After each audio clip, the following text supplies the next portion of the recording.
This guy's name is Julian, a madman, a lunatic, a monster disguised as a human, known as the Devil of the Northern Front. Above all, he suffers from a personality disorder, always smiling no matter the situation. Bearing such terrible nicknames means he has countless enemies. But so what? As soon as they show even a slight weakness, he will tear them apart mercilessly to death. So far you might think this is our main character, but it's not. This guy here is the real protagonist. His name is Lee Shihu, a young man who spent over 11 years and nearly 38 million just to see the ending of an online game. But the outcome was only that the hero Shihu loved got slashed by the narrow-eyed villain and sent off to heaven. Out of bitterness, this young man immediately verbally fought directly with the game publisher. The result was not only failing to recover the money spent, but Shihu got sucked into the game, becoming the narrow-eyed villain he hated. Now, let's start the episode. In the dusty wind along with the dim evening light, two human figures flickered amidst the scene. A blood-stained silver sword, scattered with bloody marks, dragged along the ground. He lightly swung the sword, standing tall before the kneeling knight. So even the man once called a hero by others fell into this situation. He scowled darkly, holding a cloth to wipe the blood off the sword. If you had considered your own safety inside that magnificent mansion, such a tragedy wouldn't have happened. He sneered scornfully, the fallen star Hayden Reich. Reich's face grew darker, twitching in pain. How could you do this to me? The gleaming sword reflected Julian's evil face. When I still supported you as a hero, you should have treated me better. Reich pleaded desperately. Can you really kill me, your master, so mercilessly? Julian remained ice-cold-faced at Reich's begging, but he couldn't help widening his mouth uncontrollably. Julian raised the sword high into the air, laughing with delight. That was nothing difficult at all. With a quick slash, Reich's head immediately fell off, blood splattering everywhere. The young man wearing glasses clutched his head and shouted, "No." He pressed his eyes close to the computer screen, unable to accept that it should end this way. He was still stunned in his mind, unable to believe he died so pointlessly. He hurriedly moved the mouse on the computer. The DLC to defeat the Demon Lord, starting right now, was opening for pre-order. This shouldn't have happened. Reich was the hero of the Northern Frontline. You led everyone even in the most desperate situation, a genius at demon hunting, and a legendary figure embodying nobility. Most importantly, he is the protagonist of this game. He gritted his teeth in anger. How could the main character die like that? And at the hands of the villain who betrayed his own master, Julian. The more he talked, the angrier he got, slamming his hand on the table. Damn the software company Fromwell. I had such high hopes for the sequel, and yet they betray me like this. The king starts now. The pre-order wave is in full swing. Top player Lee Shihu, total amount 38 million. Defeating the Demon King starts right now. You have been registered on Fromwell for 5 years. Total playtime over the past 5 years is 100,000 hours. How much money and time have I poured into these guys? Shihu skimmed through each comment on the computer. It seems Julian is the main character this season. How did a squinty-eyed guy like him become the main character this season? But squinty eyes are pretty cool. You can't tell what he's thinking. That makes him captivating. Well, a ruthless villain is actually quite charming too. Shihu was helpless. I really have no words. He skillfully tapped his fingers on the keyboard. Cool my ass. He's just a traitor. Shihu's comment appeared. I don't understand how a squinty-eyed guy like that becomes the main character. Cancel the pre-order. After finishing the comment, he moved the mouse over to the cancel pre-order button. Shihu's hand paused for a few beats, but finally clicked the left mouse button to confirm the cancellation. The screen displayed, "You have canceled your pre-order." Shihu happily said goodbye to the pile of game souvenirs. "We had some good times together, but let's never meet again." He decisively lay down on the bed, yelling loudly goodbye to that damn game. What a total scam. Tears welled up in Shihu's eyes with regret. But no other game had such beautiful graphics and such a vast world. It had soothed his tired heart, which had grown numb from reality after starting his first job. He wearily sat up from the bed, a small resting place that he had. Shihu slowly grasped the flower pot and napped. He fervently hugged and kissed the flower pot. "You're all I have left. Whenever I'm upset, taking care of you makes me feel much better." Shihu squinted and sprayed the watering can on the plant. "Now I understand why old people like growing orchids. Don't turn out like that stupid game. Grow up well, okay?" Suddenly, a sound startled him. Shihu quietly turned his head to check. What is that? A message appeared on the computer screen. "Hello, this is the software company Fromwell, developer of the game Destroy the Demon King, starting right now. You are Shihu, who has played our game for the past 5 years, right?" Shihu grumbled and clicked his tongue. A message from Fromwell. Is this some kind of automated reply? He quickly wrote a reply message. Yes, it's me. We noticed that you canceled the pre-order for the Demon King Eradication DLC starting right now. We suppose you were not satisfied with how the storyline unfolded. Looking at the computer screen, Shihu's face froze blank for quite a while. His face drooped unhappily. What is this? Could it be that they don't want to refund me? Shihu stared intently at the screen. What did they just say? The message on the computer screen gradually appeared and suddenly became clear. Please click on the link below. Unconsciously, Shihu accidentally clicked on the link. Then suddenly the computer screen lit up brightly, making Shihu's eyes dazzle. A violent gust suddenly sucked Shihu tightly. His glasses instinctively fell off. Shihu's head was also dragged into the computer screen. His face twisted with difficulty as he tried to hold back from being sucked in. I have to turn this off immediately. Then he strained to press the power button on the computer. But damn it, the computer refused to shut down. Ah, it's not working. The young man's desperate scream echoed out toward the apartment complex outside. The computer screen suddenly flashed off immediately. Shihu's body lost direction and fell down. What is happening? His subconscious dreamily thought. Am I falling? But where am I falling to? The scenery in his eyes suddenly appeared. A wasteland. Shihu's body glowed with a strange golden light. He weakly struggled to rise, observing around him to see where he was. Wait, this is where Reich and Julian last fought. Just as Shihu realized it, a large scorpion blocked his view. It swung its massive claw, startling him into stepping back. This is the phantom scorpion that appears in the Demon King extermination, starting right now. Strangely, a system panel appeared before Shihu's eyes. Character traits, outstanding swordsmanship, extraordinary instincts. You can instinctively detect demons' weak points. He was so surprised he gaped. A game status window. He leapt up, stood, and ran off fast. Now he had to run immediately. Each leg of the scorpion shook the ground. It struggled to move, cracking the earth into hundreds of pieces. If that hit me, I'd be shredded. The massive claw swiftly swooped near Shihu. He clenched his teeth as if unwilling to accept it. Damn, am I about to die? But when the scorpion touched his finger, it trembled. What's this? Doesn't it hurt? Unwilling to lose, the scorpion attacked again with both claws. Shihu skillfully stooped to dodge the strike. Whatever. He gritted his teeth and tensed up, then threw a strong punch at the monster's face. Shihu took a deep breath, then looked at the scorpion ahead. Did it work? He tiptoed up, then wondered what just happened. Shihu stared blankly at his hand, then ran away, his pants falling down. Has my body always been this light? Your eyes suddenly froze. Shihu suddenly recalled everything from the beginning. Could it be? No way. Lee Shihu, how come he didn't change the story himself? Is this entering the character? You gave it your all, running frantically, hopping to escape the bloodthirsty scorpion. The demonic scorpion suddenly let out a terrifying roar, forcing Shihu to lift his head. He grabbed the sword handle at his side, silently telling himself. He still didn't understand what was happening. Shihu's legs came to a complete stop. He no longer fled. He confidently faced the scorpion, but fortunately, the character he had entered was right. The character he had spent thousands of hours playing. Shihu's eyes lit up, a fire of power blazing within. He drew his sword and swung a mighty beam of light at the monster. The source of power, seeming to cut through the very air, quickly flew toward the scorpion. That power immediately struck the scorpion's head, splitting it into two pieces.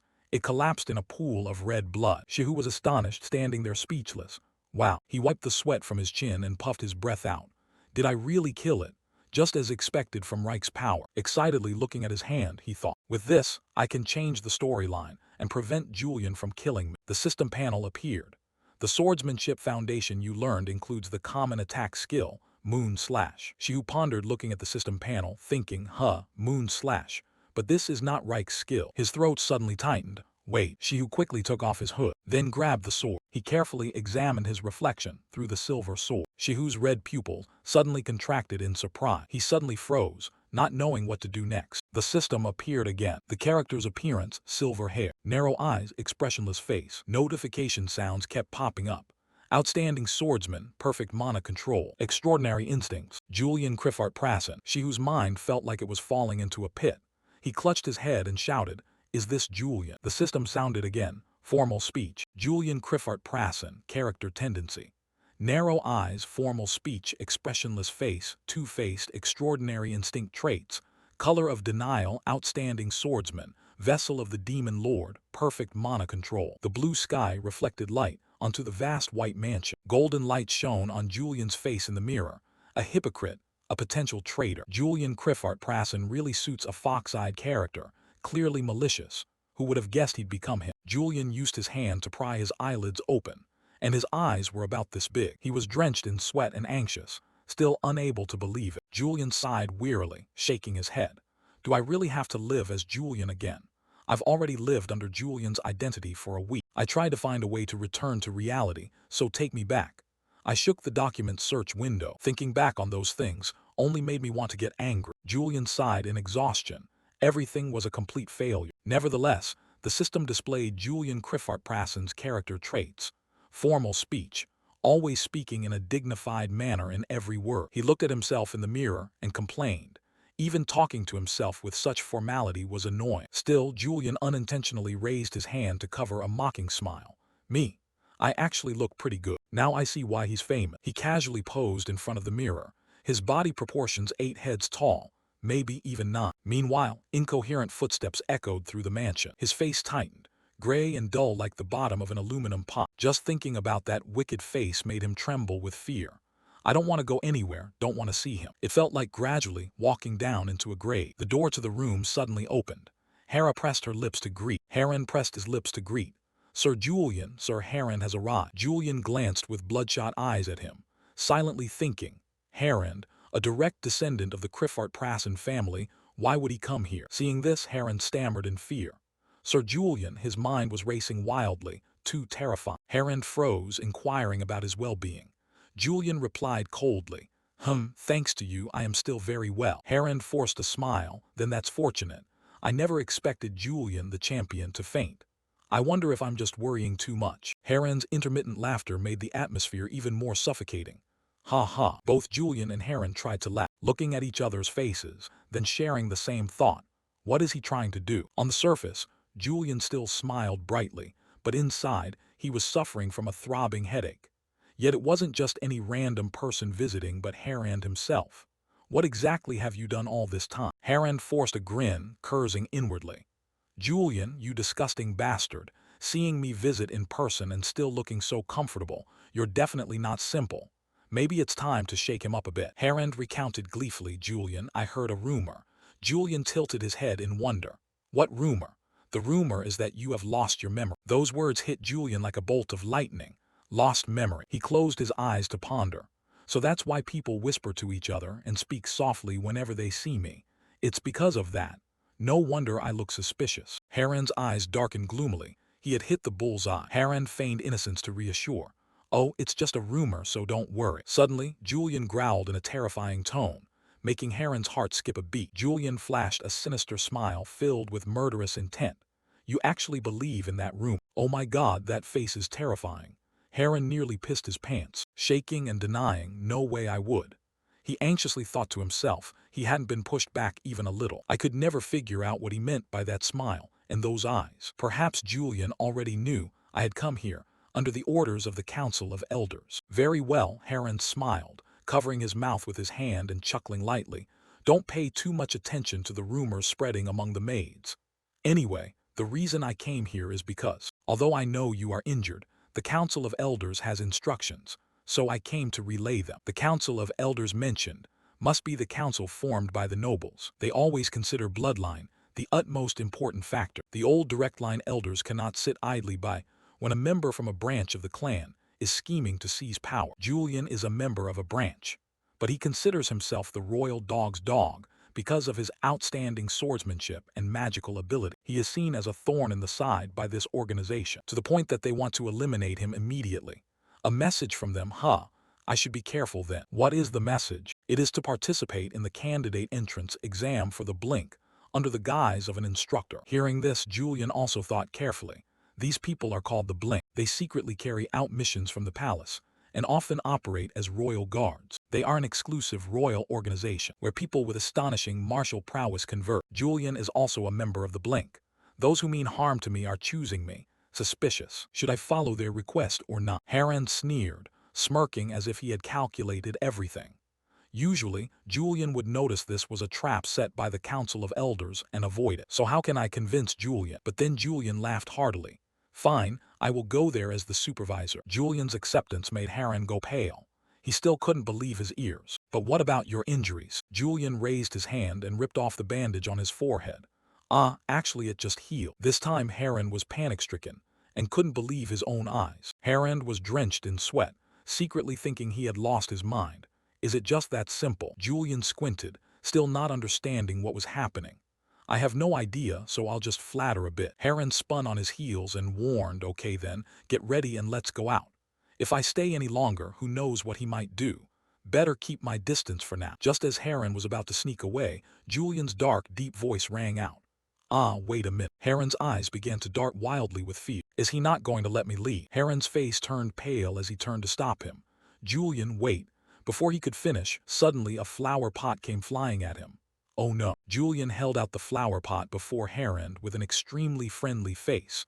I just wanted to give you an orchid, that's all. It will help relieve your mood. Harand, stunned, stepped out of the door holding the orchid pot in his hands. His legs trembled uncontrollably. Harand's legs lost control and collapsed. Harand's eyes glazed over, his throat feeling constricted. I forgot that his nickname was the Smiling Executioner. A sigh echoed through Julian's room. He was absorbed in admiring the pots of orchids on the table.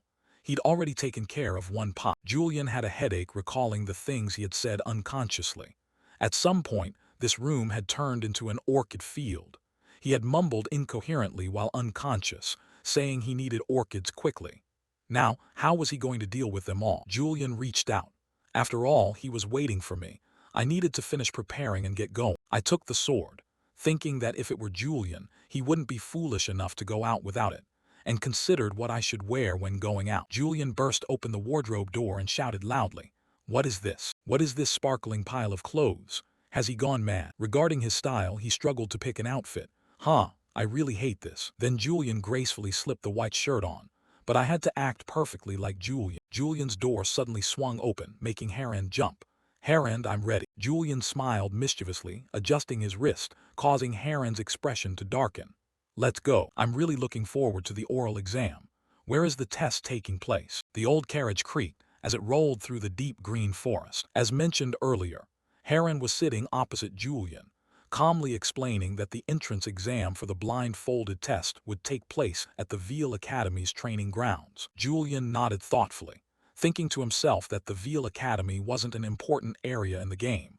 But he did remember. Julian asked playfully, curious about what kind of place it was. Harand looked at Julian puzzled, saying, "Didn't you already know the academy? After all, you came from Veal Academy." Julian clasped his hands and bowed his head, thinking, wow, I hadn't even thought about it until now.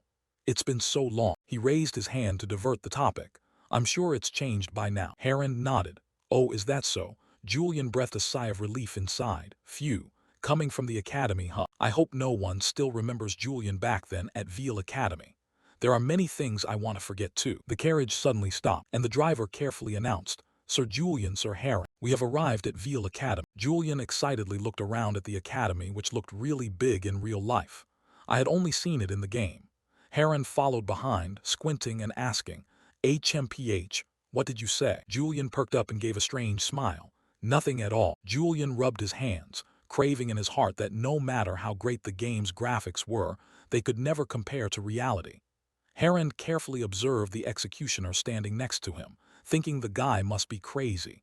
What scheme was he plotting with that expression? Julian anxiously looked up at Harand, thinking that he wasn't too scared after all. He felt a little bad about this situation. Julian raised his hand to request from his comrade. Harand, startled and hastily replied, Yes, you may leave now. I'm very glad you accompanied me this far. No, since we're already here, I also want to see how the test turns out. Julian's red pupils reflexively dilated as he glanced over. HMPH, I thought he wanted to escape immediately. And what was that worrying aura I sensed earlier? Julian was lost in thought. Mana, no, could it be that some kind of magic power or energy within him is now erupting? Harand anxiously looked at Julian. Why is he looking at me like that? Julian frowned, calculating emotions. Could it be fear? He quickly pressed his hand on the nearby system panel. Unique poisonous negative emotion trait detected. You feel negative emotions directed straight at you. You can deduce the emotion based on the negative aura's color. Julian started to understand and subconsciously pressed the system panel. That's it. Harand, standing beside, remained highly alert. Why are you pointing at? Come to think of it, Julian has always been very skilled at judging other people's emotion. He is especially adept at exploiting people's feelings, particularly fear. He can win a battle by leveraging his opponent's fear without throwing a single punch. He also uses his opponent's anger to drive them mad and cause mistakes during a fight. I'm sure it's all because of this trait. The reason Heron hasn't left is because of fear. So he's here with me. Perhaps it's because the Elder Council ordered him to keep an eye on me. The Council of Elders seem to have regarded me as a thorn in their side. It's understandable. Julian is extremely notorious. I'm sure they want to deal with him quickly to avoid trouble. Now there's a rumor that he has amnesia. This is the best time for the Council of Elders to move against me. Of course, I can't just let it be. I need to act. I need to survive and return to the real world. But suddenly, his train of thought was interrupted by the collision with a stranger. He bent down and immediately apologized. I'm sorry." Before he could finish speaking, Julian leaned in close with his devilish face and flashed a wide smile at the corner of his mouth. The young man was terrified and fell down, as if he had just seen a ghost. "Lord Julian." Julian unconsciously frowned. "Oh." The fearful whispers from the crowd continued one after another. "Julian, Julian the sly fox. Why is the royal mad dog here? He's done for. How dare he say that?" Heron hurriedly intervened. "Julian, please stay calm. He's still young." Julian's face began to crease. He thought to himself that he hadn't done anything yet. He clenched his hands tightly. In fact, that was the case. Julian silently groaned inside. "I also hate Julian." All the fearful emotions below were erupting towards him. Some people were scared, while others were extremely angry. Julian bit his lip, blaming himself. "Why can't you behave better with everyone? I'm not good at dealing with crowds, but I need to calm everyone down." A girl stepped forward to block Julian's way, welcoming Lord Julian. That girl confidently looked up at Julian, showing no fear at all. Her graceful and subtle beauty stunned Julian. Eileen Donation, one of the first characters to appear in Defeating the Demon King, starts now. An instructor at Veil Academy, someone connected to the magic tower of the Adrathan Empire. She is a genius mage, able to control the metal element of the 5 elements. A 5th-rank archmage, at only 24 years old. Julian was absorbed in thoughts about her. She had always been a good teacher. "Please let me know if you need help, although I'm not sure I can be of assistance." No, she had already given a lot of useful advice during the academy part. But why is Eileen welcoming Julian? Julian cracked his neck to ease the stiffness from too much thinking. Do they know each other? Oh, well, this at least eases the atmosphere a lot. But something is wrong. Julian frowned. "Wait, I see her negative aura. Not good. Fear, anger. No, it is hatred. But why does she hate me? What the hell did I do to her? Eileen is a senior mage. I shouldn't have done anything to make her think I'm strange. She could cause a lot of uncontrollable trouble. I need to find a way to calm things down. Must think of a solution quickly." Thinking means acting. Julian immediately put on a scornful, mocking face. "You half-blood of the Donation family, who gave you the right to speak to me?" Eileen's complexion immediately darkened. Her face contorted in discomfort. The atmosphere between the two of them grew increasingly stifling and hard to describe. Julian appeared cheerful on the outside, but inside a storm was raging. Wow, now she has nothing to say. The thing is, I can guess a lot because I've played the game. The tension isn't easing at all, it's actually increasing. Julian had no choice but to place his hand on his sword, threatening. "You're a mixed blood, are you deaf as well?" But in his heart, he thought, "I'll probably have to keep playing the villain." Julian wickedly raised his shiny silver sword into the air. "Do you know what sound a person makes when they die?" Julian gradually stepped toward them, cunningly guessing. "Scared already, aren't you? Now I can finally calm her down." Before he could think any longer, Eileen used magic to ask, "Did you just draw your sword?" A golden light enveloped her body and she spoke sternly. "I cannot accept this. Even if it is you, Julian of Shut Eyes, you shouldn't behave like this towards students and professors. This is an act of violence against the entire Veil Academy. I cannot forgive you." This action shocked Julian, his face drenched in sweat. She said seriously, "Prepare yourself. I won't be an easy opponent to deal with." Seeing she was serious, this fake villainous brother was confused. "Wait, I only plan to scare everyone a little to look like the villain and then retreat." Eileen quickly ran forward, gathering the power of lightning. He lunged straight at Julian, but he blocked it with his sword, then flung him to the ground, shattering the earth. Seeing that, he couldn't help but wonder, well, are we really fighting? Seeing Eileen's angry face, he thought she wouldn't dare look away. Then she turned back to inform the students, and the trainees immediately left the area. Those trainees who saw that terrifying aura, their faces all twisted. The only sound was shouting, "Run!" The students ran, while wondering what the hell was happening. "I should have left when Julian told me to." When she turned her head, she heard Julian's laughter. He seized the opportunity to attack. Unfortunately, she quickly erected a protective barrier. While attacking him, she said, "I shouldn't turn my back." Julian closed in on the girl's face, Continuing while fighting, the professor only managed to let out a shout. A greater power was unleashed, forcing him to retreat backward. Unexpectedly, the real attacks were truly terrifying. He felt as if he saw her flushed face, struggling to breathe. He guessed she was channeling her emotions into each strike. Meanwhile, Eileen was restless, thinking she hadn't intended to deliver a killing blow, yet he dodged the entire series. That's Julian for you, she recalled, once thinking he was the ideal model of a nobleman. Then a book appeared in her mind's eye, associating with the image of Julian chatting. But if that were the case, the girls standing nearby truly admired him. One of them wondered if Julian was really just a descendant of a collateral branch. He was even more attractive than the mainstream nobles. At that time, Eileen Donatian, a new student at the Veal Academy, also had feelings for him. Looking at that demeanor, she secretly admired Julian. He was really cool. He was confident, generous, and friendly with everyone. Not only did he have many connections, but he was also regarded as a rising star of the empire thanks to his swordsmanship. Her mind kept picturing Julian gently touching his sword. Eileen slammed shut the book when she saw him. Her eyes revealed that she had feelings for him. When looking at him, she once hoped that being born from a collateral branch would no longer hold her back. But then her thoughts gradually changed. Yes, that damn Julian had once been someone she admired. She had sincerely believed that he could change society's prejudice against those from collateral branch. At that moment, Julian turned to look at her. She gave him a love letter, begging him to accept. Eileen recalled that back then she couldn't distinguish between respect and love, her hands trembling as she handed the love letter to the young man.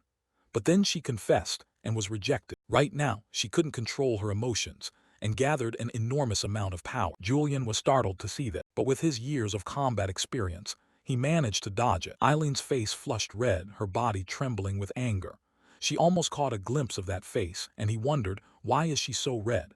Is she really that angry? Her face turned deep red, frustrated, definitely hit where it hurts, which somewhat eased my anger. Julian twitched his lips, thinking maybe it was time to end this matter. He quickly blinked behind Eileen's back without her noticing. At this speed, she was amazed. Then he struck the back of her head with the sword's handle. The atmosphere became slightly less awkward. He said nervously, "Why don't you stop playing around here?" She pouted angrily and replied, "What do you think you're doing? Are you looking down on me?" And he still smiled, oh my. Although she was somewhat less angry, she still asked why he didn't use the moonlight sword when he saw an opening. A series of questions were raised. "If you wanted, you could have killed me already. I can sense your magic power is strong enough, so why not?" A teasing voice sounded. "Do you want to know the reason?" At this moment, Miss Eileen's face looked like a tomato, her mind racing with many thoughts. Could it be that he finally acknowledged her feelings after all this time? She replied, yes. He raised his thumb, saying it was Heron's first time here, so he didn't know where the testing center was. Heron scratched the back of his head awkwardly, smiling, and everyone else was too afraid to show me the way. Hearing this, the rigid script didn't go as I expect. Julian looked pleadingly. "Do you understand now? If you do, please guide me, you traitor." Heron awkwardly reminded from the side, "Can't you speak more politely?" Eileen stood there, hair disheveled and stammering. Was it just because of that? The two confidently went ahead, while she stood still like a stone. Julian walked while thinking again. A sword of moonlight and stars. She was probably referring to Julian's sword. Usually, when a sword is enveloped in a Kai field, it appears as light surrounding the blade. However, Julian's sword is a bit more special. The blade itself turns a pale blue, as if holding the moonlight within it. Along with the image of Julian's cruel face gripping that sword. Julian used that sword to slay countless demons. After witnessing this firsthand, people named it the Moonlight Sword, out of both respect and fear. Because of this, the sword is Julian's identity, the source of his power. So how could I possibly? His face paled, silently thinking that maybe he could figure out how to use it, because he was just an ordinary human. Eileen starting to doubt was a bad sign. This left him unable to think clearly. When confused, he had to make sure she wouldn't find out, which was when his face turned frightened. The two behind gasped sharply. What was he plotting this time? He turned back with a friendly expression. Is something wrong? Making the two people unsure of what to do, stammering nothing at all. This way, the guide said, this is the training ground. He confidently opened the door and stepped inside, not forgetting to blame Eileen, hopping everyone was fine. Sorry for being a little late, Professor Eileen got lost on the way here. Upon hearing that, she grimaced and clenched her teeth, showing discomfort. Then he introduced himself. I am Julian Criffart Prassen, and I will be responsible for organizing today's entrance exam to Shut Eye. I am sure all of you here have heard my name before." While he was boasting, Harand was looking around for someone. His eyes continuously scanned. Where is he? A handsome young man with green eyes and hair appeared. There he is, the second son of the Torso family. I knew he would come. The Torso family is very famous for having a close relationship with the Criffart Prasen house for a long time. Usually associated with Shut Eyes, an organization under the royal family, is a huge honor, but it also means fierce competition. The entrance test is a one-on-one battle between the judge and the candidate, and if during that process Julian manages to defeat the second son of the Torso family, the Council of Elders will definitely use that as an excuse to undermine me. Harand anxiously looked towards Julian, but he always smiled, thinking silently that this is where his bad reputation ends. He asked everyone again, "It seems like all of you here want to join Shut Eyes, right?" A group of people were somewhat fearful, but still answered, "Yes, sir." Julian clenched his teeth, his tone full of mockery. "They're all a bunch of shabby cowards." He judged them all. "Your eyes are as innocent as children raised in silk and velvet. With those sword-shaped accessories you wear, I can't help but laugh. Shut Eyes, the place you all long to join, is the bloodiest in the entire empire." Julian stretched out his hand and continued, "And as a senior, I will let you taste what that's like. Now the entrance exam for Shut Eyes officially begins." He drew his sword and declared the passing criteria. Holding the sword in hand, clearly, "Kill me." Those people were all confused and scared. After Julian finished declaring, his body trembled. His mouth couldn't curl any higher. "Oh no, now I realize the entrance exam is a one-on-one duel." Harand whispered, "Julian, even though it's just the entrance exam, don't go easy on them." But inside he screamed, "Do you want me to duel with them?" Remembering the match earlier with Eileen, I only knew how to run away.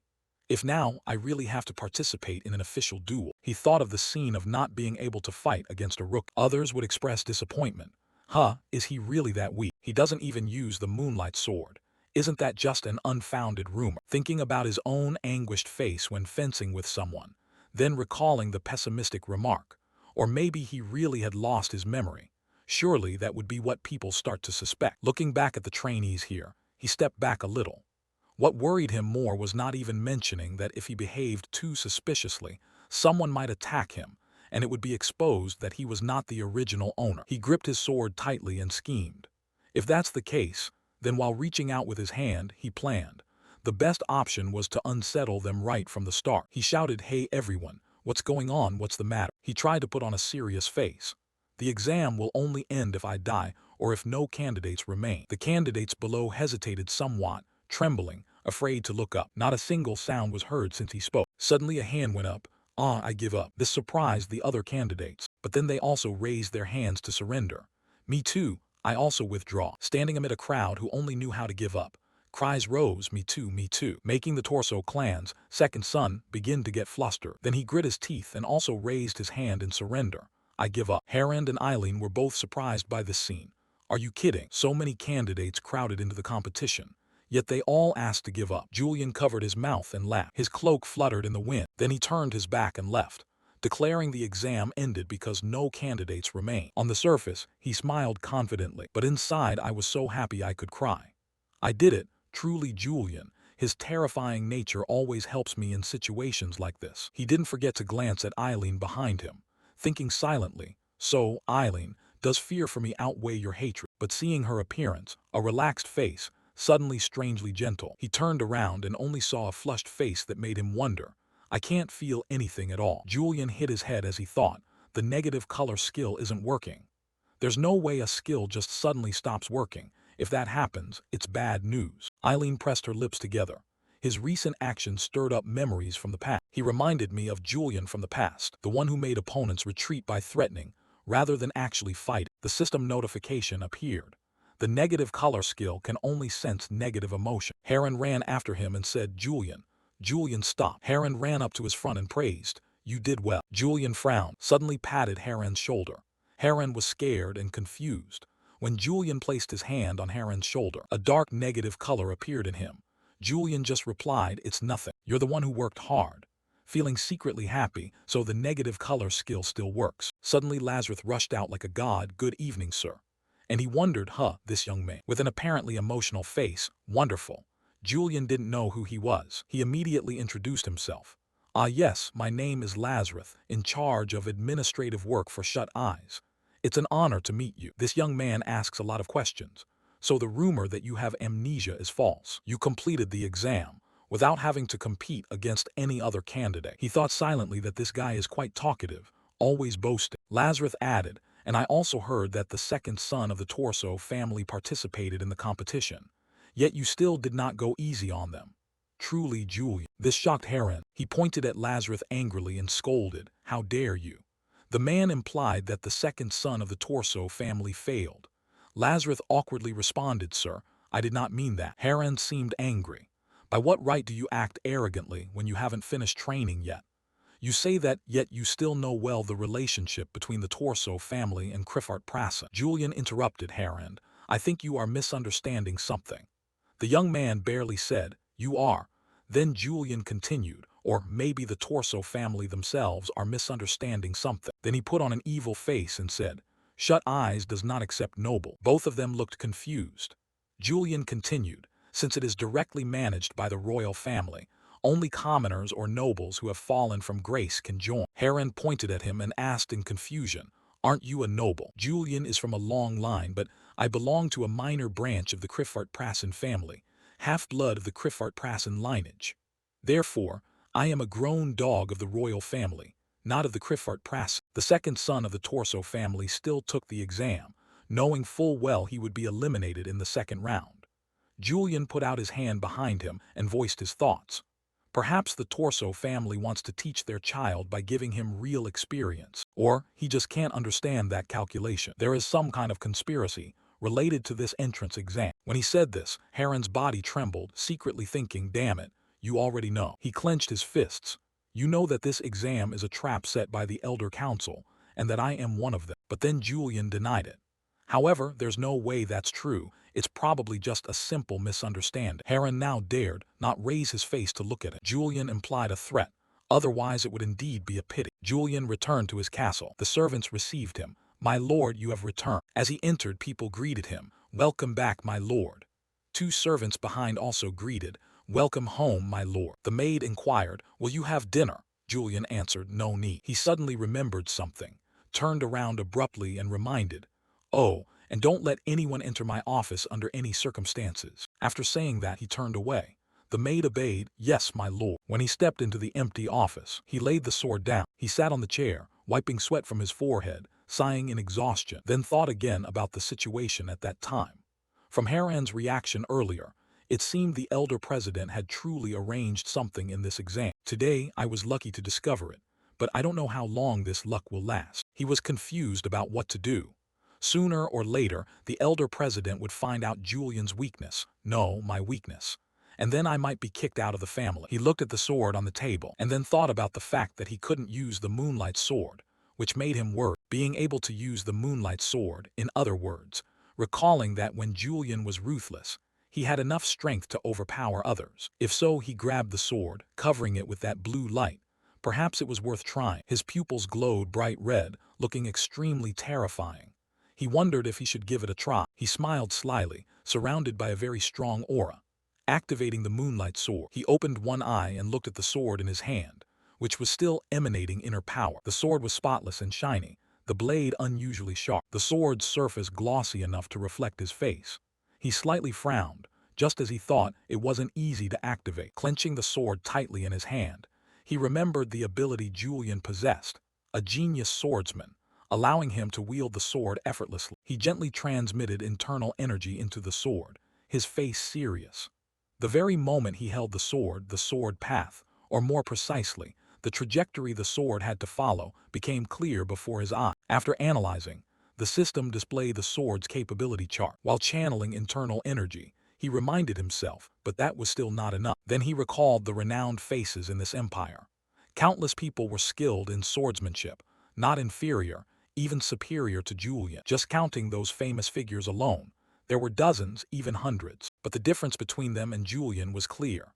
A dominant gap in their skill controlling chi or mana. That was exactly why Julian could survive despite having an extreme way of thinking. Thinking this, looking at the sword in his hand, he suddenly grew gloomy. But could he do it right now? If mana flows backward, his vital organs could be destroyed. Controlling mana was an extremely dangerous task. He broke out in a cold sweat, then regained his calm and focused on the sword in his hand. No, sooner or later, he would have to prove himself. His face became serious, his eyes sharp like a blade. If the concept of mana in the game and in this world were the same, then as someone who had played that game hundreds of times, he already knew what to do. He raised the sword, trying to channel mana into it. His heart began to beat faster. He had to control the flow of mana. Mana accumulated in his heart, guiding it to the meridians, the organs that operated mana within his body. At this moment, he was struggling with great difficulty to control the amount of mana being transmitted into his body. Among the 38 meridians of demonic energy, 6 are main meridians called great meridians, and among them, the great meridian in the head area is the direct connection between the heart and the pure mana. His face had turned pale, yet he kept enduring. If only he could activate that area. Then he opened his eyes. His body was flooded with mana, filling him with uncontainable joy.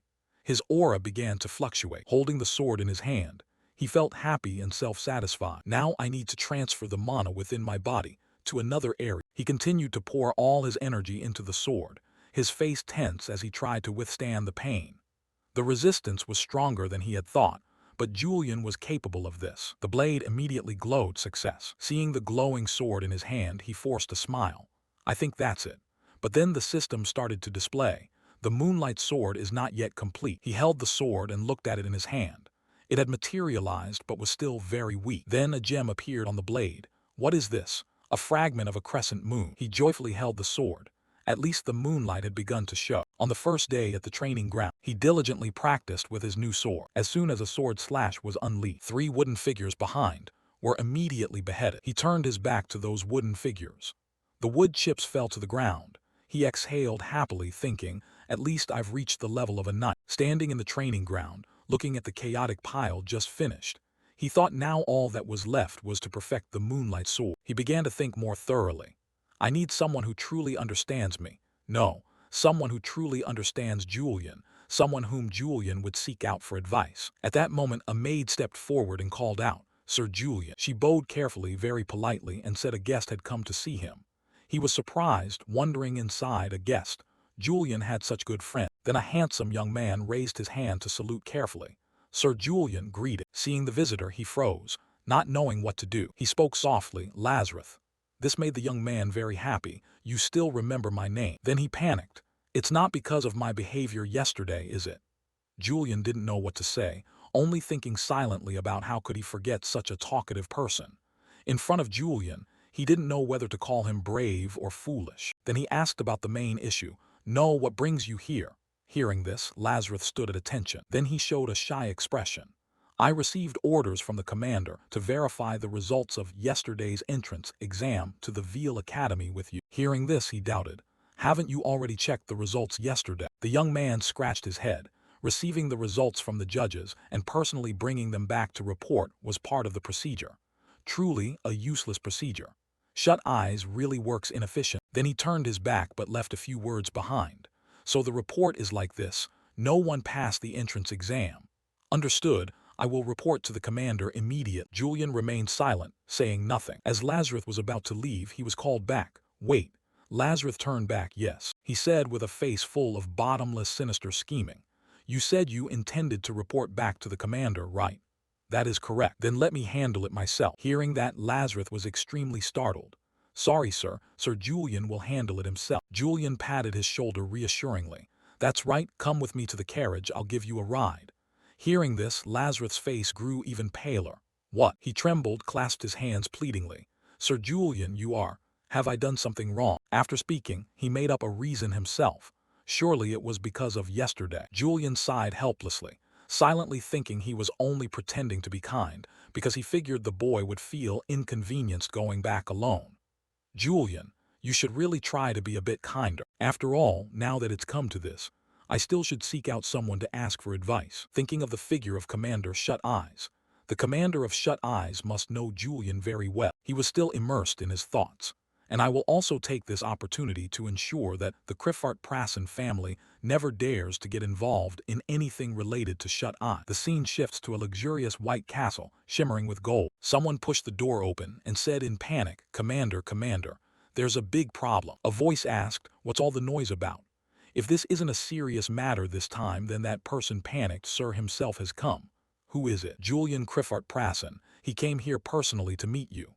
The hand that was writing stopped. Then that person looked up and asked, "He came by himself?" A deep purple gaze appeared, so that Julian was the one. On the continent of Rosenda, there exist three great powers recognized by the entire continent. If one had to choose the strongest nation among the three forces, without a doubt, it would be the Adratan Empire. When sealing the demon god Barbat, the Adratan Empire took advantage of the weakness of other countries to unify the continent by force. They merged smaller nations and rose to become a powerful empire. The clearest evidence is the immense scale of the royal palace, the heart of the empire. Even Julian, a proud man, had to feel overwhelmed when he saw this royal palace. Contrasting with the magnificent scene of the royal palace was Lazarus' fearful face as he had to accompany Julian, who was known as the executioner. Since leaving the mansion until now, Julian always wore a faint smile with narrowed eyes, as if wearing a mask. It was that unchanging expression that made Lazarus shiver. An unusual premonition spread through every gesture, especially when Julian suddenly decided to personally go to the royal palace. While he had always previously entrusted the task of reporting to his servant, Julian strode arrogantly past the crowd. When people saw him, whispers and murmurs began to rise around. Someone suddenly said, "What's going on?" Julian himself actually appeared here. Someone wondered aloud, "I heard he was injured and lost his memory, but looking at him, he doesn't seem injured at all." Someone nearby leaned close and whispered, "That's probably just a silly rumor." The reactions of those around when seeing Julian were very clear. Besides caution, there was fear, and even clumsy attempts to hide looks of hatred. Despite the gossip, Julian still walked on calmly, seemingly indifferent to what others said about him. A bizarre smile remained on his face. Lazarus felt uneasy inside. Julian, a supreme icon in the hierarchy of power, a figure who, despite being of a minor lineage, makes the nobility tremble, but looking at myself, an ordinary born who has been stuck as an apprentice for half a year like him. Though walking beside a prominent figure like Julian is a great honor, it simultaneously makes him feel timid and fearful. Just then Julian suddenly spoke, pulling Lazarus out of his train of thought. "The imperial palace scenery is always magnificent indeed."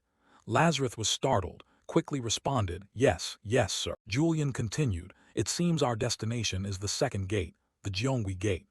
As for the first gate, the Gyeongchan Gate, it is the entrance open to all imperial subjects." Lazarus replied respectfully, "Yes, that's correct." He glanced at Julian, who was stating the obvious that everyone already knew. Unlike him, who had only been allowed into the palace for the past 6 months, Julian must have frequented this place as often as his own home. So why mention something everyone clearly knows? Lazarus feared, guessed. Could it be that this is a test for me? Yesterday, in the introductory exam, Julian failed all the candidates. Not because they were weak. Among them were people even more capable than Lazarus, who had been suspended as an apprentice for 6 months. No one passing proved Julian's standards were extremely strict. Seeing that indifferent expression with my poor skills as a trainee, Lazarus thought that if he didn't guide carefully, he might even be expelled. But he completely misunderstood. Julian's words carried no challenge at all. The real reason was that in the game, the palace looked much smaller. Now he didn't even know where Shut Eye's building was located anymore. Julian was simply asking for direction. Passing through the first gate, Gyeongchan Gate, next came Gyeongui Gate. The scene that unfolded before their eyes was buildings shimmering with starlight, glowing spontaneously in broad daylight, creating a beauty that even scenic wonder seemed insufficient to describe. Julian was moved not by a usual artistic appreciation, but because he was finally able to witness firsthand what he had previously only seen through a game screen. He said with satisfaction, "We've arrived." Lazarus cupped his hands in a praying gesture. "Then, my lord Julian, I have passed the test, haven't I?" Julian responded in confusion. "What are you talking about?" Lazarus, with a foolish face and dazed eyes, said, "Weren't you testing me just now?" Julian closed his eyes and clenched his jaw tightly, filled with anger. He said helplessly, "Why would I need to test you?" Lazarus was overjoyed, thinking that he had been accepted into Shut Eye, while Julian still didn't understand what Lazarus was talking about. Lazarus happily bowed deeply, thanking him repeatedly. "Since you say so, I will take my leave now." Having said that, he bolted away as fast as his legs could carry him. While Julian was confused, not yet understanding what had just happened, A soldier stepped forward, his hands solemnly clasped behind his back. "Sir Julian, Sir Ordwin is requesting your presence." Hearing the secretary's announcement, Julian walked straight to the command office. It is an organization that serves exclusively the royal family. The members of Shut Eyes basically maintain equal standing relationships. However, there is a single person above all others as the leader, the firstborn son of the Balladeer family. That person is Ordwin Balladeer, the commander whom he was about to meet. Standing in front of the command office door, Julian knocked twice. "May I come in?" A cold voice echoed from inside. "Come in." After receiving permission, he adjusted his attire and pushed the door open. The first thing that caught his eye was a woman sitting in a chair. The woman with silver hair greeted him calmly. "Julian, hello. It's been a long time. I heard you were injured. Are you all right?" He hesitated slightly, unsure how to respond. To be honest, is this really the captain of Shut Eye? He wasn't very interested in this organization. But this person was so small, and furthermore, a woman. More accurately, she was more like a little girl. Lost in thought, she suddenly pointed her finger at Julian's face and shouted, "You're still as small as ever. Is that what you mean to say?" Julian quickly waved his hand to explain. "No way. I would never say that about you." She then asked, "How is the wound? Report to me." Hearing the question, Julian clenched both hands tightly, pondering how to answer correctly. This person cannot be underestimated. I can't predict what might happen if I say something wrong. Julian pressed his lips tightly, sweat dripping heavily down his face. He thought, one wrong move and my true identity could be exposed. Better speak properly. Ordwin Balladeer is Julian's superior. Even if it's Julian himself with his commander, he would surely remain polite. Thinking this, Julian quickly bowed his head respectfully and replied, "Thank you for your concern, sir. Although the wound is not slight, it's still not enough to hinder my loyalty to the royal family."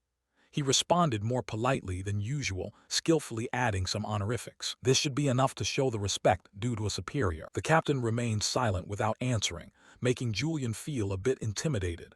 "Damn, it seems I handled this wrong." A moment later, she raised her hand to her chin, let out a slight grunt, then narrowed her eyes at Julian.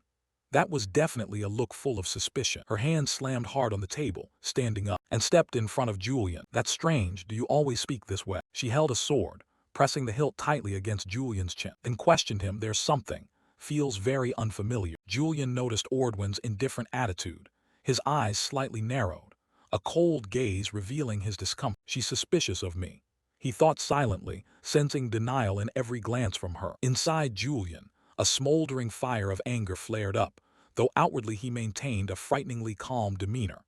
He cursed silently, wondering how Julian had treated his superiors all this time. To dispel suspicion, Julian suddenly reached out strongly to grasp the knife in Ordwin's hand. He leaned close to her face, wearing a sinister smile, his voice low and challenging. "Is there a problem?" But inwardly he calculated to just move forward boldly. This villain role, I will play it thoroughly. Julian's bold action made Ordwin slightly frown, her eyes flashing with alertness.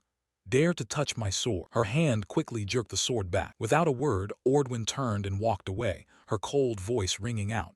"You rarely stop by the Shut Eyes headquarters. When you do come, you just silently watch and then leave, don't you?" She stopped, sat down on a chair, her sharp eyes staring straight at Julian. "Is that so? Then why have you suddenly become so diligent, Julian?" Hearing that, Julian gently stroked his chin, appearing calm as if nothing could shake him. But inside he was tangled in confusion, thinking that even he, Julian, believed that at Shut Eyes people could distinguish personal from official matters. "It seems I have overrated you, Ordwin." Not letting his turmoil show, Julian approached Ordwin's desk, his voice steady. "Because of the injury, I have taken quite a long leave. This time I have come to report on that matter." Ordwin Balladeer nodded slightly, her eyes still full of suspicion. "Is that so?" Julian replied with a faint smile. "Is there a problem?" But in his heart he silently thought, very typical Julian, just need to ditch this unpleasant expression and push forward. He propped one hand on the table, leaned close to Ordwin, lowering his voice provocatively. "Even whether I come here or not, you want to control that too." Seeing his indifferent attitude, Ordwin rested her chin on her hand, her eyes sparkling with sarcastic amusement. She teased him aloud. "I heard your mind wasn't normal because of the injury, but it seems you're healthy now." But inside she thought, just returned and already daring to defy a superior, this guy is really bold. Even though Julian received a satisfying answer, his expression didn't soften. He slightly frowned, veins bulging on his forehead, silently angry, thinking. What he says is true, but it still feels awkward. Dare to say that directly to my face, Ordwin, you're no ordinary person. Putting aside the chaotic thoughts, Ordwin grabbed the report on the table, her voice cold. Then report, in the recruitment test, did anyone qualify? Julian folded his hands behind his back and answered curtly. No one. Hearing that, Ordwin wasn't too surprised, just slightly raised an eyebrow. That was somewhat expected. You're Hayden Reich's disciple. Ordinary people probably don't catch your eye. She paused, her gaze sharpening. But I ask, is there anyone strong enough to serve as a temporary apprentice? Julian remained calm. There's no one either. Ordwin's hand froze, her gaze darkened. She nearly shouted, what, not a single person recruited? Julian forced a smile, his voice gentle yet full of sarcasm. It was indeed like that. Ordwin squinted, his tone full of suspicion. Why is it like this? Julian didn't know how to explain, and simply remained silent. Seeing that he didn't respond, Ordwin grew even angrier, slamming his hand hard on the table and standing up suddenly. Why are you acting like this? This is really abnormal. You must have something wrong in your head. I've suspected it from the beginning. She pointed directly at Julian, her tone icy. Currently, Shut Eyes is short on people. Even if it's just one person, we need to supplement. Julian maintained a calm expression and replied, just because we're short of people doesn't mean recruiting useless ones is beneficial. None of the candidates this time are suitable for Shut Eye. Ordwin almost lost control, shouting, still, just recruit and try. Maybe we'll find someone useful. Julian shook his head firmly, saying, it's just a waste of time. They aren't even capable enough to be apprentices. But in his heart, he secretly thought that he had already eliminated them from the competition from the start. Seeing Julian's resolute attitude, Ordwin folded his arms and said coldly, at this rate, there's no point in talking anymore. Get out of my sight immediately. But Julian was not angry. Instead, he gave a meaningful smile and said, before you leave, I have a suggestion. Ordwin glanced at him, his eyes flaring with anger, wondering what else he intended to say. Julian thought to himself, he's truly scary, but I have to fully play this villain role. He took an envelope from his coat and placed it on Ordwin's table. During the competition, I discovered some problems in the member recruitment test and have compiled them here. Ordwin glanced at the envelope with suspicion, opened it, and picked up the paper inside to read. A problem, huh? Julian nodded calmly. Yes, I noticed the candidates lack vigilance towards Shut Eyes. Ordwin nodded slightly, thinking to himself that as long as it wasn't some worthless fools, it would be fine. She spoke up, before the exam. They need to clearly understand what kind of place they are about to join, right? Julian continued, when registering, if an incident occurs, Shut Eyes will not take responsibility. Hearing this, the corner of her mouth twitched slightly as she sneered. Sounds like you intend to assault someone with murderous intent, don't you, Julian? Julian nodded slightly, smiling in a strange way that made Ordwin even more suspicious. She tapped her fingers on the report, thinking to herself that this attitude was truly odd. Julian, the person behind the high rank just below me, has never interfered with internal regulations like this before. After a moment of thought, Ordwin rested her chin on her hand and asked, could it be that you're not recruiting anyone for that reason? Afraid the candidates might get hurt, then you'd have to take responsibility. Julian smiled confidently. Yes, moreover, talents who pass a flawed test are useless. We are an agency under the royal family. We cannot allow anyone to tarnish that noble reputation. Seeing Julian begin to lecture, Ordwin immediately raised her hand to stop him. Got it. Whenever it involves the royal family, you always get so talkative. She sighed and continued, for now, I will submit this proposal to the council, but I can't guarantee it will be approved. Julian clasped his hands behind his back, smiling politely. Thank you, Captain Ordwin. He turned his back and walked away. But after just a few steps, Ordwin suddenly called out, wait. Julian stopped, turned his head to look at her, and there was a letter from the royal secretary's office sent to your workspace. Go check it.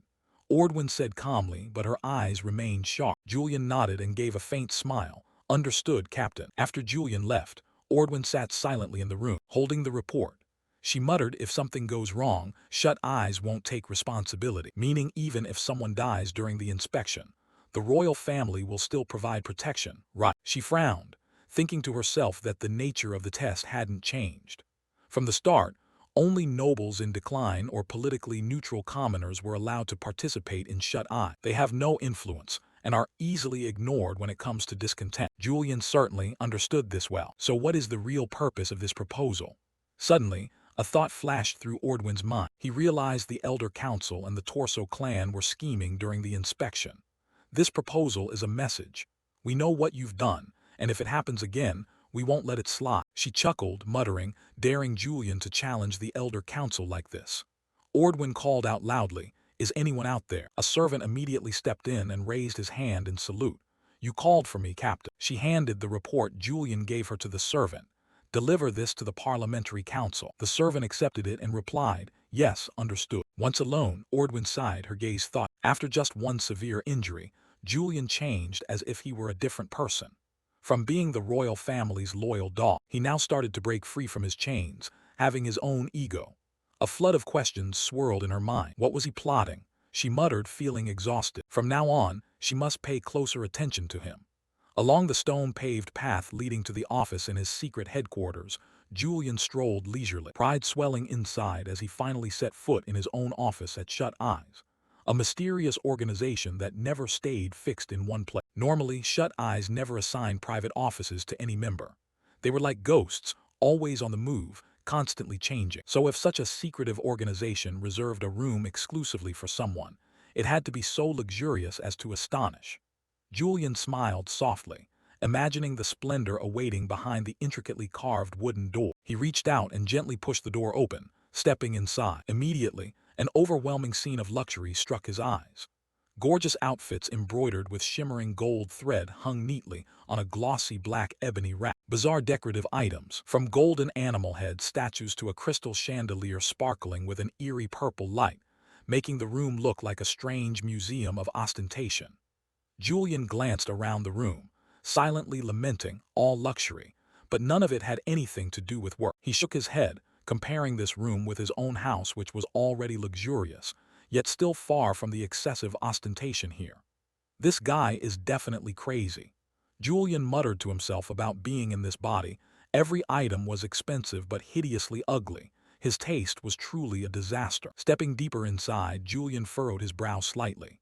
The room was overflowing with stuff, from shimmering silk rolls to marble statues piled up carelessly.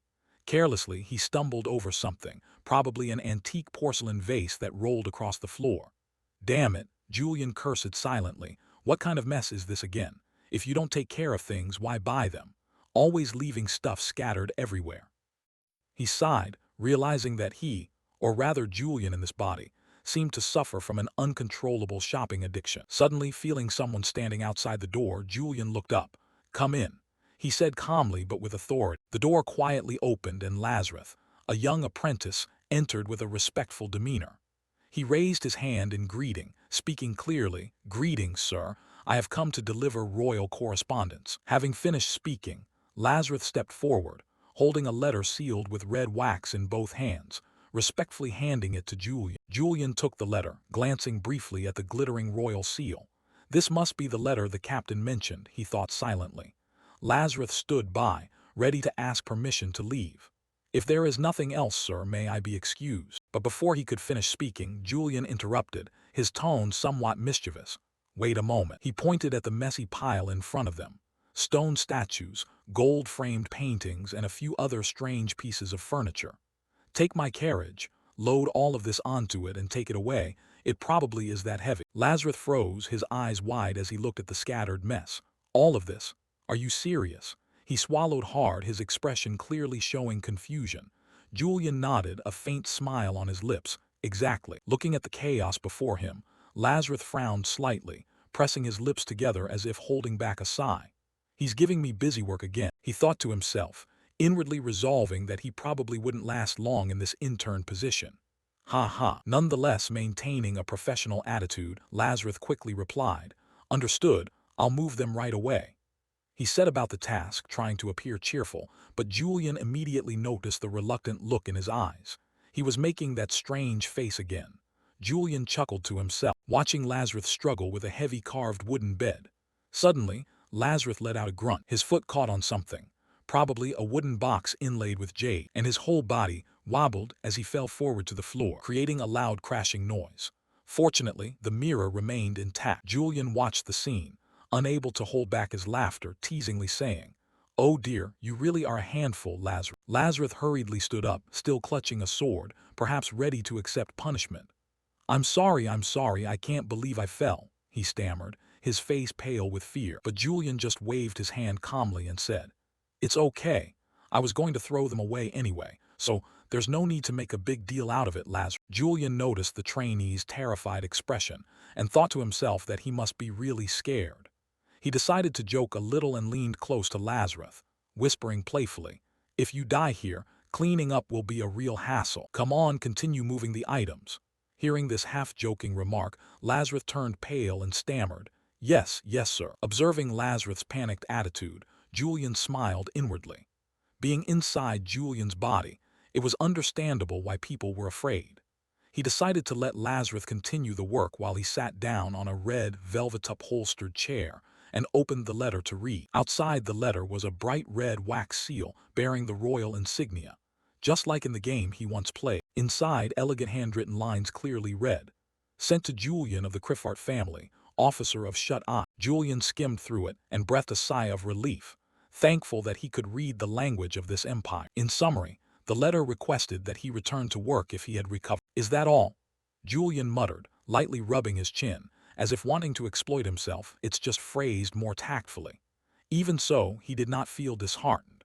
This was an opportunity to gain real combat experience, especially since he still hadn't found any clue about the legendary Moonlight Sword. Focusing on reading the rest, Julian thought to himself, this time the mission is to restore a resonant stone. Just like in the game, after the demon Lord Barbados was defeated, his remnants created demons, parasitic creatures or self-formed beings, specialized in attacking humanity. The resonant stone, a legacy of ancient mages, is the only tool to control them. He frowned, wondering how they managed to craft mana stones. I'm not a mage, so probably this mission is to protect the mage who is restoring the stone. Even knowing this mission carries risks, facing demons is no joke, but I have no reason to refuse. If completed well, the rumors and suspicions about me lately will subside, he silently vowed. It's just that I don't know who the mage I have to protect this time is. Handling the resonant stone requires a skilled mage.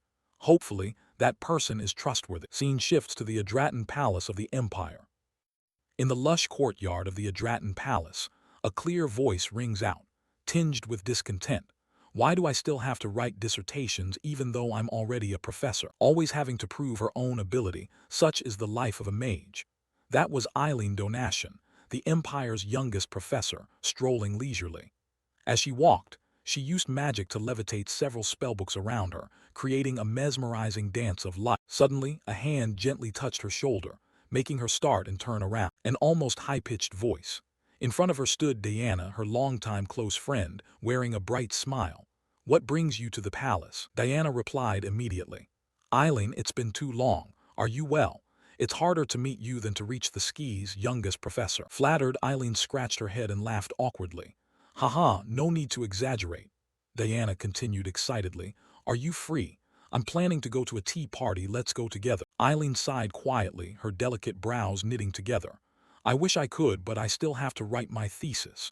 Diana nodded teasingly, still as diligent as ever. Ah, you look like you did back when you were a student, nothing's changed. Seeing Eileen's unhappy expression, Diana asked immediately, What's wrong? Then she pointed towards the distance, where a luxurious carriage was stopping. That's Viscount Julian's carriage, isn't it? Eileen turned her head, her gaze passing over the carriage bearing the Prasen crest, symbol of the Criffart family's branch house. It's definitely his carriage, she thought silently, a complex feeling rising inside her. Diana leaned in close and whispered, I heard he was close to death, but now he's back. What a stubborn guy. Eileen nodded, her voice irritated. That's right. Diana whispered again, her voice mischievous. Hey, don't tell me you still have feelings for him. Eileen blushed and waved her hands hurriedly. What are you talking about? I don't understand. Diana laughed loudly. Haha, little Eileen used to be so adorable. Back then, you even called Julian out to the royal peach tree by the hill behind Veal Academy to confess. Didn't you? Rumor has it that confessing under that tree never leads to rejection. Reminded of the past, Eileen shyly shouted. Come on, let's check the thesis together, secret lover. Diana glanced toward Julian's carriage and casually said, I thought you were busy, Professor. Eileen forced a smile. Suddenly I remembered I'm free too. Haha. Diana kept teasing, you don't have to be so shy. Back then, who didn't like Senior Julian, but surely you were the one who liked him the most. She patted Eileen's shoulder, her voice softening. Thank you for reminding me of the old day. Eileen thought to herself. Her heart heavy, Diana was right. Julian back then was completely different from now. Since returning from the Northern Front and joining Shut Eyes, he had become a different person. Diana pulled Eileen back to reality.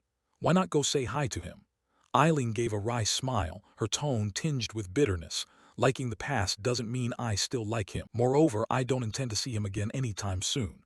Diana was curious why that. Eileen snapped her fingers, producing a dazzling halo of light. I won't be staying at the palace for a while. Diana's eyes widened as she looked at the sparkling letter in Eileen's hand. Oh my God, that's a royal letter, right?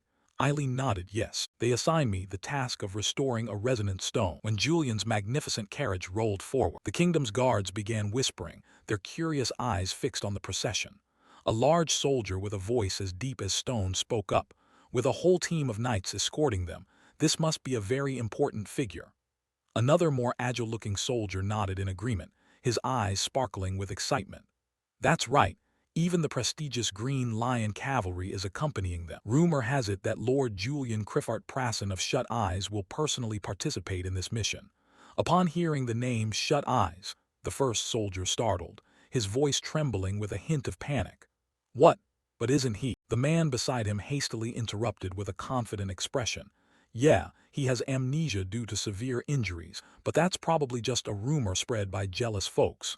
Surviving such a deadly situation, how could he be ordinary? The other soldier frowned skeptically.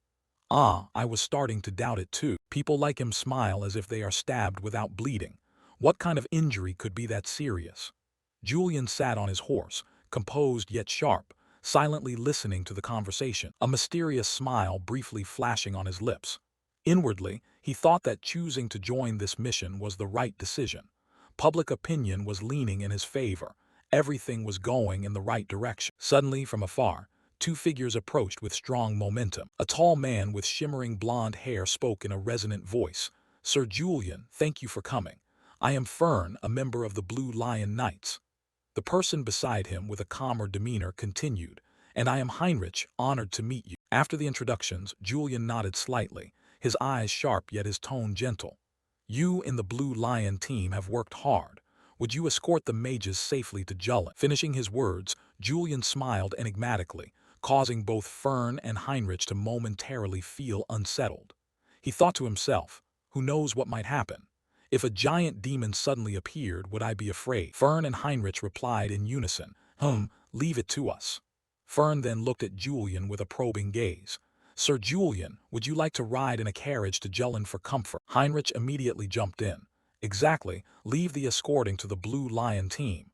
You just need to relax. Julian raised an eyebrow slightly, the smile on his lips unchanged, but inner waves stirred. This offer sounded considerate, but it didn't seem entirely out of kindness toward me. The Blue Lion team is an elite unit of the Empire, mostly composed of high-ranking nobles. Unlike Shut Eyes, where people like me are just a fringe branch. They don't want someone like me to surpass the genuine nobles, do they? He's stroking his chin lightly, eyes glinting with cunning. Usually in novels, anyone who transmigrates lives brilliant and glorious lives. But I, a villain trapped in this chaotic mess, sitting on horseback is truly more comfortable compared to the battle of words. Finally, Julian spoke up, his tone calm but full of authority. Then it's decided. Fern and Heinrich sighed in relief and exchanged relieved looks. Heinrich nodded. Understood, I will inform Lord Eileen when she arrives. Hearing the name Eileen, Julian's expression suddenly darkened. He repeated in a low voice, who? From afar, a graceful figure approached, her long hair flowing in the wind. She waved and spoke with a clear, bell-like voice. The weather is beautiful today, isn't it? I am Eileen Donashian, responsible for resonant stone repairs today. Eileen's eyes swept over Julian, and when their eyes met, the atmosphere seemed to freeze. Her face slightly furrowed. Julian then stammered awkwardly, My lord, about the carriage ride, can we perhaps let that go?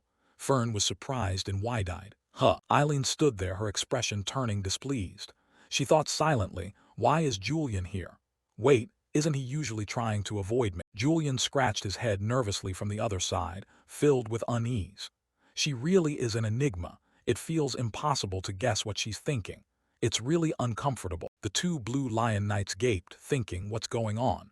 Why the sudden change of mind? Is he asserting his authority? Fern gritted her teeth, a rising sense of discomfort welling up inside. Could it be that Julian has guessed our plan and wants to stay to supervise the mission to reaffirm his position? Just as predicted, he is the type of person who survives in a chaotic royal palace without relying on anyone. But after all, he is only a branch. That's too arrogant. Julian was leisurely riding his horse when he suddenly felt sharp, cold stares like knives piercing his back. He thought silently, nobody told me that the mage who needed escorting was Eileen. It feels like being trapped. Turning to Eileen, she gently lifted the carriage curtain, her sharp eyes fixed on Julian. Inside, she growled, I'm not comfortable either. Given the situation, the mission must be completed as quickly as possible, neatly and decisively.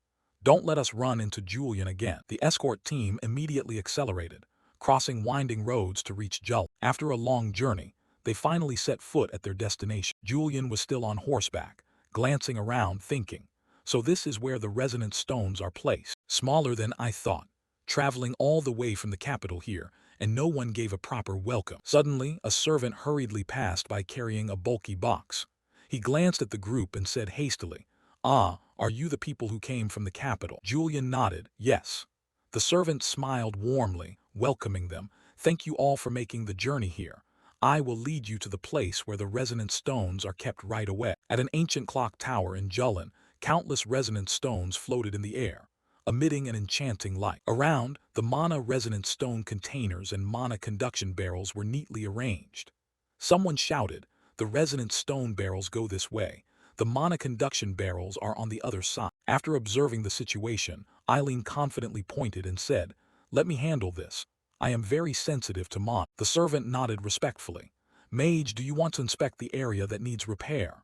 Eileen nodded lightly. Yes, sorry to trouble you. After a while of moving, they went deeper into the clock tower, where the damaged resonant stone was placed. Seeing its poor condition, Eileen sighed. Oh my, this amount of damage can't be fixed with just repairs. I think a large part needs to be replaced. The servant was surprised. Replace it. Eileen smiled, her voice gentle yet full of confidence. Yes, during the replacement, the barrier will temporarily disappear, but don't worry, it won't take long. Upon hearing this, the servant's face brightened. We thank you, mage. Eileen touched the stone, silently thinking that all preparations were complete. Now all that was left was to inform Julian that the barrier would temporarily lose its effect. But I really don't want to see his face at all. Oh well, let's just treat this as work, Eileen. After all, you are a mage. She stepped outside and walked toward Julian, who was standing pensively. Eileen took a deep breath and spoke. Lord Julian, I have something to tell you. Before she could finish, Julian swiftly glanced away like the wind, as if avoiding something terrifying. Eileen was stunned, her face darkening.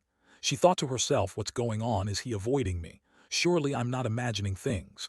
Could it be that he knows I have feelings for him? No, that can't be. Frustrated, Eileen hurriedly chased after him, shouting, Lord Julian, I'm talking about something important. She quickened her pace and grabbed Julian's cloak, her voice angry. Hey, why do you keep avoiding me? Julian turned around, forcing a smile. Avoiding you? When? It's just that you keep trailing after me. Eileen clenched her teeth in anger and shouted. What? She thought to herself, what's wrong with this guy? Acting as if I'm the one pestering him. Just then Julian's gaze suddenly changed, becoming cold and sharp. Before them, a few eerie figures emerged from the void, their malevolent aura spreading. Eileen screamed, demons. Julian was startled, demons. Eileen angrily struck Julian on the head. I already told you the barrier has temporarily lost its power, so demons can appear. If you hadn't been avoiding me, I would have explained this clearly. Suddenly, a pitiful scream echoed.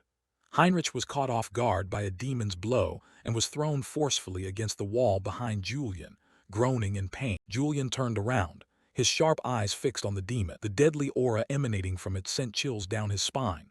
A thought flashed through his mind. This is a second-tier demon, more dangerous than I thought. Looking at the hideous demon before him, Julian thought, his heart pounding.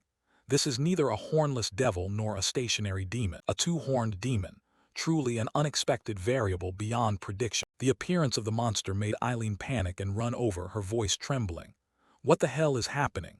Julian immediately shouted, his tone sharp and cold. Stop, it's very dangerous. Looking at the fierce, two-horned demon before her, she trembled slightly, her eyes wide with terror.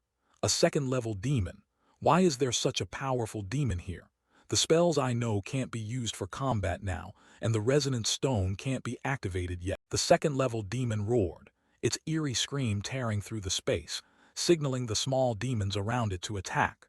Receiving the order, the small demons rushed forward like moths to a flame, aiming straight at Eileen's group. A demon leapt at her, sharp claws glinting in the darkness. At that very moment, Julian dashed forward like lightning, standing in front of Eileen. The sword in his hand swung up, delivering a powerful slash that split the demon in two, making it collapse to the ground. He turned back, his sharp gaze fixed on Eileen. Get a grip, you're already panicking over this. How embarrassing, I'll handle this side. And you do your job. Eileen blinked in confusion, repeating my job. Julian pointed toward the resonant stone, his voice deep but commanding. Fix the resonant stone immediately. My mission is to protect you. Then he gave a teasing smile. Or have you been so scared that you forgot what you need to do? Hearing this, Eileen's face flushed red, both embarrassed and angry. She turned her back and walked away, not forgetting to shout loudly, I'll finish fixing it in 7 minutes. Be careful, Julian, she added awkwardly, her voice gradually fatting. Don't get hurt, I don't have magic to heal. Julian nodded slightly, a confident smile on his lips. Rest assured, I'm not easily hurt. Then he turned back to face the two-horned demon growling ahead, his hand gripping the sword hilt tightly. Julian thought to himself that he sounded tough, but in reality, he was scared to death. He hadn't expected that his very first real battle would be against a two-horned demon. Too many eyes were watching. If he ran away, the rumor would spread everywhere, and he would immediately be suspected. If I really am Julian. Suddenly from afar came the sound of rapid footsteps. Fern led the Green Lion Knight squad, shouting loudly, Wait, we, the Green Lion Knights, will eliminate this demon. The whole team immediately charged forward, swords and shields sparkling under the dim light. After a series of well-coordinated attacks, they stepped back, leaving the demon growling in fury behind. Fern wiped sweat from his brow, thinking to himself that as long as they coordinate well, this two-horned demon is nothing. He turned to Julian with a mocking smile. Ha ha, afraid of the two-horned demon? That doesn't seem like you at all, Julian. Hearing the provocation, Julian just gave a faint smile, thinking to himself that it was true. But just then Fern's expression changed, his voice trembling. Could it be that you are laughing? Julian looked up, his eyes burning like flames, his face cold but exuding overwhelming aura. Inside, he roared, Right now I am Julian. In this life-or-death situation, if I truly am Julian. Before he could think further, the demon snapped its fingers. A mysterious blue flame summoned around Julian. He stood there, still lost in thought. If it were Julian, he would surely be smiling, enjoying this moment. Suddenly, a system notification sounded in his mind. The innate swordsman talent activated. Julian rushed forward as fast as a whirlwind, swinging the sword repeatedly, striking straight at the demon. Each slash was precise, leaving deep wounds on the monster's body. Fern witnessed the astonishing scene and exclaimed, Was it just one strike that caused such devastating damage? Unbelievable. Julian smiled, thinking silently, good, it's working. He kept moving continuously, changing position, launching relentless attacks. The more he fought, the more excited his expression became, as if he was immersing himself in the battle. But then the demon's eyes suddenly glowed red, staring straight at Julian. When that gaze met his, Julian froze, heart pounding. Damn. The monster swung its arm, delivering a powerful blow, sending Julian flying far away. He slammed hard onto the ground, blood spurting from his mouth, pain spreading throughout his body. Julian clutched his wounds, thinking silently, the pain is so intense that he can't even breathe. Even a worm struggles when stepped on, let alone me. Before he could gather himself, the demon roared, swinging its sword in a terrifying strike that sent earth and stones flying everywhere. Dust obscured the vision. A guard shouted, his voice trembling, unable to believe it. Even Sir Julian was hit. Fern stood beside him with a triumphant smile, thinking to himself, how could someone like him fight a two-horned demon? Now it's my turn to command. But at that moment, another soldier yelled loudly, Look. The shout caught Fern's attention. He turned his head, and through the thick smoke, a figure gradually appeared. Julian gripped his sword tightly, emitting a brilliant light as he stood tall and firm. A stunned soldier exclaimed, That blue light is the Moonlight Sword. Julian's eyes burned red like fire as he stared straight at the demon. An announcement from the system sounded. Moonlight Sword activation incomplete. He grasped the sword's hilt tightly, his aura exploding, ready for the next strike like an unyielding war god on the line between life and death. Julian felt the rushing power from the sword, murmuring inwardly, Although it's only a quarter of the original strength, This much is enough to gain an advantage, right? Immediately, he raised the sword high and swung a sharp slash at the charging monster. Suddenly, his expression became crazed with excitement. The monster's eyes flashed, showing signs of resistance, but Julian still forcefully delivered another strike. He muttered, "The movements are still clumsy, but the attack is extremely sharp. However, I've seen it all because I am Julian." He activated a special skill, thorough understanding. Facing the monster's continuous attacks, Julian remained unshaken, only gently smiling. With his flexible body, he easily dodged the attacks just now. Deep in his eyes, the symbol of thorough skill flashed. Thanks to that, Julian avoided all the attacks, causing the guards outside to clench their fists and shout loudly. How did he dodge them all? Fern frowned and murmured, "Is that Julian?" Scene shifts elsewhere. The cracks on the resonating stone are gradually being repaired. Eileen looked at the summoning magic circles before her and said, "Understood. Clench your fist, look down and shout loudly. The barrier has been restored." Hearing that, the monster roared angrily. "What?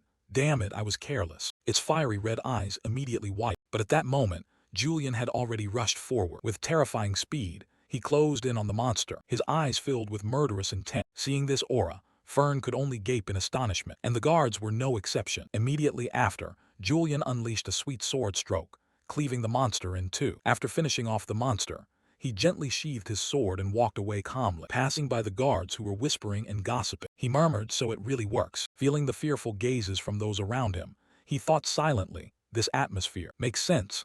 After all, Julian is a villain. It's natural for people to fear this overwhelming power." From afar, a voice called out, "Lord Julian."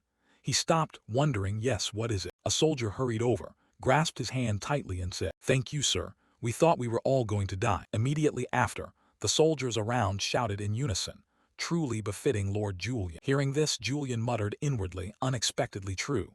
Fern praised him, "Well done, my Lord Julian." Seeing Fern's fearful eyes contrasting with his own calm face, Julian spoke up. "Ah, Fern, could you report the situation back to me? I'm not very familiar with these matters." Fern nodded slightly. "Yes, my lord." Watching Julian's back as he left, Fern muttered, "Completely different, truly distinct."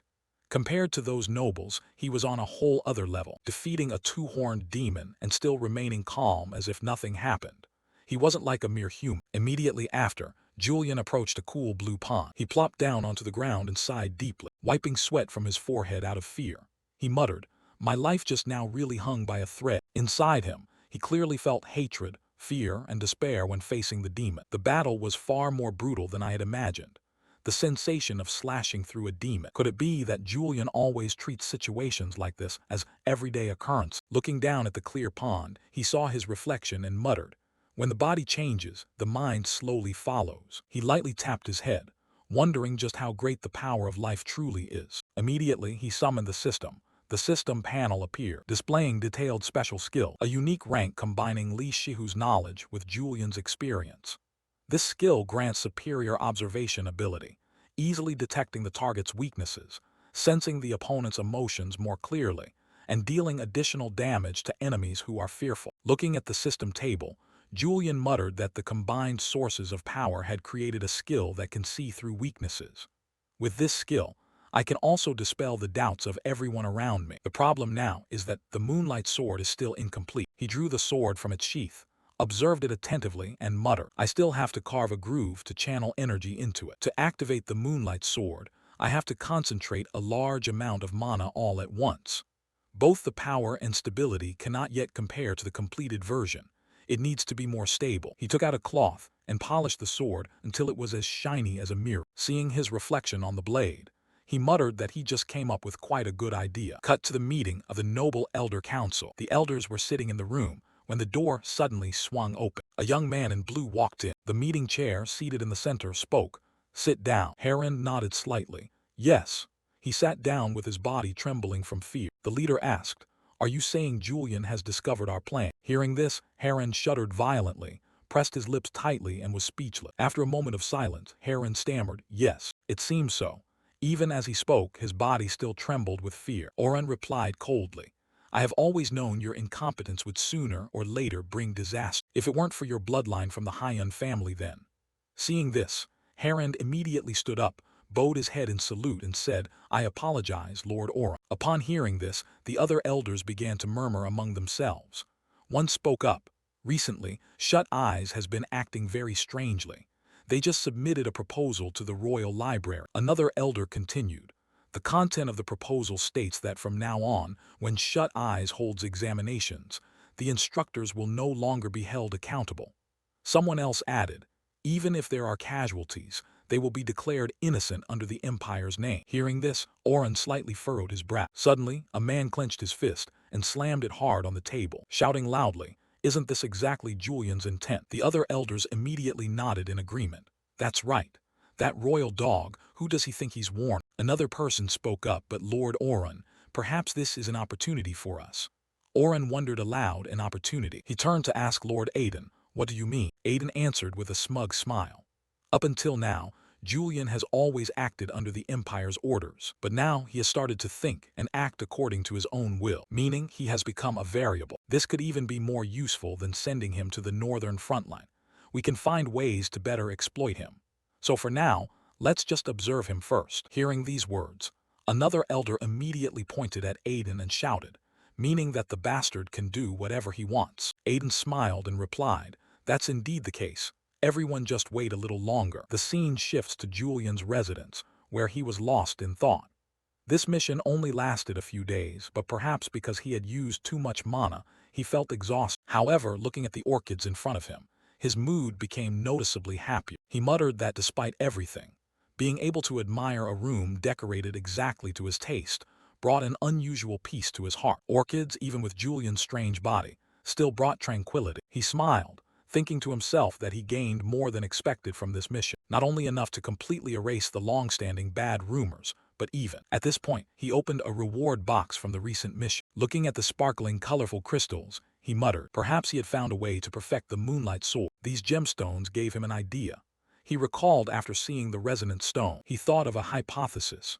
In the world of the current Demon King, everything can contain mana, especially gemstones produced by the Empire, with the highest mana conduction and capacity. That is why resonant stones are refined so well. Holding a gemstone in his hand, he muttered, based on the principle of transmitting energy into the resonant stone. He thought of a way to use gemstones as a medium between his body and the sword. If I can find the right gem to channel mana, of course it must resonate well with my mana.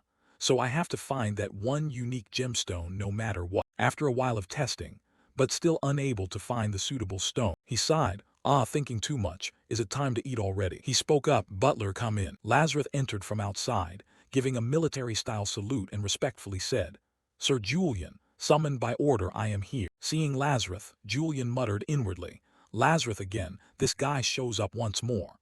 Lazarus continued, "The commander requests you come directly to the Royal Library to report on the mission." Julian wondered, "Directly?" Lazarus nodded. "Yes, that is correct." Julian stood up from his chair and said, "Then please help return these gemstones to the vault." He muttered inwardly, "Looks like finishing the moonlight sword will have to wait. The Royal Library, they care about my condition enough to summon me, huh? Suspicion about my memory loss has not yet been completely lifted." As he was about to open the door and leave, Lazarus called after him, "Sir Julian." Julian turned around. "Is there something else?" Lazarus presented the damaged stones and asked, "What should be done with these broken stones?" Julian promptly replied, "Just throw them away." Lazarus nodded slightly, "Yes, sir." But inwardly he lamented, "My God, such precious materials being thrown away is truly wasteful." After some traveling, Julian arrived at the Royal Library. As he walked, he glanced around, thinking to himself that this place was vastly different from the Shut Eyes headquarters. It was astonishingly luxurious. Approaching a butler, he spoke up, "I am Julian from Shut Eyes. I've come to see Seddon of the library." The butler replied immediately, "Lord Seddon is currently in a meeting with a foreign guest. Please wait in the lounge." Julian nodded, "All right." As he proceeded to the lounge, he muttered to himself, "Someone arrived before me. Surely a person of higher status than Julian in this empire." Opening the door and stepping inside, he was amazed by the splendid and lavish scene. He thought to himself, "So this is the game's lounge. I've never seen this place before. Truly magnificent." Suddenly, his attention was drawn to a sword lying on a long chair. He wondered why a sword would be placed here like this. On impulse, he picked it up. Examining it for a moment, he muttered, "It does not fit this elegant room at all." Though rough, just by looking, one can tell its owner possesses exceptional skill. The blade's body is powerful, reflecting an indomitable spirit. The inscriptions don't even mention. Suddenly, a voice rang out from outside. Step away from that sword immediately, you traitor. Hearing the voice, Julian thought to himself, without turning around, I already know who that is. The person continued, that sword is a gift from my master. Before Julian appeared a noble young lady from the esteemed knightly Rondoble family of the Empire. She was one of Hayden Reich's most outstanding prodigies. In the game, she was killed by Julian himself. She is Lynn Rondoble, Hayden Reich's unique lion disciple. He muttered to himself, perhaps she would be the key to escaping this game world. Lynn Rondoble, a noble young lady from the prestigious knightly Rondoble family of the Empire, and at the same time, one of Hayden Reich's most outstanding disciples. She possesses exceptional talent enough to one day surpass even Julian. Not only talented, Lynn also stood out with her magnificent beauty. Among players, Lynn's wedding dress always topped the polls for popularity. Though now he was Julian, no longer Shihu Li, he still couldn't help but admire her. At this moment, Lynn slightly frowned and spoke. What do you intend to do with my master's sword? A system panel appeared, displaying negative emotions in hateful colors. Seeing Lynn, Julian smiled and explained, I just want to admire it. He muttered inside, maybe I should tease her a bit to extract more information. He spoke teasingly, I didn't expect someone like you to leave a sword lying around so carelessly. Lynn took the sword calmly and replied, ha ha, don't you realize this is my master's sword, not some adventurer's sword to be carried recklessly across the imperial palace like you. Receiving the exact answer he wanted, Julian thought to himself, she has gone in. Just as I predicted, Lynn is an extremely diligent and upright person. Taking advantage of the opportunity, he suddenly asked, the guest who arrived before me must be the holy master Hayden Reich, right? Lynn frowned, replying coldly, what does that have to do with? Julian smiled wryly, I'm just curious, after all, he was once my master. He continued to think, clearly she has negative feelings towards Julian, but I want to see how negative they really are. Hearing this, Lynn tightened her grip on her sword and angrily shouted, what did you just say? How dare you mention my master like that? The system immediately sent a notification, indicating a negative, angry tone. Seeing this reaction, Julian frowned slightly, muttering just as expected, I can feel intense anger. I deliberately teased her, but now I want to apologize on Julian's behalf. Suddenly, someone opened the door and stepped into the waiting room. Speaking up, Miss Lynn, please come to the secretary's office. Lynn immediately turned and said, then goodbye, Julian. After a few steps, she turned back, pointed her finger at him, and declared, I hope we never meet again. The butler suddenly spoke up, ah, they also called for you, Mr. Julian. Hearing this, Lynn blushed deeply with embarrassment, wishing she could find a hole to crawl into. Sensing her embarrassment, Julian murmured, just act cool as Julian, maybe I'll soon meet that master. He said cheerfully, don't be so cold to me, Lynn, after all, we once had the same master. Lynn turned angrily and replied, but not anymore, never mention my master again. Having said that, she turned away and left. Julian was lost in thought, preparing to meet his favorite character in the form of the one who betrayed that person.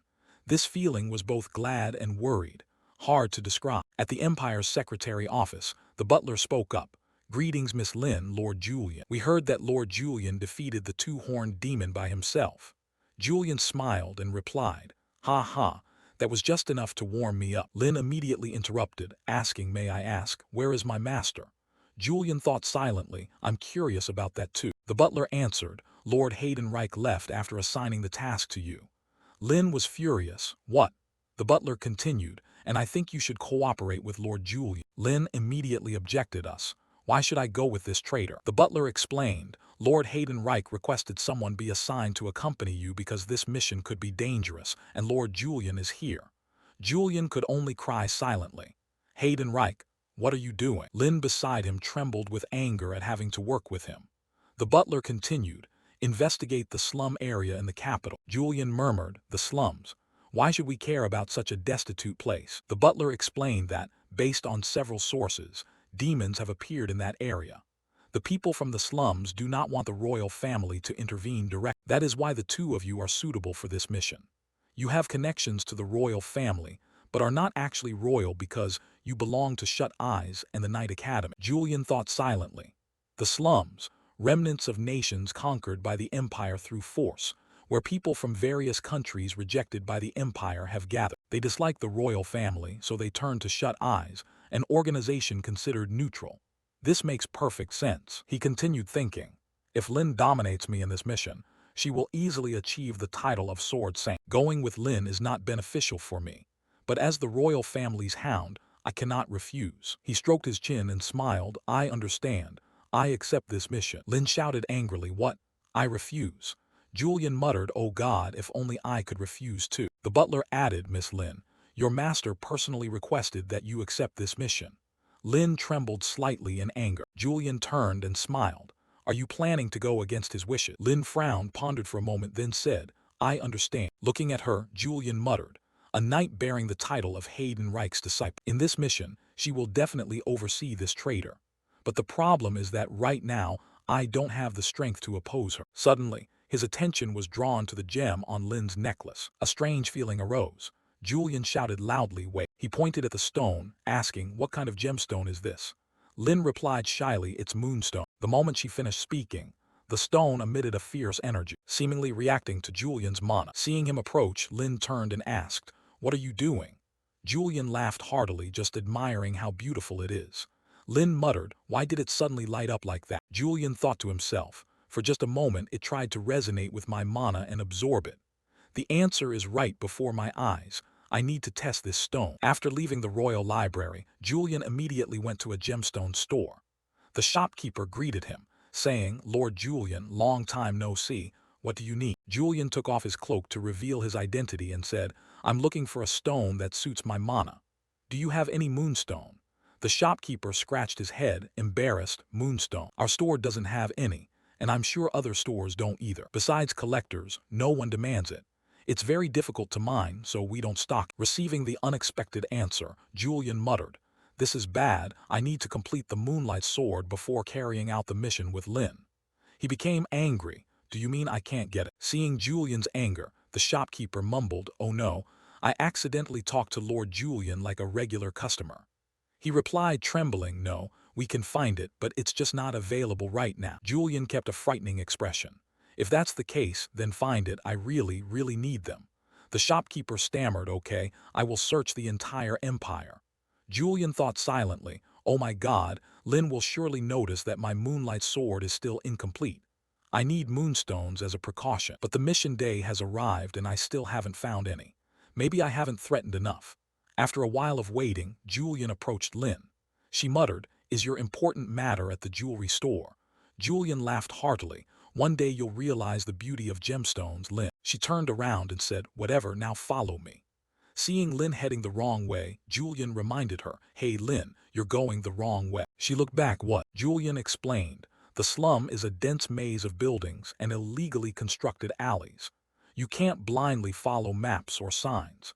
He began to demonstrate his bookish knowledge about the game. Lin held the map irritably. I'd rather follow signs than follow you. Julian smiled but thought to himself that she was right. Yet, the eastern slum felt like a deadly wall for a newcomer.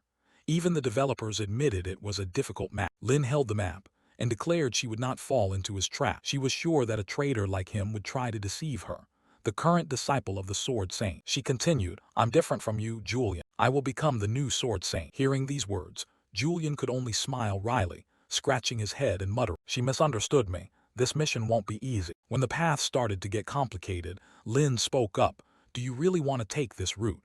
That warning sign isn't just for decoration. She glanced at Julian and asked, first of all, Mr. Julian, have you ever been to this slum area before?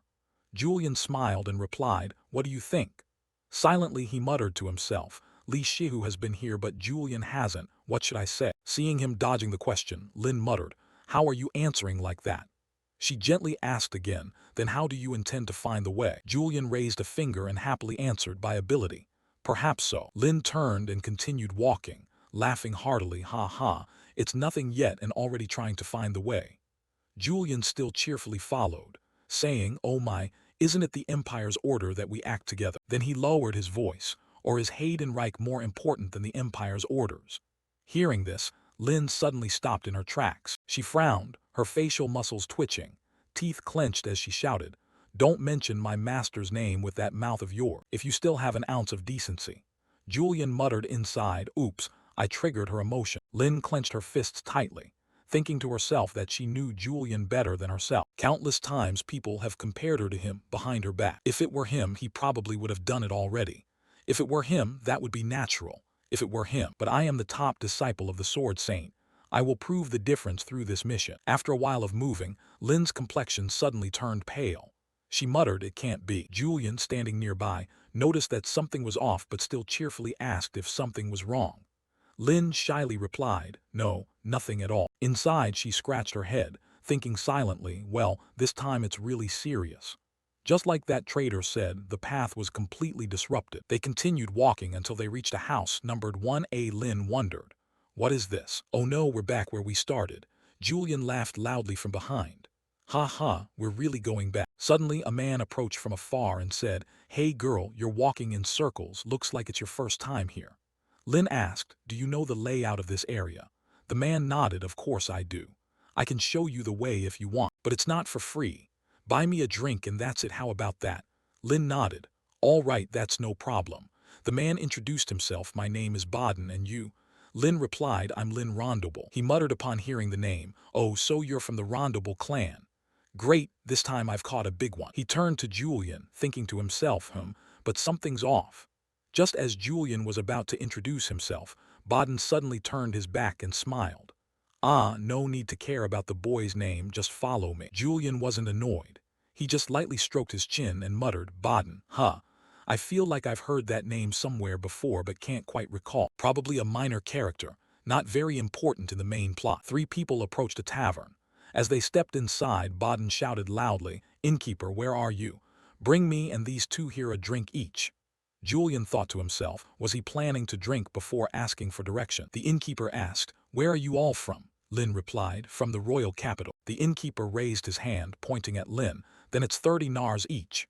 Lin wondered, 30 nars. Baden stepped closer teasingly, "Don't you have the money? The price in this slum is a bit steep, miss." Lin calmly replied, "Not at all, 30 nars is too easy." "Really only 30 nars?" Looking at the shining gold pouch in front of her, Baden muttered, "Typical noble daughter.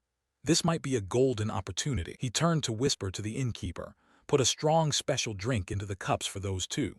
When those imperial dogs get drunk, I'll rob them clean." The innkeeper nodded, and secretly poured some powder into the cups of the two. Baden cheerfully brought out the drinks, saying, "Here, drink up.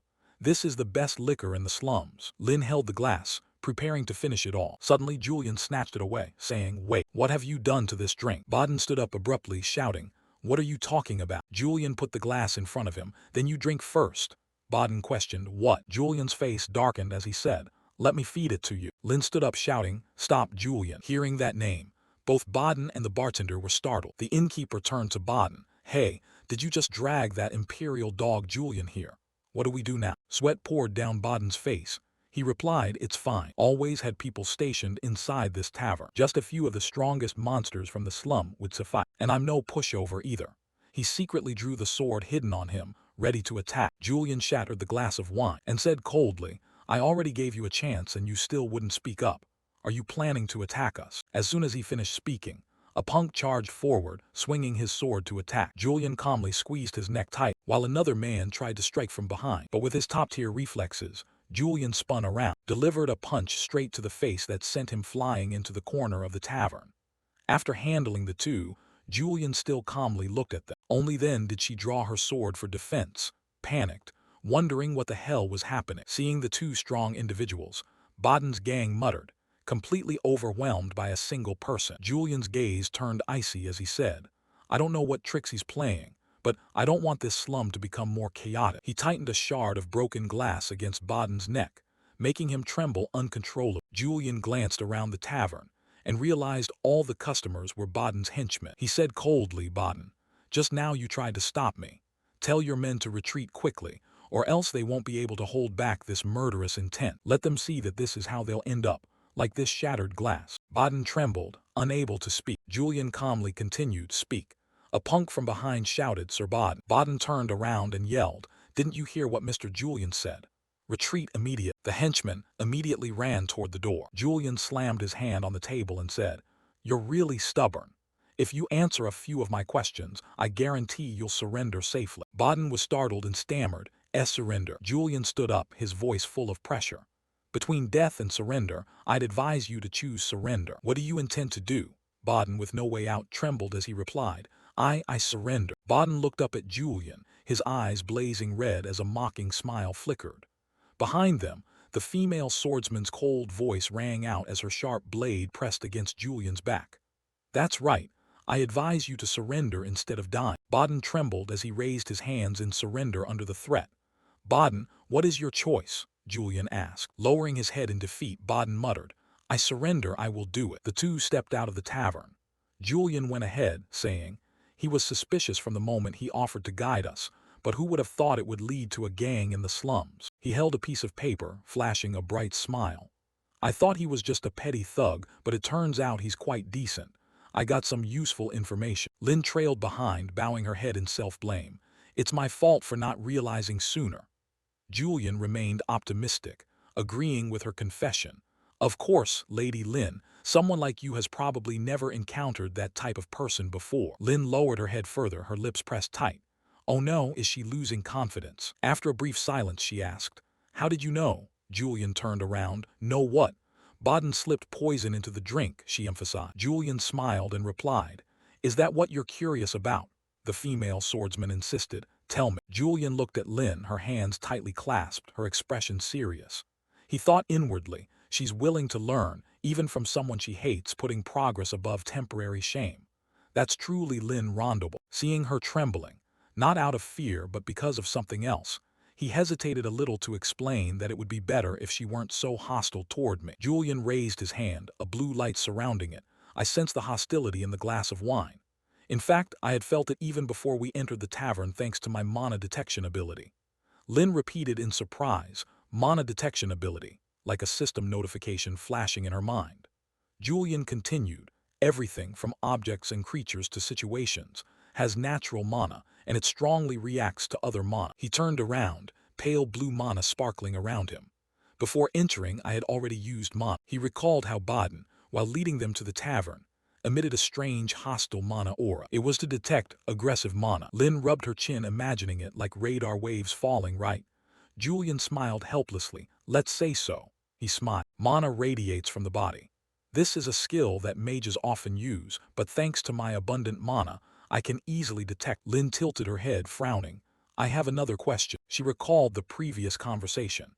He didn't ask Baden about demons, but about living conditions in the slum. Julian smiled in acknowledgement. "That's right." Lin was confused. "Didn't we come here to investigate demons?" Julian kept smiling as if nothing was wrong, making Lin even more perplexed. "Usually, yes," he said before revering the question. "What do you know about demonization?" The female swordsman hesitated and answered, "The remnants of the demon king Barbatos possessing all creatures that are not human." She visualizes a fierce demon with long horns transforming the victim. "Isn't that what demonization means?" Julian softly replied, "Usually yes, but the geography of this slum is unusual. The capital near the slum is surrounded by resonating stones. No demon can enter. Nearby there is no forest, so no animals, only humans." Lin turned pale upon realizing this. Her body stiffened and trembled. "So you mean only humans remain as hosts?" Julian smiled, thinking silently, just like in the game. He nodded lightly. "Yes, I believe the people here are undergoing demonization." Lin held her forehead and shook her head in disbelief. "I was foolish to believe you even a little." Julian confidently raised 3 fingers. 3 houses. He laughed. "That's the house numbers that will come to the pharmacy to get fever medicine this week. They say high fever is a sign of demonization, right? If I'm wrong, I'll do anything you want, Miss Lin." Lin remained uneasy, thinking to herself, what should I do? Should I trust this cheeky statement or not? As dusk fell, the sky turned fiery red. A few black birds flew swiftly by, crying out alarms. Lin smiled brightly, exhaling softly. Only one house remained. Julian walked behind, praising. She looked satisfied. She glanced at him, gesturing excitedly. "What he said about humans being demonized if we haven't seen it yet. Isn't that a good thing?" Julian nodded in agreement. "I think so too." They reached the last house. Julian thought this was the last, hoping it was true. He knocked on the door several times, then stopped. No one was home. An old man with bloodshot eyes peeked out, asking wearily, "Someone there?" Julian leaned over to observe. "What is this? Not yet demonized." But he smiled warmly. "How are you today, sir?" He thought this sneaking around meant he was hiding something. Julian sniffed the air, thinking he had encountered this scent before during missions involving resonant stone. He rubbed his chin and made a bold guess. the smell of demon blood. Lin spoke up, greeting them, "We are from the court." The old man froze. Julian added, "I am Julian of Shut Eyes." The old man's eyes widened in surprise. "Shut Eyes, Julian." His attitude shifted suddenly, shouting, "Get lost. Stay away from my house." As the door slammed shut, Julian pushed forcefully. The door burst open. The old man fell flat onto the floor. Brushing his hands, Julian looked down. "Thank you for your cooperation." Lin worriedly pleaded, "Julian, at least explain what has happened." Julian ignored Lin's words and stepped forward, sarcastically, "You're too kind, Miss Lin." The female swordsman grew more confused. "What do you mean?" Julian's red eyes flashed. A gloomy smile. "One day, that kindness will wear you out." Without further words, Julian approached a door tightly locked with iron chains, ignoring Lin's protests. "We are here to investigate, not to chase. Do you think the Empire will accept this forcible action?" He replied coldly, "The Empire only cares about results." Miss Lin's eyes widened in surprise. "What?" Julian held up a piece of paper and looked at the steaming bowl of soup on the table. "Dinner, sir. According to housing data, he lives with his son, but this is a ration for 3 people." The old man pointed nervously. I have guests." Julian stirred the soup, smirking, "This soup is unusually red. So you didn't just come here to buy fever medicine." He smiled and pointed at the bowl. "You put sleeping medicine in the soup to drug your customers and turn them into a meal, right?" Then pointed at the locked door behind him. "To let the demon behind that door out, right?" Lin gasped in shock while the old man trembled, unable to speak. Suddenly he lunged toward the door, shouting, "Run, my son." He fumbled with the keys, trying to unlock it. The door sprang open, releasing a thick red mist. "Hurry, run." The old man screamed in horror, looking at the sharp claws raised high. "Is that my son?" he stammered before a painful scream echoed throughout the house. The demon roared terrifyingly, its blazing red eyes flashing with a strange menace. Lin gritted her teeth and held her sword tightly, ready to fight. A true demon possessing a human host. She charged forward, determined. "I must take it down first." The demon's red eyes narrowed, and with a swipe of its claws, it easily threw Lin flying. She slid across the floor, shards scattering everywhere. Julian glanced at her trembling hands on the sword. That sword. This might be Lin before awakening in the story. He recalled the conversation after leaving the tavern. That's why she asked about mana. At this rate, Miss Lin is in danger. Julian smiled softly, stepped forward toward her. Lin shouted, "I don't need help." He took off his cloak, grasping the sword glowing blue, ready to fight. "No need for help. This is part of my mission." He turned to Lin with a smile. "And I can't let the beloved disciple of the Holy Sword get hurt." His red eyes flashed, thinking silently that it's better to avoid unnecessary rumors. "The problem is that the Moonlight Sword is incomplete.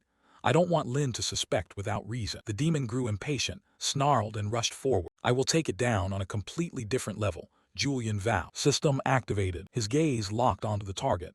A notification flashed. X-ray vision feature activated. Julian squinted as blue light from the system flickered, scanning the demon's body quickly to find weaknesses. In an instant, every detail of the beast appeared like a map in his mind. With decisive movements, he launched a series of sharp slashes, the blade whistling through the air, aiming straight at the newly discovered weak spots. Spinning gently, Julian glanced at the demon, thinking silently, cornered. But just as he was about to finish it off, the demon roared. The wounds on its body closed rapidly, as if never attacked. Lin charged in, the sword in her hand blazing, confronting the demon head-on. Julian watched her struggle, sweat beading on her forehead, her hands gripping the sword trembling slightly. He cursed under his breath, "Damn it, it has healed." Tension rising, he shouted loudly, his voice echoing in the cramped room, "Miss Lin, create an opening, I will counterattack." Lin clenched her teeth, facing the overwhelming power of the demon. Her face was pale, her eyes shining with determination mixed with worry. Suddenly, her gaze flicked over the unusually red bowl of soup on the table, an idea flashing like light. Gripping the hot ceramic bowl tightly, she thought this had to work. With all her strength, she hurled the bowl of soup forcefully at the demon's face. The bowl shattered, the red liquid splattering everywhere. The beast staggered, roaring in pain, clutching its face and shaking its head, trying to regain focus. Lin closed her eyes and took a deep breath, concentrating all her energy. "Good, it's distracted," she muttered. The sword in her hand burst into a dazzling white light like a blazing flame in the darkness. "Focus, it has to count." But at that moment, the demon's giant arm swung out, lightning fast, grabbing her. Lin was lifted off the ground, a tremendous force making her cough up blood, her lips trembling. "Damn, it has traced my scent. I'm too arrogant," she thought. Her grip loosened, the sword clattered to the floor. "I can't create an opportunity.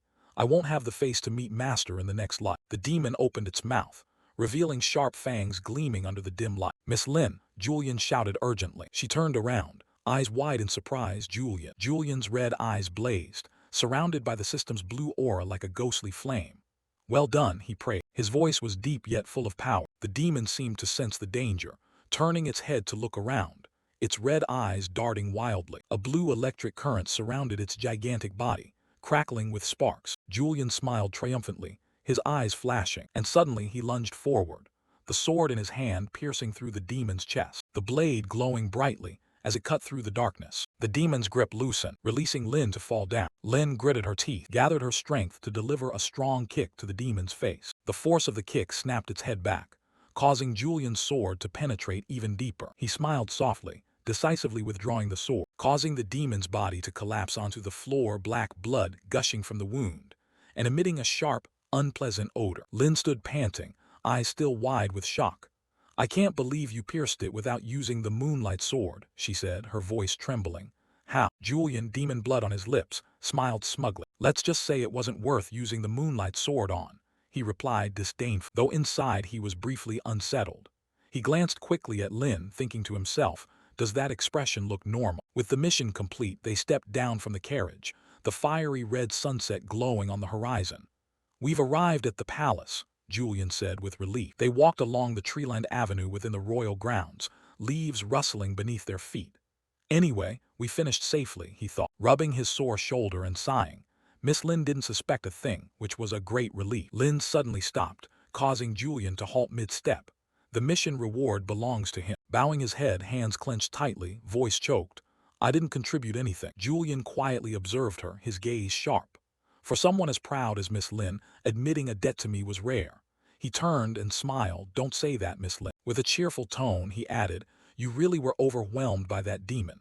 Lin frowned, clearly displeased with herself.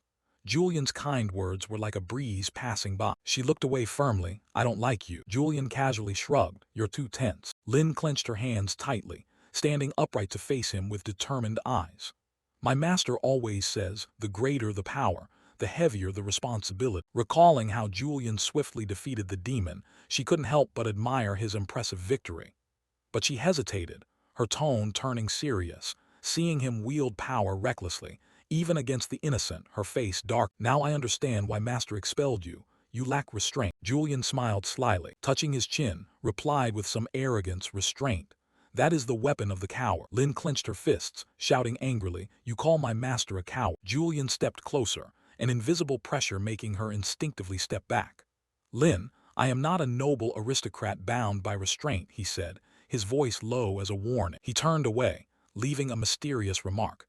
You need to realize there are people like that in this world. Lin stood still, muttering, what does that mean? Julian waved goodbye, smiling triumphantly as he walked away. Whatever you say, you did well. Thank you for sharing the mission reward, ha ha. Leaving behind, Lin sighed irritably, her legs heavy. He was truly hard to understand. She muttered under her breath, her eyes still troubled. Restraint was not only for nobles but for all knights. A clattering carriage stopped. A middle-aged man called out loudly, going home. Lin looked up and recognized the familiar face. Uncle Urgin warmly invited her. You look exhausted, come on, I'll take you back to the manor. Lin nodded politely in response. Yes, thank you, uncle. The carriage rolled along the dirt road, the steady clip of horse hooves blending with the evening breeze. Inside, Urgin gently asked, the mission must have been tough, did everything go smoothly? Lin gave a faint smile and nodded, yes, for the most part.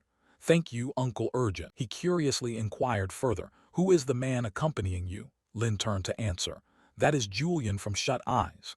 Urgin nodded solemnly, his gaze briefly filled with worry. I suspected as much, a stranger's face. He recalled Julian's arrogant, indifferent demeanor and shared. The Council of Elders is in turmoil because of him. I heard he is pressuring them through the royal family. Lin silently nodded. I understand. Urgin folded his arms, his tone serious. That man is putting pressure on the council. Nobles shouldn't act that way. His words made Lin flinch slightly, like a missing puzzle piece suddenly fitting together. That's right. A branch of the family. She thought, recalling Julian's words. So that was his intention. She muttered, her eyes swirling with confusion. Urgin continued, his voice warning. Stay away from him, Lin. That person is dangerous. After all, you deserve to be a disciple of Hayden Wright. Perhaps he is not as talented as we think. Lynn slowly shook her head, her voice firm. That's not the case, uncle. She looked up, her eyes lighting up. Whatever he is truly talented. You may have doubts, but she clenched her hands tightly, reluctantly admitting that he is strong. The sky had darkened. The lights from the magnificent mansion cast a glow, illuminating the path. Inside the sealed room, a mysterious figure sat at the table as a low voice sounded. Julian, what exactly have you done? Ordwin's face darkened, his gaze sharp as a blade staring straight at Julian. Julian forced a smile, trying to remain calm. What do you mean? But inside he was entangled in knots. Impossible. Images flashed through his mind. An angry tavern keeper demanding compensation, and slum residents whispering complaints in fear. Sweat dotted his forehead. He thought, I've gone too far, this is causing big trouble. Ordwin frowned. His gaze grew darker, like storm clouds gathering before a tempest. She sighed, holding up 2 thin sheets of paper, her voice cold.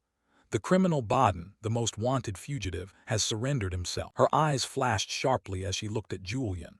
When questioned, he trembled and named you. The mission was merely to confirm the demon's traces. Julian exhaled quietly inside, feeling as if a weight had been lifted. It's just Baden, he thought, trying to hide a slight smile. He spread his arms innocently.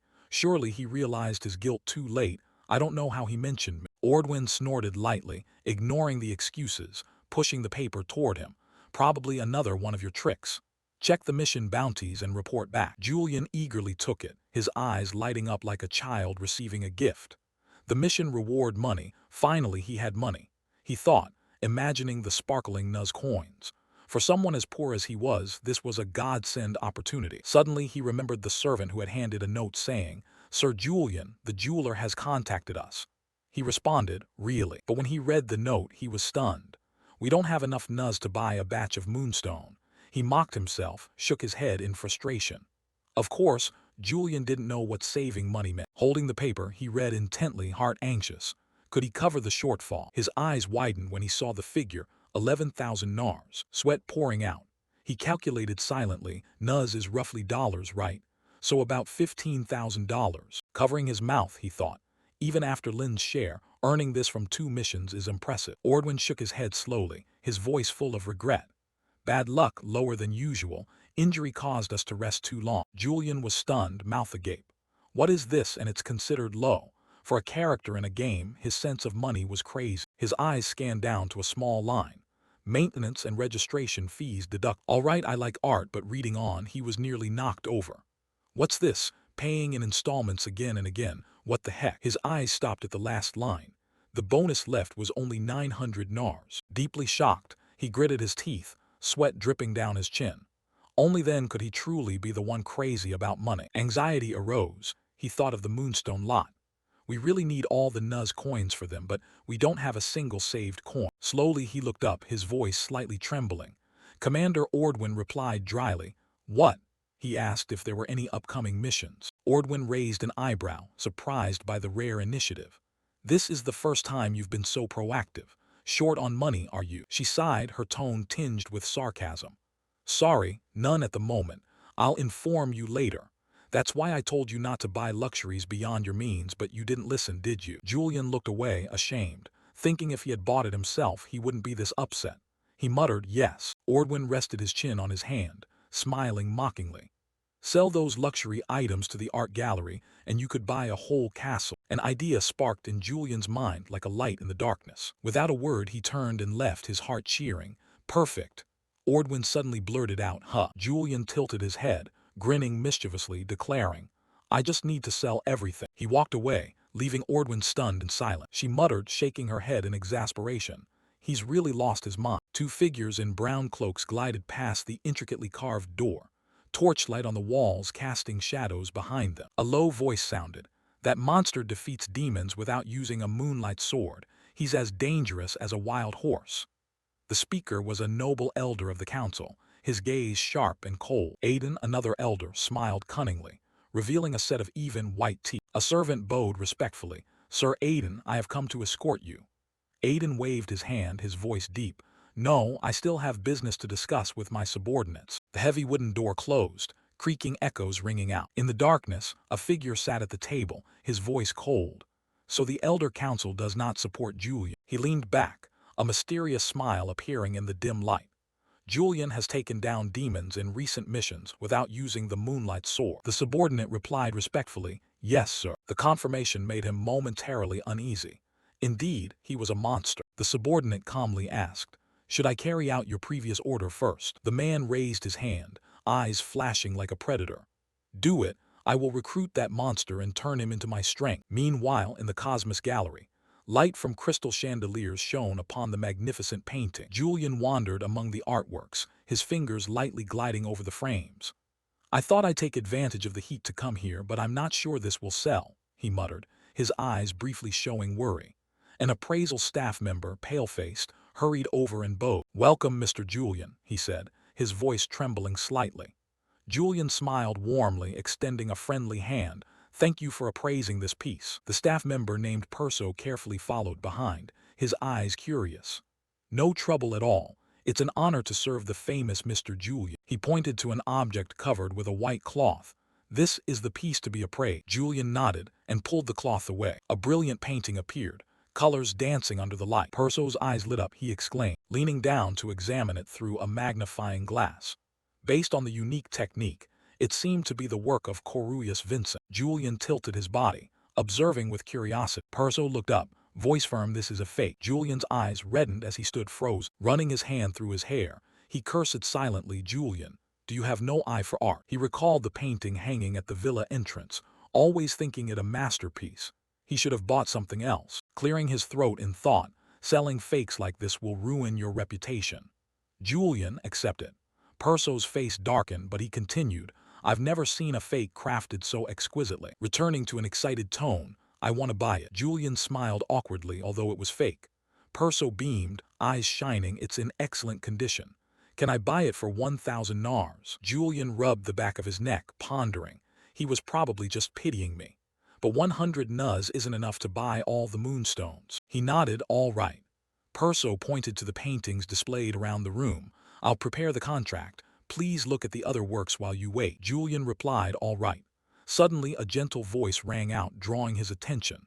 "Selling at that price, is it really okay?" Eileen appeared, beauty-marked and luminous like moonlight, stepping forward with a mischievous smile. "That painting is definitely the original, isn't it?" Faced with the sudden appearance of Miss Eileen, Julian turned sharply, his gaze sharp as a blade, his deep voice filled with suspicion. "What brings you here? And what do you mean by the original version?" He folded his arms, eyes fixed intently on Eileen, his heart pounding lightly with a mix of curiosity and caution. He waited for an answer, not taking his eyes off her. Eileen tilted her head slightly, her gaze flicking over Perso, who was trembling, hands clutching the painting as if it were a lifeline. Her voice hardened, sharp and full of certainty. "My cousin has several works displayed here, but let's set that aside." Suddenly, Eileen's eyes turned cold and sharp like blades, freezing directly on Perso, causing him to feel an invisible pressure weighing heavily on his shoulders, as if crushing his mind. His whole body trembled violently, the painting nearly slipping from his hands, sweat beading on his forehead. Eileen stepped closer, each step light but commanding, her voice cold like a winter wind. "In the Empire, no artist can wield oil paints as masterfully as this." She snatched the painting from Perso's hands, her slender fingers tracing every line, her eyes focused and mesmerized as if lost in a mystery. Suddenly she stopped, her finger pointing at a small corner beneath the painting. "And this signature," she continued, her voice like a steel arrow piercing the air, "it is definitely Cornelius's." Eileen's affirmation plunged the exhibition room into a profound silence, as if time itself had stopped. Julian stood nearby, intently observing the painting, his eyebrows slightly furrowed, eyes glinting with a contemplative light, as though weighing an unrevealed secret. Meanwhile, Perso stood beside them, trembling all over, sweat pouring down like rain, his face pale with panic. He stammered, his voice shaking as if about to break, unable to believe it. "I missed this signature." Julian turned, his gaze icy cold, his voice slow but sharp as a blade, filled with intimidation. "So that means you intended to deceive me, didn't you?" The pressure from his words felt like a heavy stone pressing down on Perso's chest, making his breath difficult. He staggered and collapsed to the floor, clutching his head, his voice trembling with overwhelming fear. I am truly sorry." Julian stepped forward, his hand reaching out as if to grab Perso by the throat. eyes blazing with the fury of a predator about to strike. But at that moment, Eileen quickly grasped his hand, stopping him. "Julian, stop." Her voice was firm yet gentle, her eyes shining with clarity mixed with a hint of worry. "When appraising, anyone can make mistakes. Humans are not perfect all the time." Hearing these words, Julian hesitated. The fire of anger within him gradually subsided, replaced by a feeling of embarrassment mixed with self-reproach.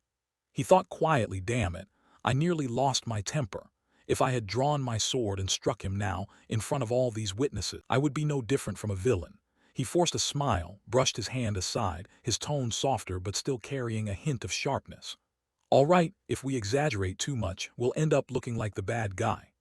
Eileen slightly raised her eyebrow, her lips curved into a mischievous smile, eyes sparkling as if teasing. "It could be even worse than that." Julian's expression shifted briefly, a flicker of embarrassment passing through, but he quickly regained his composure. He turned to Perso, his voice gentle yet exuding an irresistible authority. "If this is the genuine article, the value of the painting would be different, wouldn't it?" Perso remained kneeling on the ground, eyes wide with horror, mouth stammering like someone about to be judged. He hung his head, bowed down to the floor, his voice shouting out in despair. "I'm truly sorry. If this is the original, my gallery doesn't have enough funds to purchase it, even combined with all our assets." Hearing this, Julian burst into loud laughter, his booming voice full of delight, as if he had just found joy amidst this chaos. He stepped forward, placed his hand on Perso's shoulder, his voice turning cold like a final warning. "In life, incompetence sometimes holds you back. Yet still, I'm at a loss. What should be done with this painting?" Tears ran down Perso's cheeks, unable to utter a word, trembling in overwhelming fear. Eileen, standing beside him, softly spoke, her voice gentle yet resolute. "I will help you." Julian turned around, his eyes skeptical yet glinting with curiosity. "You will help me?" Eileen crossed her arms, sighed softly, nodded lightly, her face showing a hint of fatigue. "Yes, I know there is only one person who would buy any painting by Notorious, without asking questions." Julian stroked his chin, pensive, his sharp gaze seeming to pierce through her thoughts, but she raised two fingers to indicate there were only two conditions. First, he must not punish the appraiser. Julian immediately nodded, breaking into a relaxed smile. "Agreed. I had no intention of doing anything to him anyway." Eileen covered her mouth with a fan, her eyes momentarily shy, as if trying to hide a secret, speaking hesitantly, her gaze sparkling with sincerity.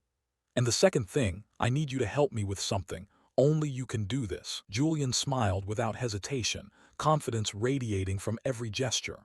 "All right then, I happen to be free." They shook hands, the agreement forged in an atmosphere tense but full of promise. Eileen's voice took on a serious tone, her eyes resolute.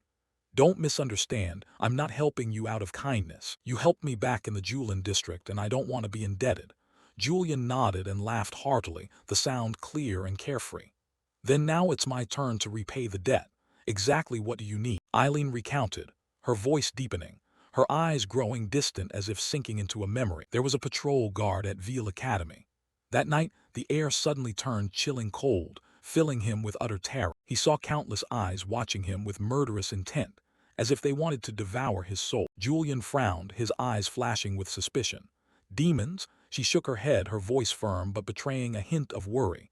"Not exactly." The administration initially paid no attention, but the strange noises at midnight in the old building grew more frequent. Many guards were attacked and injured. Julian furrowed his brows, curiosity mixed with determination igniting in his eyes. "If it's not a ghost, then what is it?" His gaze turned cold, his voice sharp as a knife. "I think it's a demon. The academy is strictly protected, but a demon slipped through a weakened barrier." Suddenly, a deep voice rang out from afar, cutting through the train of thought. "So in the end, you still have to rely on someone else." That was Hardy Godfrey, a professor at Veal Academy. He stepped forward, his tone mocking, eyes sparkling with arrogance. "Pleased to meet you, Julian." Eileen spun around angrily, her eyes blazing with furious fire. "Didn't you see me standing here? Was it too much to just say hello?" Hardy shrugged indifferently, his tone cold. "We're not that close, so why drag such a busy man into this?" Hardy sneered, his eyes flashing contempt. "If you want to shake off the stigma of a secondary family line, you should try harder yourself." Eileen's eyes flickered with anger, her face flushed with indignation. "You're the one who needs to try harder, Hardy Godfrey. Your last essay nearly failed. Wouldn't it be better to rewrite it than to stand here and sneer?" Hardy was furious, his face twisted in pain from being hit where it hurt. "What? The girl from a secondary family dares to be insolent?" Eileen shouted, her voice booming like thunder. "What did you say?" Julian Tay tightened his sword hilt as he stepped forward, his gaze icy cold, like a storm being restrained. Eileen was startled, her heart pounding rapidly, silently wondering if he was angry because his family was insulted or because of his own hot temper. She hurried to speak, her voice trembling. "Wait." But Julian had already drawn his sword, the steel blade flashing under the light, making the air seem to freeze. Eileen closed her eyes, her heart pounding fiercely as if it would burst. Hardy was also panicked, raising his hands to shield his head, his face pale. But suddenly a small stone fell and hit Hardy, head with a dry thud. From the corner of the wall, countless pieces of broken stone fell, revealing disgusting little demon heads, their eyes glowing red like blood. Hardy shouted, his voice breaking with terror. Demons hiding within the walls. Julian did not hesitate, rushing forward like a whirlwind, swinging his sword to take down each little demon, every sharp and precise strike like a deadly dance. Once finished, he turned around, his cold gaze swept over Hai, who was now kneeling on the ground, shouting loudly in panic. "Save me, there's a demon on my back." Julian glanced over, spotting a small demon clinging tightly to Hardy's back, its eyes glowing red with malice. His gaze met the demon, causing it to recoil in fear, as if scorched by his very presence. Julian smiled coldly, his deep voice resonating like a verdict. "Whether from the main line or a branch line, I show no mercy to demons." He tightened his grip on the sword hilt, his eyes burning cold. "If you want to live, you better beg a branch line member to save your life." Julian forcefully plunged the sword into the ground, the steel blade vibrating with a sharp, cold sound, killing the little demon clinging tightly to Hardy's side. Hardy's face turned pale with panic, then suddenly spoke up with a trembling voice trying to sound arrogant. "You're overreacting." Eileen, standing beside him, suddenly jolted, as if she had discovered something terrifying. She pointed forward, her eyes sparkling with a mix of horror and determination, shouting, "There it is." At that moment, the little demons began to gather together, their bodies swelling, emitting strange magical auras like wavy black smoke twisting in the air. Their entire forms grew larger, creating an invisible pressure that made Eileen and Hardy shake with fear, their hearts pounding wildly as if about to burst. Suddenly, they merged into a giant rat with burning red eyes glowing like embers and sharp teeth gleaming with steel. It swung its sharp claws straight toward the group, each step shaking the floor. Sensing the imminent danger, Hardy turned around, eyes wide with terror, and immediately fled, leaving a hoarse scream echoing behind. Meanwhile, Julian stood firm, his face calm like a smooth lake without ripples. He raised his sword, the steel gleaming under the dim light, his voice deep but full of deadly intent. "So this is its true form, the way weaklings gather and struggle, truly contemptible." His words were like a sharp cold blade, causing the giant rat to halt, its blazing red eyes briefly showing fear. The gigantic body trembled in waves. The demon growled, its long tongue protruding, swinging a powerful strike toward Julian, but he remained unflinching, immediately charging forward, the sword flashing like lightning. The two exchanged blows in a deadly dance, each of Julian's slashes precise and filled with force. Finally, a fatal blow landed, making the rat scream in agony, the sound echoing like it tore through the space. Watching the demon wail in despair, Julian thought silently, his gaze cold and sharp. The demon was retreating, its body shrinking. Not letting the chance slip away, he rushed in to face the demon. Clenching the sword hilt tightly, he swung a final strike, sending the rat to the other side in a blinding flash of light. Eileen and Hardy stood outside the protective barrier, watching inside with worried eyes and heavy breaths. When the giant rat was defeated, countless small imps scattered in all directions like shards of a nightmare. Eileen immediately dispelled the magical barrier, her hands trembling from tension. She turned to Julian, her eyes sparkling with admiration mixed with curiosity, and asked why he knew there were demons here. Julian smiled mysteriously, a mischievous glint in his eyes. "That's a secret." But inwardly he thought he had sensed a strange corruption when reading Lord Hardy's records. Yet who here truly understood this game system?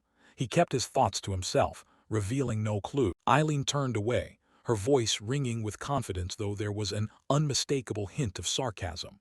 "But that's a matter for later. Even someone who once looked down on the main clan, now they step in on their behalf." Julian raised his eyebrows slightly, a flicker of surprise in his eyes. "Look down on them," she replied, sharp-voiced but with mischievous eyes. "Oh, come on, have you forgotten what you said? You called me the mixed-blood child of Tashini. She thought to herself, her heart stinging at the old memory. He said that to me, a person blindly chasing power, yet now he speaks up defending the Branch family. Strange, isn't it? This guy is no different from Julian back in academy. Still with that half-hearted sense of chivalry. Her hand still controlled the magical stones floating in the air, their light sparkling like tiny stars. She continued, her tone dripping with sarcasm. Everyone's too scared of you to speak out. But your arrogant attitude toward the Branch family is a daily occurrence to me. Julian fell into a slight silence, a trace of regret flashing in his eye. He stroked his chin, smiling softly. I was wrong back then to say those things. Those words hit Eileen's heart like an arrow, making her gaze grow shy. She lowered her head, biting her lip tightly, thinking to herself, wait, Julian just apologized. But it didn't really feel like a proper apology. Decisively, she looked up, her voice trembling but sincere. Anyway, thank you. Julian stepped closer, his eyes curious. What was it about? She felt shy, her face flushed warmly because she had just helped me sort out the recent matter. Julian shrugged, replied softly, it's nothing. After a while of fixing it, the broken wall was completely repaired. Eileen wiped the sweat from her forehead, sighed deeply, her voice full of relief. Phew, finally it's done. Julian stood behind her, smiling and praising warmly. Well done. She turned around, eyes sparkling with excitement. Now that you have defeated the demon, let me introduce you to the buyer of the painting. At this moment, Julian was approaching a man who was admiring the painting he had brought. The man sighed, his deep voice full of emotion. Oh, seeing this artwork before dying is truly satisfying. Julian held a cup of tea, smiling confidently. What do you think? This is Coriolis's final piece, The Red Vineyard. The man, Alam Chorney, vice director of the Veal Academy, nodded, his eyes shining with passion. A wheat field swept away by a storm under a gloomy black sky, blowing toward the horizon. Faced with this artistic perception, Julian furrowed his brows slightly, thinking to himself, he must be an art connoisseur. To me, they all look the same, just a pile of crumpled paper. He said nothing and continued to listen. Alam Chorney went on, his voice sad and low. Behind this field are endless roads, and even we do not know where they ultimately lead. Julian pondered silently, thinking, that is a very profound interpretation. He softly spoke in a slow voice. This painting conveys a feeling of solitude because it transmits the artist's sadness to his younger brother. The younger brother had financially supported him a great deal. He sent the painting along with a letter, beginning with the words, I have poured all my sorrow and soul into this painting. Julian pondered, his eyes briefly confused. All things connected together, huh? He sipped his tea, nodded, yes, that's right. Before his words, Alam Chorney looked at him with a strange gaze, his whole being radiating a dazzling golden light. Julian thought silently, his heart beating slightly faster, the color of suspicion, huh? Was the old man suddenly doubting him? The system in his mind sent a notification, the color of suspicion, doubting. He frowned, wondering, is there something wrong with this painting? But then he immediately dismissed that thought, his gaze sharpening. No, it's not like that. Based on Miss Eileen's and the vice director's reactions, this is definitely genuine. His expression slightly narrowed, thoughts still swirling in his mind. So what exactly is he doubting? After a moment of silence, Alam Chorney suddenly spoke. Julian. The sudden call startled Julian, who quickly replied, yes. He continued calmly, listen, do you really understand anything about this painting? Honestly, I feel your family approached me because they needed money. I could pay a reasonable price and buy it immediately. But I only want to deal with someone who truly understands its value. Before those words, Julian thought. So that's the reason. If that's the case, even if there's a deal, I'm afraid I won't be able to get a high price. You immediately spoke up. This painting is described as the artist's final work, right? Coriolis passed away shortly after painting, so its value must be even greater, right? Hearing this, Alam Chorney sighed softly, then smiled, you are correct. Coriolis died right at the location depicted in this painting. You really do have an artistic eye. Julian, I misunderstood you. Julian replied shyly, you flatter me too much. He continued, so shall we start discussing the price? Julian nodded, all right. Inwardly, he breathed a sigh of relief. He finally agreed to the deal. Alam Chorney raised 4 fingers and asked, how do you find this price? Julian muttered to himself, 400,000 nars, should I try to bargain a bit more? He stroked his chin, pondered for a moment, then said, this work marked the beginning of the golden era after the artist's death. I believe you understand its value. Hearing this, Alam Chorney's hand stiffened slightly. He pondered for a moment before saying, "Then I will add another 100,000 nars." Julian trembled slightly with excitement, thinking to himself, 500,000 nars more than enough, beyond expectation. If nars is equivalent to the dollar, this sum is about 500 million won. He couldn't help but be amazed. Such an ugly painting worth as much as 500 million. Seeing Julian lost in thought, Alam Chorny called out, "Hey Julian." He startled and snapped out of his thoughts, smiling in response, "Now you have recognized its value. Very well, let's start the deal." He thought in his heart, that person once said the gallery couldn't be bought even if they sold all their assets. Now I understand why, at this price, how many people could even afford. Cut to the academy. Eileen pushed open the door and stepped into a room, speaking up. "Deputy Principal Alam Chorny, did you call for me?" Alam Chorny was admiring a painting. Turning around, "Ah, Miss Eileen, please have a seat." He continued, "By the way, regarding the old building, has everything been settled?" Eileen replied, "Yes, everything has been resolved satisfactorily." While speaking, he used magic to pour tea, smiling, "I was very worried, but now I am at ease." Alam Chorny nodded, "Good. Did you encounter any difficulties?" Eileen held the teacup, wearing a satisfied smile. Nothing was too difficult. He looked at the teacup, sighed, "Sorry for making you handle this troublesome matter." His expression grew serious. "What I am about to say must remain confidential between us. Professor Eileen, it is highly likely that this was caused by the Dawn Society." Eileen was surprised. The Dawn Society? Why would they target the academy? Alam Chorny shook his head. "I don't know the reason, but there is much indirect evidence. It seems they took advantage of the resonant stone's weakness to act. We decided to keep this secret to avoid panic within the academy." Upon hearing this, Eileen was deep in thought, her hand clutching the teacup tightly. She thought silently, "A satanic worship group has just appeared in the Empire. That is the Dawn Society. Why would they attack the academy?" Seeing Eileen worried, Alam Chorny reassured her. "Don't be too concerned, Eileen. We have strengthened security and will do everything to protect the academy." She breathed a slight sigh of relief. "Yes." He continued, "We managed to resolve this thanks to Sir Julian, right?" Eileen stammered, "Ah, Sir Julian." She asked, "Just remembered, have you met him yet?" Alam Chorny laughed heartily. "Yes, thanks to him, I got a very precious painting." She smiled, "I want to thank him for eliminating the demon, but it seems he has already left." Alam Chorny nodded. "That's right." After receiving the money, he hurried away, apparently to buy a bunch of gemstones, moonstones, I believe. Hearing this, Eileen trembled slightly, accidentally spitting out a sip of tea in surprise. She wiped the corner of her mouth, asked eagerly, "Moonstones, you say?" Then she stood up abruptly, turned and left. "I have urgent business to attend to." Noticing Eileen's haste, Alam Chorny sipped his tea, wondering, why is everyone so busy these days? Eileen rushed to the gemstone shop. The shopkeeper quickly spoke up, "Sorry, miss, moonstones are sold out." Firmly, "No way, there must still be stock." The shopkeeper awkwardly said, "Sir Julian bought more than I anticipated." Eileen angrily slammed her hand on the table. "So when will they have more?"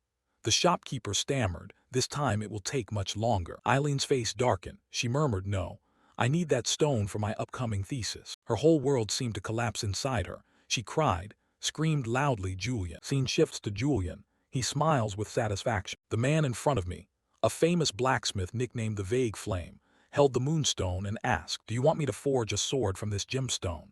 Julian nodded, yes. He took out a series of moonstones, excitedly asking if he could forge a sword resembling the silver moon. After hearing Julian's request, blacksmith Ruger Orland shouted loudly, his voice full of pride mixed with anger, "That's not a sword. That's a work of art. My pride does not allow me to create such a thing." His face flushed red, his eyes ignited with fierce fire. It was as if Julian's request was an insult to the honor of the Black Ember Force. Facing the blunt refusal, Julian remained calm, his gaze sharp yet his voice gentle and persuasive. "I want to commission it for actual combat." Ruger Orland slammed his hand on the table, the wood echoing sharply.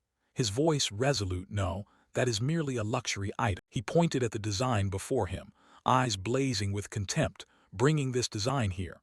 This doesn't qualify as a weapon. If you want luxury goods, go somewhere else to find them." The argument grew increasingly intense, the atmosphere in the forge thickening with tension. Ruger Orland continued, "Our other Ember Forge only produces weapons for knights. Only masterpieces like Hayden Reich's sword, the one I once admired, are worthy." Julian was undaunted, his eyes sparkling with determination. He stepped forward, his voice deep but resolute. I want to engrave the mana rune onto this sword, Ruger Orlin. The blacksmith shook his head, a hint of sarcasm in his eyes. Even so, embedding a moonstone into the heart of the blade is a foolish act. No one can fight with a sword embedded with gemstones weaker than ordinary steel. Julian gently stroked his chin, pondering, his eyes gleaming with calculation. Seeing him silent, a young female assistant from the forge stepped forward, her voice gentle but firm. Sir Julian, sorry, but we only forge weapons worthy of bearing the Black Diamond Forge's name. Every sword is engraved with our emblem. If that sword easily shatters, the honor of the forge will crumble along with it. Hearing this, Julian fell into thought, his heart pounding lightly under the pressure.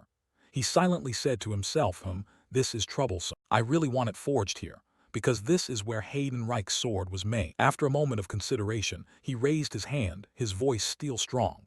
I understand now. Then I will make sure it does not break easily. Ruger Orlin pointed at him, his eyes skeptical. Do you really think you can do that? Julian smiled confidently, his eyes blazing like fire. That's right, because I am Julian. If you don't believe me, test my skill. Without another word, he took out a special pouch of money and slammed it on the table, a challenging smile on his face. Forge the sword first. I pay more than the usual fee. Gazing at the glittering pouch before them, Ruger and his assistant were pensive, their eyes flickering between suspicion and curiosity. Noticing their hesitation, Julian stepped forward, his voice low but captivating. If the sword breaks during the test, I will neither take the money nor the stone. Faced with Julian's confidence, Ruger Orland frowned, thinking to himself, is this guy really that confident? After a moment of thought, he sighed and nodded. All right, if it breaks during the test, let's consider nothing happened. A few days later, the sword was completed.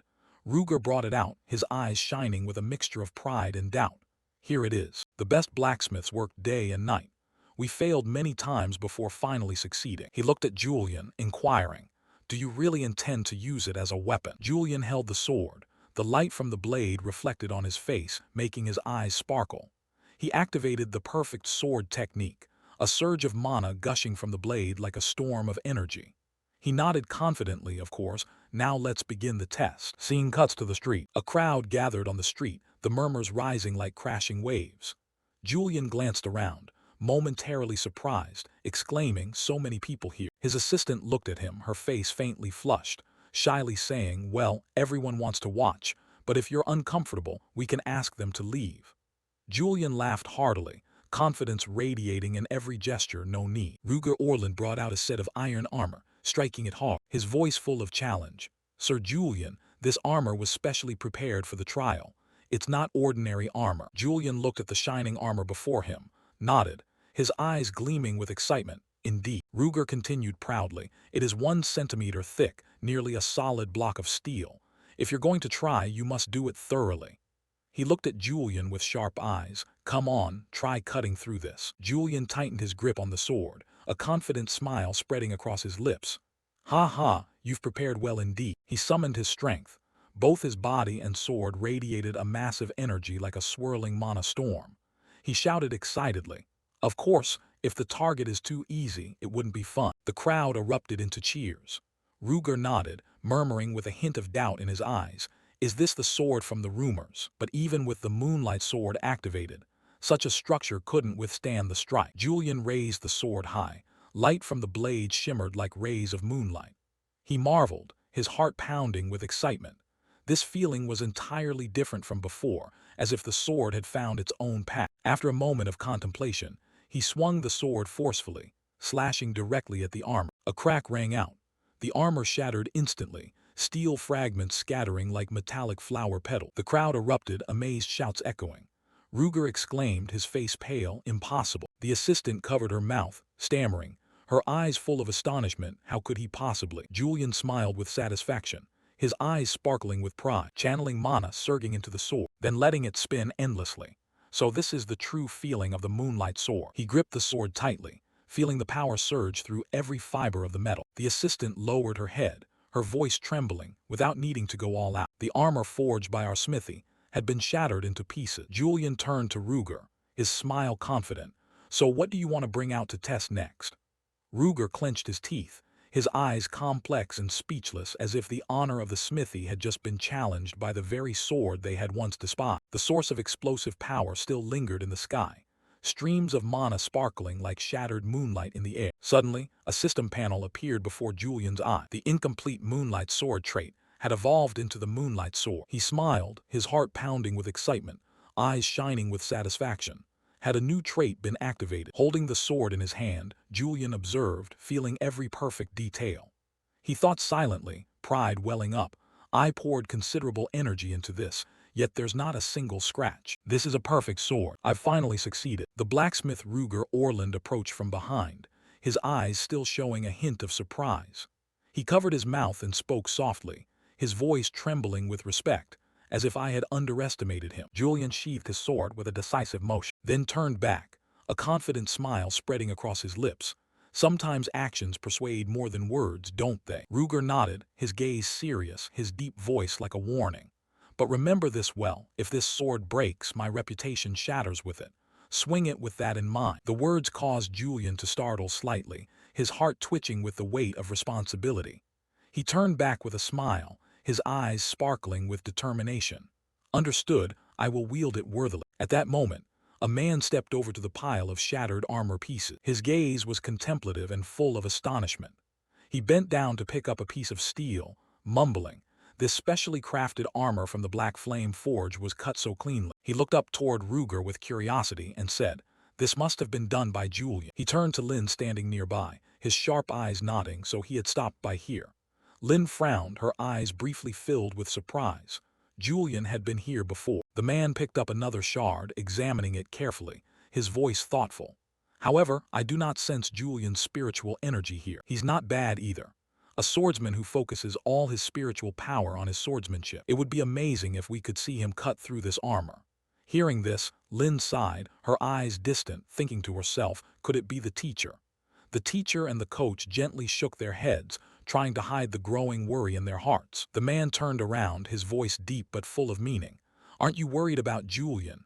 Lin was startled, her face briefly flushed pink, hesitating. "Well, He smiled, his eyes mischievous. "That's right, the two of you just completed a mission together. How is he?" Lin lowered her head, her voice soft but unable to hide her admiration. "He really is very strong." The man nodded, his eyes sharper, more important. "Do you feel anything strange about him?" Lin was startled, her heart pounding, turning to ask again, her voice trembling strangely. "What do you mean?" He lowered his voice, his eyes darkening as if hiding a secret. "I mean, does he resemble someone from the Dawn cult?" His words were like a sharp knife stabbing straight into Lin's heart. She opened her eyes wide, her voice choked with astonishment. "What? Julian is a member of the Dawn cult." Scene shifts to Julian. Julian walks along the street. Two shiny swords hung at his waist, sparkling in the sunlight. He smiled, his eyes sparkling with pride, thinking to himself, "I'm becoming more and more like Julian." But then the smile faded, replaced by a sigh, his eyes growing serious. "But I can't forget the goal when I came here. I have to return to my real world. I can't live forever as Julian." He gently stroked his chin, deep in thought, his heart heavy, to return to his own world. This world must ultimately end. In other words, I must reach the conclusion of the game. Hayden Reich must prevent the resurrection of the Demon King Barbatos. He shook his head, his eyes sparkling with determination. "I cannot live forever under the name Julian." He continued thinking, his inner voice low, but where exactly are we in the storyline now? It seems this is the moment when the Dawn cult begins to emerge. They are a heretical organization that will do anything to resurrect the Demon King Barbatos, the eternal enemy of Hayden Reich and Lin. He stopped walking, his gaze darkening as he thought of Lin, especially since Lin's father was killed by the Dawn cult. "I want to ally with Hayden Reich's faction, but that's not an easy matter." He stroked his chin, deep in thought, just like Julian would. Should I infiltrate the Dawn cult to gather information? But how to get in? Suddenly, an idea flashed in his mind, startling him. The system sent a notification. The intuition trait violation activated. Julian sensed a strange mana, as if someone was watching. He glanced around cautiously, his voice low and alert. "Someone. No one in sight." He muttered, his heart racing with suspicion. Could it be just an illusion? No, my trait definitely activated. He tightened his grip on the sword hilt, his eyes sharp and cold. "I don't know who you are, but I have sensed your mana come out." A slow footstep echoed from the dark. Julian squinted, a triumphant smile blossoming on his lips as he recognized the figure before him. We have met before. Two strangers appeared like silent ghosts stepping out from the night. Their eyes sparkled with danger, making the air around Julian tense like a string about to snap. Julian's heart was in turmoil. He thought to himself, I remember now. She is the witch possessing dark magic at an astonishing level. Eleanor, bishop of the Dawn sect, and the one alongside her. I can roughly guess who he is too. The image of a woman, without a cloak, formed in his mind. Next to her was a man with a stern face. Julian recognized their identities, the eternal enemies of Hayden Reich. He smiled warmly and spoke. It's been a long time, Eleanor, and to you as well. Eleanor seemed unperturbed. She took off her hood and cloak, her voice calm. Yet you still recognized me, even though I am dressed so discreet. She bowed politely. Indeed, you are Julian. Julian smiled brightly and nodded in response. I also guessed the reason you both came here. Eleanor clapped her hands, cheerfully saying, well, since you already know our intentions, things will proceed faster, won't they? I would greatly appreciate it if you could give us your answer immediately. Julian's smile nearly faltered. He thought to himself with a headache, the truth is I have no idea at all, I'm just pretending to speak. Normally, Julian would consider every possibility. He hesitated, saying that he wanted a bit more time to think. Eleanor frowned, displeased, and said, then that's not acceptable, Lord Julian. Startled by him, she raised her hand towards Julian, her gaze sharp. You're the one who took the initiative to approach the Dawn cult and made the proposal, right? Her words were like a dagger, causing Julian's face to pale. She continued calmly but coldly, you were the one who said you wanted to join the Dawn cult after all. Julian coughed roughly, inwardly complaining had he gone this far.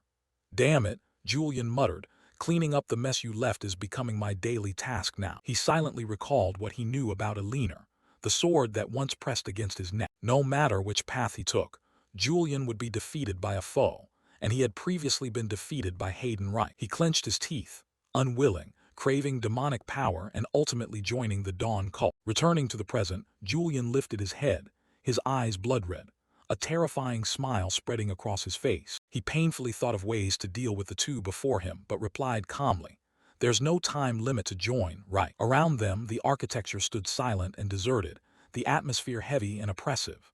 Eleanor spoke coldly, that's true, but you should know that we might interpret it differently. She opened her bright pink eyes wide and proposed a hypothesis.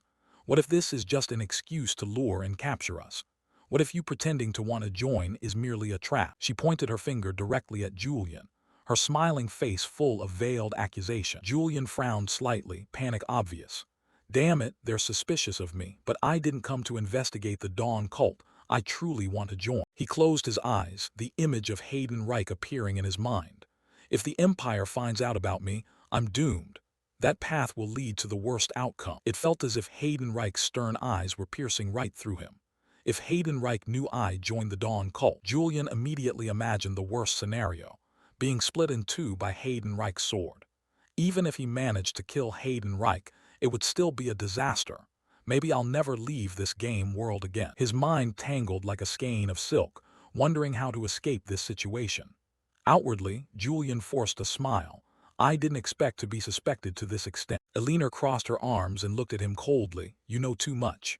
She asked again, what if you want to withdraw now? Julian calmly replied, what if I did? The man dressed in black had been silent all along, suddenly spoke in a deep voice. That means we won't let you leave here safe. A terrifying surge of power erupted from him, causing the cobblestone ground beneath his feet to shatter. Julian thought as fast as lightning.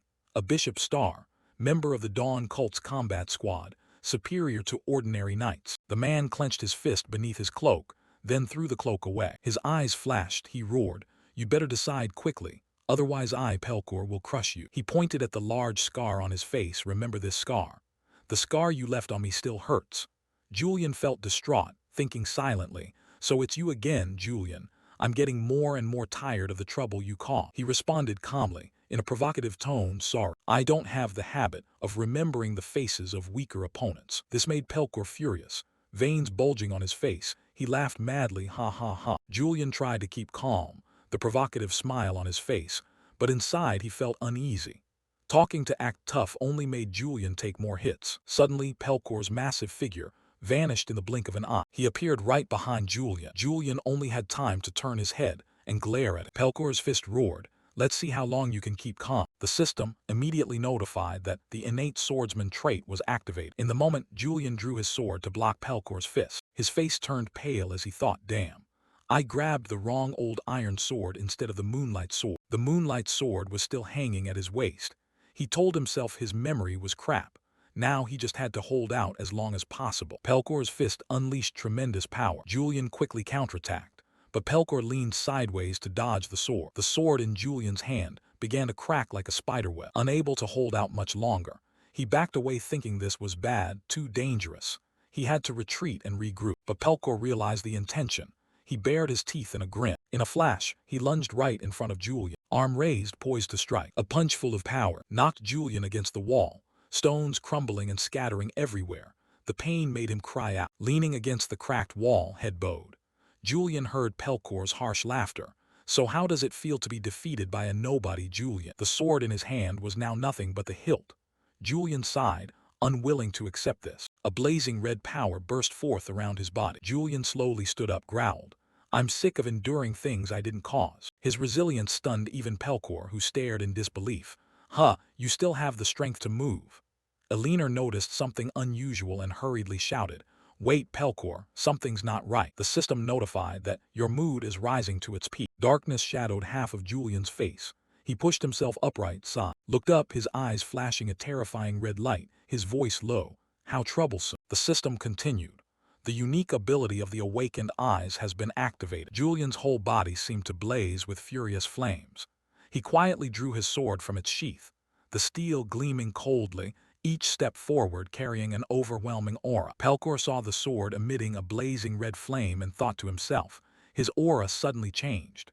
What was that sword? Seeing Julian not stopping at all, Pelkor clenched his teeth and growled, I will destroy that sword as well. But before he could say more, Julian charged forward at a terrifying speed, swinging the sword in his hand and striking countless blows on Pelkor's body, so fast that it was hard for the naked eye to follow. Pelkor's eyes widened in shock. Looking down at his trembling arm, now covered with dozens of slash marks, he mumbled in a trembling voice, my hand.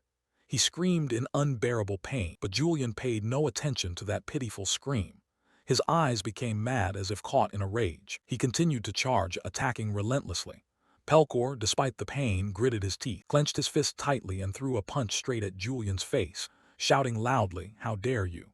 But Julian only gave a meaningful smile, his eyes flashing coldly. The sword in his hand spun once, and then slashed directly into Pelkor's chest. The powerful slash made his large body stagger and step back, emitting pitiful cries. Despite facing relentless attacks, Pelkor struggled to stand firm, gritting his teeth and shouting, stay away from me. As he said, he continuously threw a series of punches at Julian, but Julian easily dodged. He slid past Pelkor's body and struck another slash to his ribs, causing him to tremble and collapse to one knee on the ground, crying out in pain, one hand clutching the wound tightly, eyes wide open, trembling with anger and fear. He muttered to himself, is this really Julian's true power?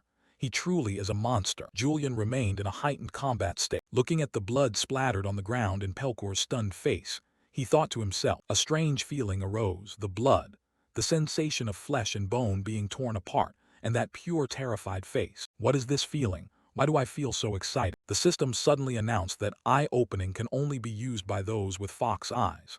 This skill activates only when emotions reach their peak, enhancing physical strength and expanding vision. At this moment, Pelkor was down on both knees, nearly incapacitated for battle. He stammered with a trembling voice, stop, please stop. The system continued to announce that eye-opening also makes the user extremely aggressive. As the announcement ended, Julian swung his sword, his wild gaze fixed on Pelkor, ready to deliver the finishing blow. He roared, I don't want to. A thrust pierced straight through Pelkor's chest, causing him to cough up blood as his body nearly collapsed. Julian withdrew his sword and looked at him coldly, his voice deepening. Your title of Iron Fist is now meaningless. He grabbed Pelkor's hair, pulled his face up. His face was full of fear as he mumbled, don't kill me. In Pelkor's eyes, Julian at that moment looked no different from a demon. But just then, a small pair of hands from afar touched his shoulder. Julian was startled. Elinor came closer, grabbing the collar of his shirt with a serious tone. Enough, Julian, don't you think so? Her sudden appearance caused Julian's eyes, which had been glowing brightly from the eye-opening, to gradually return to normal. The killing intent within him vanished. The system notified that the eye-opening effect had expired. Julian was momentarily stunned, thinking to himself, "What have I done?" Pelkor clutched his bloodied chest in pain. Julian had now returned to his normal state, feeling his whole body shaking from fear. He wondered what he had done. He recalled that those with fox eyes, when activating the eye-opening, would have their personality altered, with their aggressive traits heightened to an extreme degree, truly dangerous. Regaining his composure, Julian turned to Alina with a low voice. "You all started it first." Alina, holding a weapon pointed straight at his face, smiled. Pelkor really was insolent. Julian continued, with cold eyes, knowing well that she wouldn't be able to do anything. Alina stepped closer, threatening him with one hand while the other began healing Pelkor. She went on, "I already let you beat him once." Pelkor felt the magic entering his body and thought, "Is this magic?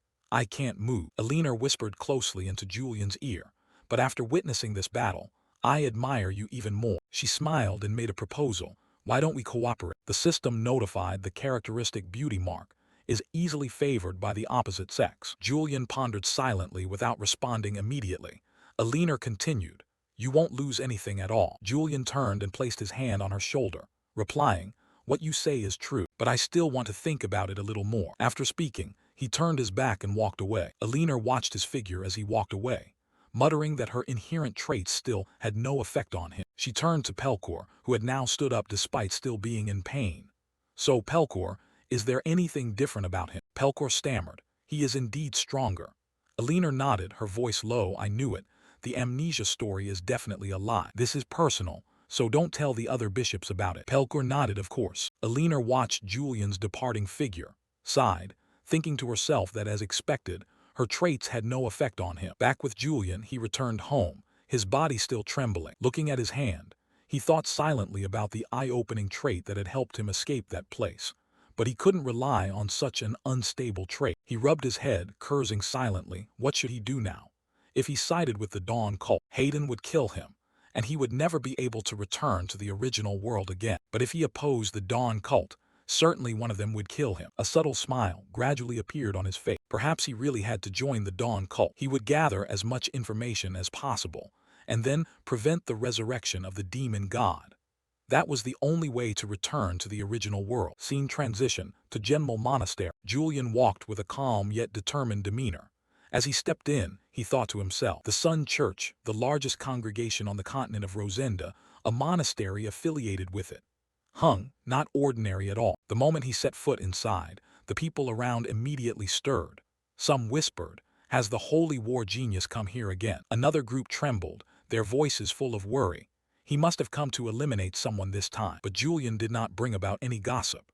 He continued walking inside with cold eyes. A bishop approached cautiously. "Lord Julian, what brings you to our monastery?" Julian turned and smiled faintly. "I have come to meet the abbot." Upon hearing that, the bishop stammered in surprise. "The abbot? Ah, yes," he thought to himself. "I wasn't informed about this." From inside, a nun stepped out, her sharp eyes fixed on Julian. "Please come this way, I will guide you," she said. Looking at her, Julian thought, "Oh, they sent someone right on time." He silently followed the nun deeper inside. Suddenly, a strange violet mana aura emanated from her. She stopped and said in a low voice, "You arrived earlier than I expected." Honestly, I would usually refuse. Julian narrowed his eyes and immediately recognized her, Alina. He maintained a calm smile. "Alina, long time no see," he thought to himself, "and she dares to disguise herself right in front of me." He continued, his voice full of implication, "To help truly, in the middle of such a large monastery, she was actually hiding the base of the Dawn sect here." After some moving around, they stopped in front of a large door. Alina pushed the door, her voice gentle but carrying a hint of warning. "The Archbishop is waiting for you. Sir Julian, please maintain decorum." Julian smirked, confidently replying, "I will consider it." In his heart, he thought she was much more cautious than before. The reason? Surely because the Dawn sect leader is here. As the two entered, the crowd below immediately stirred. It was Julian. Was he really here? The person sitting on the throne at the center of the grand hall spoke in a steady tone. "You are Julian, aren't you?" Julian looked up, muttering inwardly, "He's a sect leader with no dignity at all. Is this the humble farmer chosen by the holy relics?" He was Tenelrin, the leader of the Dawn sect. Seeing Julian still standing, Alina turned and reminded him, "Julian, kneel before the archbishop. But contrary to her attitude, Julian smiled confidently and asked in return, "And why should I do that?" Her words startled Alina for a moment. She quickly continued, "Didn't you already agree to join? Prove your loyalty then." Julian raised his hand, looked at his palm, and laughed loudly. "Ha ha. I didn't come here to kneel and beg for some trivial fate. I came to establish a cooperative relationship." In his mind, he thought it was ridiculous for Julian to suddenly join a religion, acting with such confidence as if that would be better. He continued, his voice sharp, "You all rely on my power, but I only need the power of the gods you worship." Hearing this, the bishops nearby began whispering. One spoke up, "Ian, how dare he be so insolent?" Another added, "That arrogant man only knows how to boast." Tenorin sat on the throne, raised his hand signaling, his voice low, "That's enough. For the sake of cooperation, right? Then there's no need to treat this man like that anymore." He turned to everyone, all except Julian and Alina, "Please leave." The crowd replied in unison, "Yes, your grace." A few muttered, "What does he intend to do?" After they left, Tenorin smiled broadly. "Ha ha, just as rumored. You have quite a strong spirit, Julian." He stepped forward, slapped Julian on the shoulder loudly. His voice excited, "Good, I like you even more." Then he turned around, signaling, "Follow me, I want to show you something." He led Julian into a restricted area, his voice deep. "This place is reserved only for bishops." Julian wondered why such strictness. Tenorin nodded, "Because here lies a relic." Hearing the word relic, Julian's curiosity grew further. "A relic?" Tenorin continued, "Why am I showing you this place?" "Because I don't want you to leave. If I let you go, it means turning Julian into an enemy. But Julian is an ally of the Dawn sect, isn't he?" "Ha ha, wouldn't that be more interesting?" Julian stroked his chin, smiling. "So you're saying that even if I am just an ally, not a believer, it's still fine, right?" Tenorin nodded. "That's right. I will appoint you as bishop so that you can wield the power of the Dawn sect more comprehensively." The sudden proposal made Alina turn around, her voice anxious. "Archbishop, the promotion is too sudden." But Tenorin didn't care. He extended his hand toward Julian, saying this is a deserved reward for a hero on the northern front line. Then he turned to Alina. "Alina, are you questioning me?" Alina lowered her head shyly. "I'm sorry."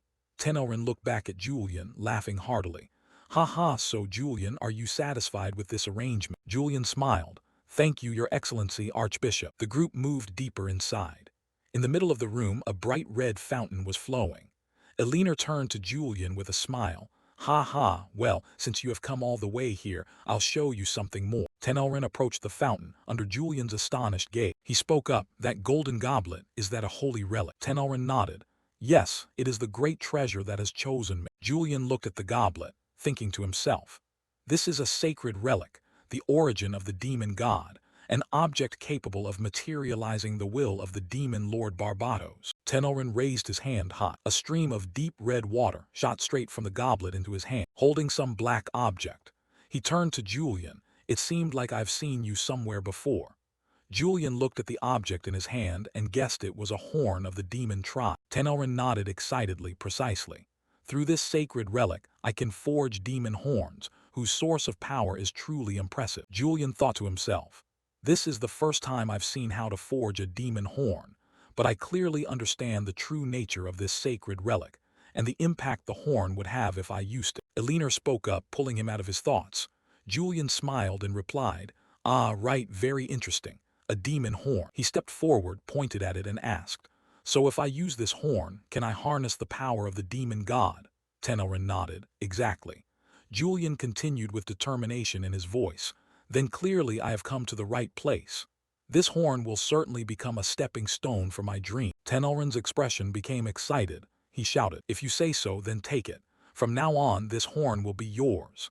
The sudden action startled both Julian and Alina. Julian held the horn, his expression changed, and his eyes flashed a cold, murderous light.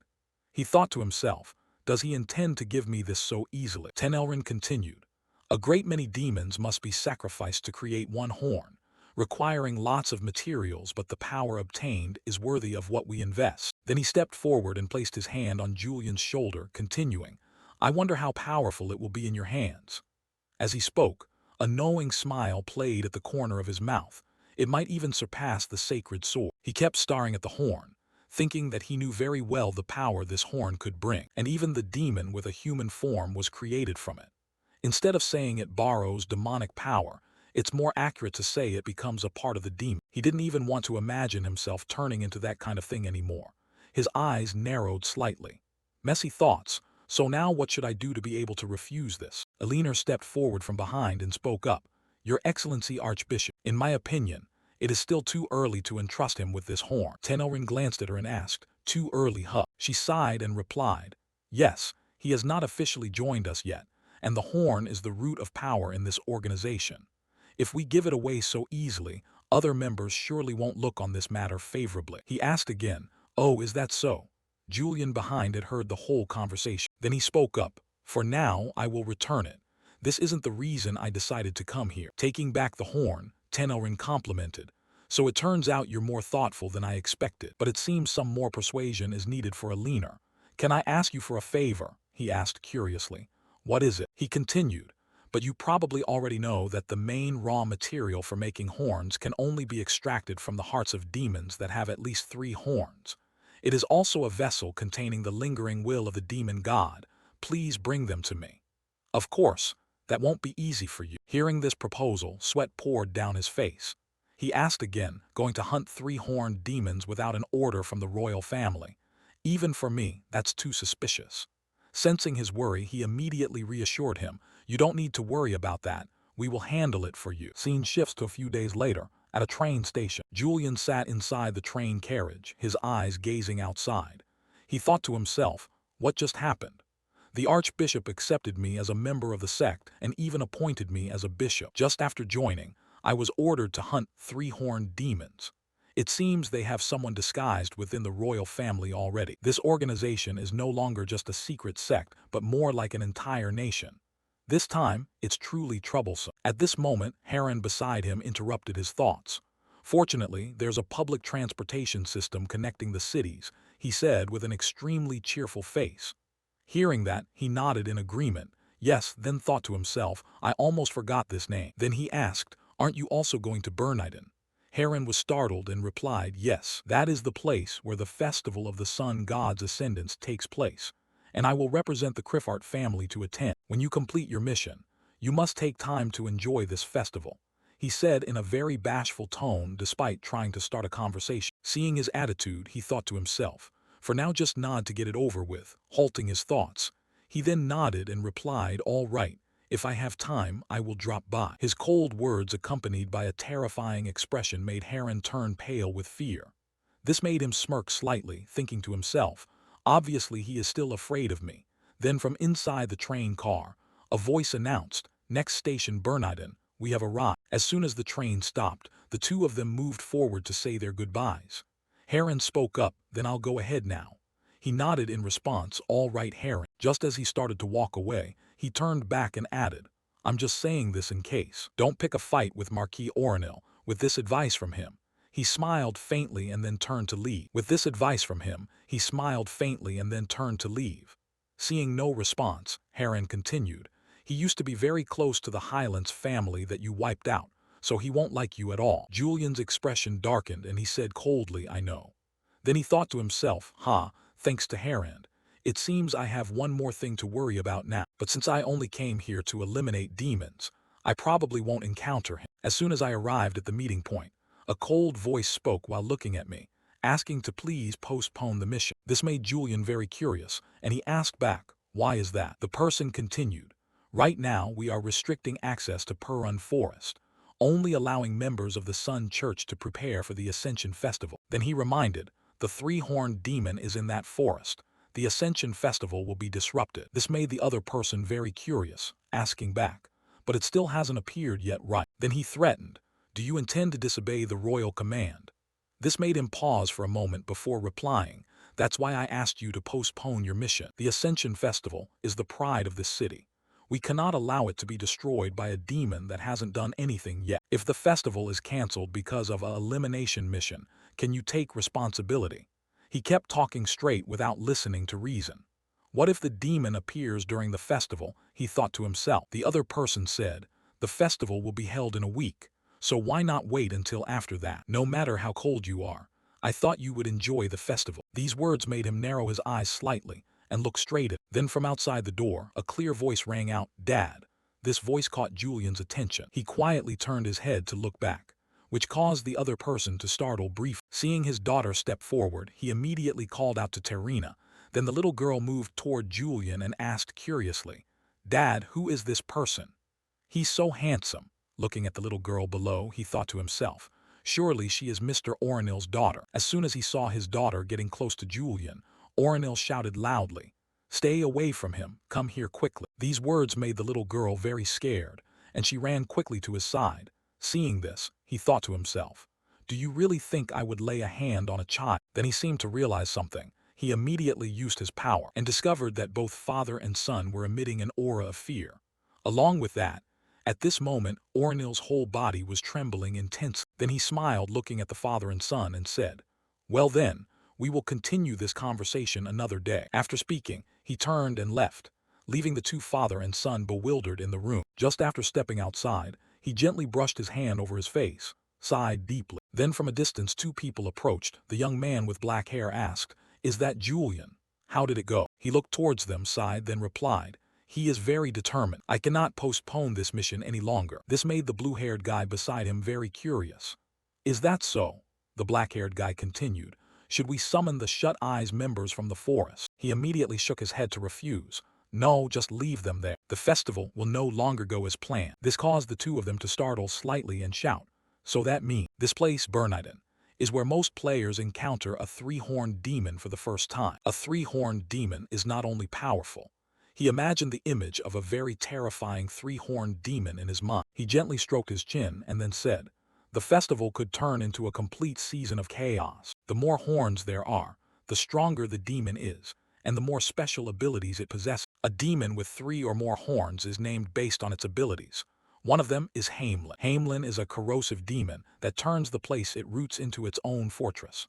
A maze where entrances and exits constantly swap. Or it could be a swamp that poisons anyone who steps inside. Even if one escapes the fortress, they will be struck by Hamelin's mental attacks. Only a few people have ever managed to get past it. Hamelin is probably close to completing the corrosion of an area to turn it into a maze. Lord Orenil will come looking for me soon." Julian said this while sipping a cup of tea, but just as he took a sip, a servant ran in from outside shouting loudly, "Lord Julian, Lord Orenil wanted to meet you right at the mansion," which took Julian by surprise. Indeed, it was sooner than he had predicted, he thought to himself. Seeing Julian deep in thought for a moment, the servant anxiously spoke up, "I'm sorry, I didn't know you were dining." He immediately shook his head to dismiss it. "It's all right. I also anticipated that something urgent would happen." Returning to Orenil's position, his entire body was trembling with fear. Julian stepped in and spoke, "You summoned me, Lord Orenil." At that moment he was still stammering. "My daughter Terina has not opened her eyes since last night. Even the famous healers don't know the reason. Not only Terina, many other children in the city are also unconscious." Julian maintained a calm demeanor, thinking to himself, "The matter has already begun, hasn't it?" Orenil questioned, "A child who has never been ill suddenly loses consciousness. Doesn't that seem very strange?" This statement made Julian curious. He replied, "What are you trying to say?" He continued, "I'm asking here, don't you know something? This strange occurrence is definitely caused by a demon." Julian pondered for a moment, then nodded in agreement. "That's exactly right. It's probably Hamelin in the Purun forest. It sows seeds into living bodies to turn them into its minion. It doesn't affect adults much, but for children it is fatal. They faint before they can become minions. Sometimes it's already too late." These words startled Orenil. He stood up abruptly and grabbed Julian's shoulders. "That can't be. It simply can't be." Then he made a proposal. "Quickly go eliminate it. Forget that damn festival. Save my daughter first." Amid this urgency, Julian smirked inwardly. Ha ha, just the other day he was adamantly opposed. Then Julian spoke up, "Do you really want to save your daughter?" He immediately replied, "I will do everything." Those words made Julian's eyes narrow slightly. He said coldly, "Everything. Even if it means sacrificing Berniden himself." Hearing this, Orenil suddenly paused for a few seconds. His whole body trembled once again. Then he knelt deeply on the ground and spoke, "Yes, I can endure any loss." Upon this confirmation, Julian laughed heartily with delight and nodded in response. "That's good. In that case, proceed to eliminate Hamelin." Saying this, he turned and walked toward the door, which made Orenil very pleased. He said, "Thank you, truly thank you very much." Cutting to the Purun forest area. At this moment a great many people are gathering, pouring oil all around the forest edge. They keep pouring oil onto the large tree trunks. After finishing, a man stepped forward and spoke. Everything is ready, Sir Julian. Then he wondered aloud, but do we really need to go this far in such a beautiful place? Julian thought for a moment, then nodded and replied, of course. Ignoring a clear danger would be foolish. He repeated, yet still, to burn down the Purun forest. Julian turned away without answering but thought inwardly. That's right, arson. The way to fight is not to just bypass Hamelin's fortress, but to wipe it out. This is the fastest and easiest strategy to defeat Hamelin in the game. Seeing Julian deep in thought, Arson hesitantly spoke up, but Lord Oronil will be angry about this. Julian replied, it's okay, he has already given permission. We are just purifying an area infected by demons. We are prioritizing the safety of Berniden's people over the Ascension Festival. Then he smiled and pointed forward, saying, then let's get started. Set fire, his voice rang out. At this moment, each person held a torch in hand and began to burn the entire dense forest. As the flames spread, Hamelin also felt the heat of the forest. Immediately after, it let out a terrifying scream of anger. Seeing this, one of them said, hey, could that be the voice of a three-horned demon? The one beside him answered, get ready to fight. Just as they prepared to charge, Julian immediately stretched out his hand and said, everyone step back. I will handle that demon myself, he said, drawing his sword and rushing forward. This surprised the two others briefly. What? They shouted.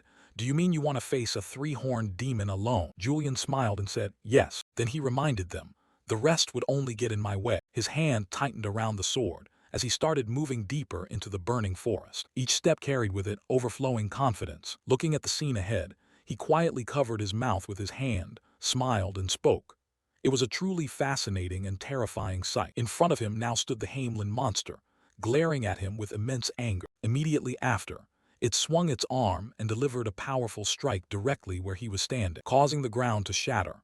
At moments like this, using his agility, he quickly stepped back and taunted, it's useless, Hamelin. At this provocation, its gaze grew even angrier. He then drew the moonlight sword, the blade in his hand, enveloped in a blue aura. His lips still curled in a smile, as he gripped the sword hilt tight and rushed swiftly towards the monster, launching a slash so close to its body that it flinched momentarily. A smile spreading at the corner of his mouth, he said, you can no longer use your full strength because of this flame, so disappear beneath my sword. As his words ended, the monster's eyes narrowed slightly, and then several rays of light appeared, surrounding its body, which startled him. He covered his nose with his hand, thinking to himself, is this Hamelin's pollen? The system sent a notification. Hamelin's pollen induces hypnosis and convulsions to attack the player's mind. As soon as the system finished, he looked at it and cursed, can't believe I forgot about this, damn it. But then he broke into a meaningful smile and spoke, it's not exactly like that. Do you think I have nothing more than this? The system continued to send a notification.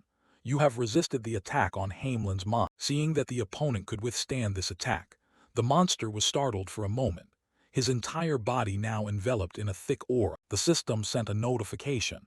Julian's arrogance trait has been activated. Julian's two-faced trait has been activated. Julian's cold-faced trait has been activated. He thought to himself, do you think a mental strike from a lowly demon can affect me? While Julian remained calm standing there, the monster let out a roar of anger. At this moment the corner of his lips curved into a smile, his eyes flashing a terrifying blood-red glint. He clenched the moonlight sword tightly, looked ahead and spoke. What is there for a madman to go even madder? Finishing his words, he charged straight at it, then unleashed a powerful slash. This slash immediately caused a huge explosion in the middle of the forest. After that mighty slash, the monster's body was split in half, and from inside it emerged a glowing red crystal. He looked down, sighed softly, and thought to himself, it seems it's over. Then the subordinates behind stepped forward and asked, Sir Julian, are you all right? He cast a cold glance at them, then immediately changed his tone to gentle and said, I'm fine. The scene shifts back to Oronil's location. At this moment his eyes intently gaze toward the forest ahead that is engulfed by a massive blaze, his whole body trembling with worry. Then Julian steps forward from behind and speaks, thanking him for his support in the demon extermination. The royal family will surely praise Oronil's courageous decision. Then he inquires, has your daughter regained consciousness yet? He replies, though his body is still trembling, the girl is gradually recovering. He steps forward and offers a necklace, then smiles as he says, very well, please give this to the girl on my behalf. Taking the pendant in his hand, he questions, what is this? He answers his curiosity, it's a necklace made from fragments of Hamelin. Upon hearing this, Oronil is startled and asks, what? He smiles and continues, Your daughter was the first to be affected by Hamelин's pollen, perhaps because her magical power is stronger than other children her age. The girl has an S-rank mage aptitude, so I gift her this magical item made from Hamelin. This unexpected gesture prompts Orenil to ask, why are you doing this? Clearly, you do not like me. He smiles, the more talented mages the better, right? He denies, no, that's not the reason. Surely you have other motives. What makes you treat me so kindly? He replies, it's merely a courtesy in return for your cooperation. No more, no less. Orenil questioned politely, is that so? Indeed, this made Orenil immerse himself in his thoughts. He thought, you don't even know that I'm the one who exterminated your entire Highlands clan. Surely you want something, pretending to be kind just to take advantage of me. After finishing the task, he spoke up, then I shall take my leave, my lord. Once again, thank you for your cooperation in the extermination of this demon. After he left, he still stared intently at the necklace in front of him, muttering he didn't ask anything, just silently walked away. So then, could it be that everything really is like this? At this moment, he opened the door to his daughter's room and spoke. You look healthier now. Now he approached and handed the necklace to his little daughter, smiling as he said, this is a gift to celebrate your recovery. Seeing the necklace before her, the little girl's cheeks flushed with joy, and she spoke, this is so beautiful. He reached out to stroke his little daughter's head and asked, do you like it? She nodded and answered, yes. This made Orenil sigh quietly inside. It seemed there was nothing dangerous. Seeing the little girl so joyful was truly surprising. I must send a letter to the noble council about this. He continued to ponder. We have postponed the extermination plan as requested by the chairman to stop Julian. And Terina, my daughter, almost lost her life because of that. There will be no more cooperation. Highlands, please forgive the day. We chose the peace of our family over revenge against you. After finishing the task, Julian boarded the ship back to the organization. He was holding a wooden box in his hands, thinking to himself, the heart of Hamelin. I have successfully taken his demon stone. As he thought, he slowly opened the box. Inside, something was emitting a very intense dark energy that made Julian's eyes gleam with delight. He smiled, thinking to himself, nothing unusual, but the aura is truly hateful. Looking at the sparkling demon stone inside, his eyes narrowed slightly, mumbling, so what should I do next? If I hand this demon stone to the Dawn Association, perhaps I will gain some trust, but there must be a better choice than just cooperating with them. At that moment, a crew member on the ship spoke up. This ship will stop in Laundry. As soon as the words ended, Julian looked toward the door, mumbling, many people are boarding. First I must return to the capital and hide the demon stone in a safe place. Discovery would cause great trouble. At that moment, a light step approached from behind him. This person was none other than Lynn. She looked across from him and said, a seat. Ah, it's right here. Then her eyes suddenly met Julian. This caused both of their expressions to become tense. He thought silently to himself, why does it have to be right now? What a trouble. He clenched his teeth and cursed inwardly.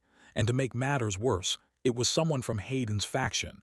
He couldn't let himself be discovered at this moment. He glanced at her, forced a smile, and thought to himself, if the demon stone is exposed now, it would be dangerous. He hasn't even decided how to handle it yet. Just carrying spoils from demons is enough to raise suspicion. It's risky, but for now, I'll put it in my handbag. He took the bag carefully and put the box back inside. Then he turned towards her and spoke. We really happened to meet each other like fate. Then he leaned close and continued speaking. It must be you, Miss Lynn. Didn't expect to run into this bastard here. She put on a displeased expression and looked away, softly snorting coldly. He immediately called her bluff. He said, you're wondering why he's here, aren't you? Without denying, she nodded to confirm, yes, exactly what I meant. He smiled and replied, I have business in Berniden, and you, Miss Lynn, seem to be heading somewhere very warm. She didn't even notice her clothes sticking out of the bag. She shyly spoke up, never mind me. He continued, sorry if I made you uncomfortable. The distraction tactic just now was effective. He quietly sighed in relief. Thankfully, she paid attention to me, so she didn't notice this thing.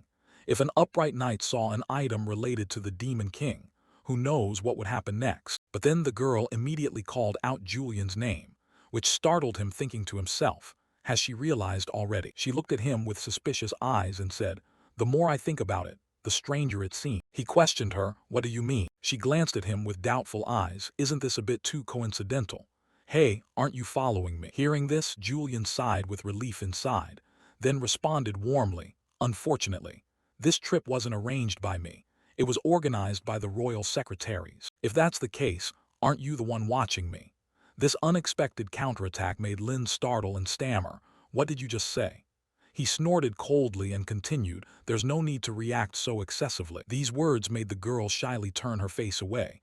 He muttered inside, damn, I thought I was exposed.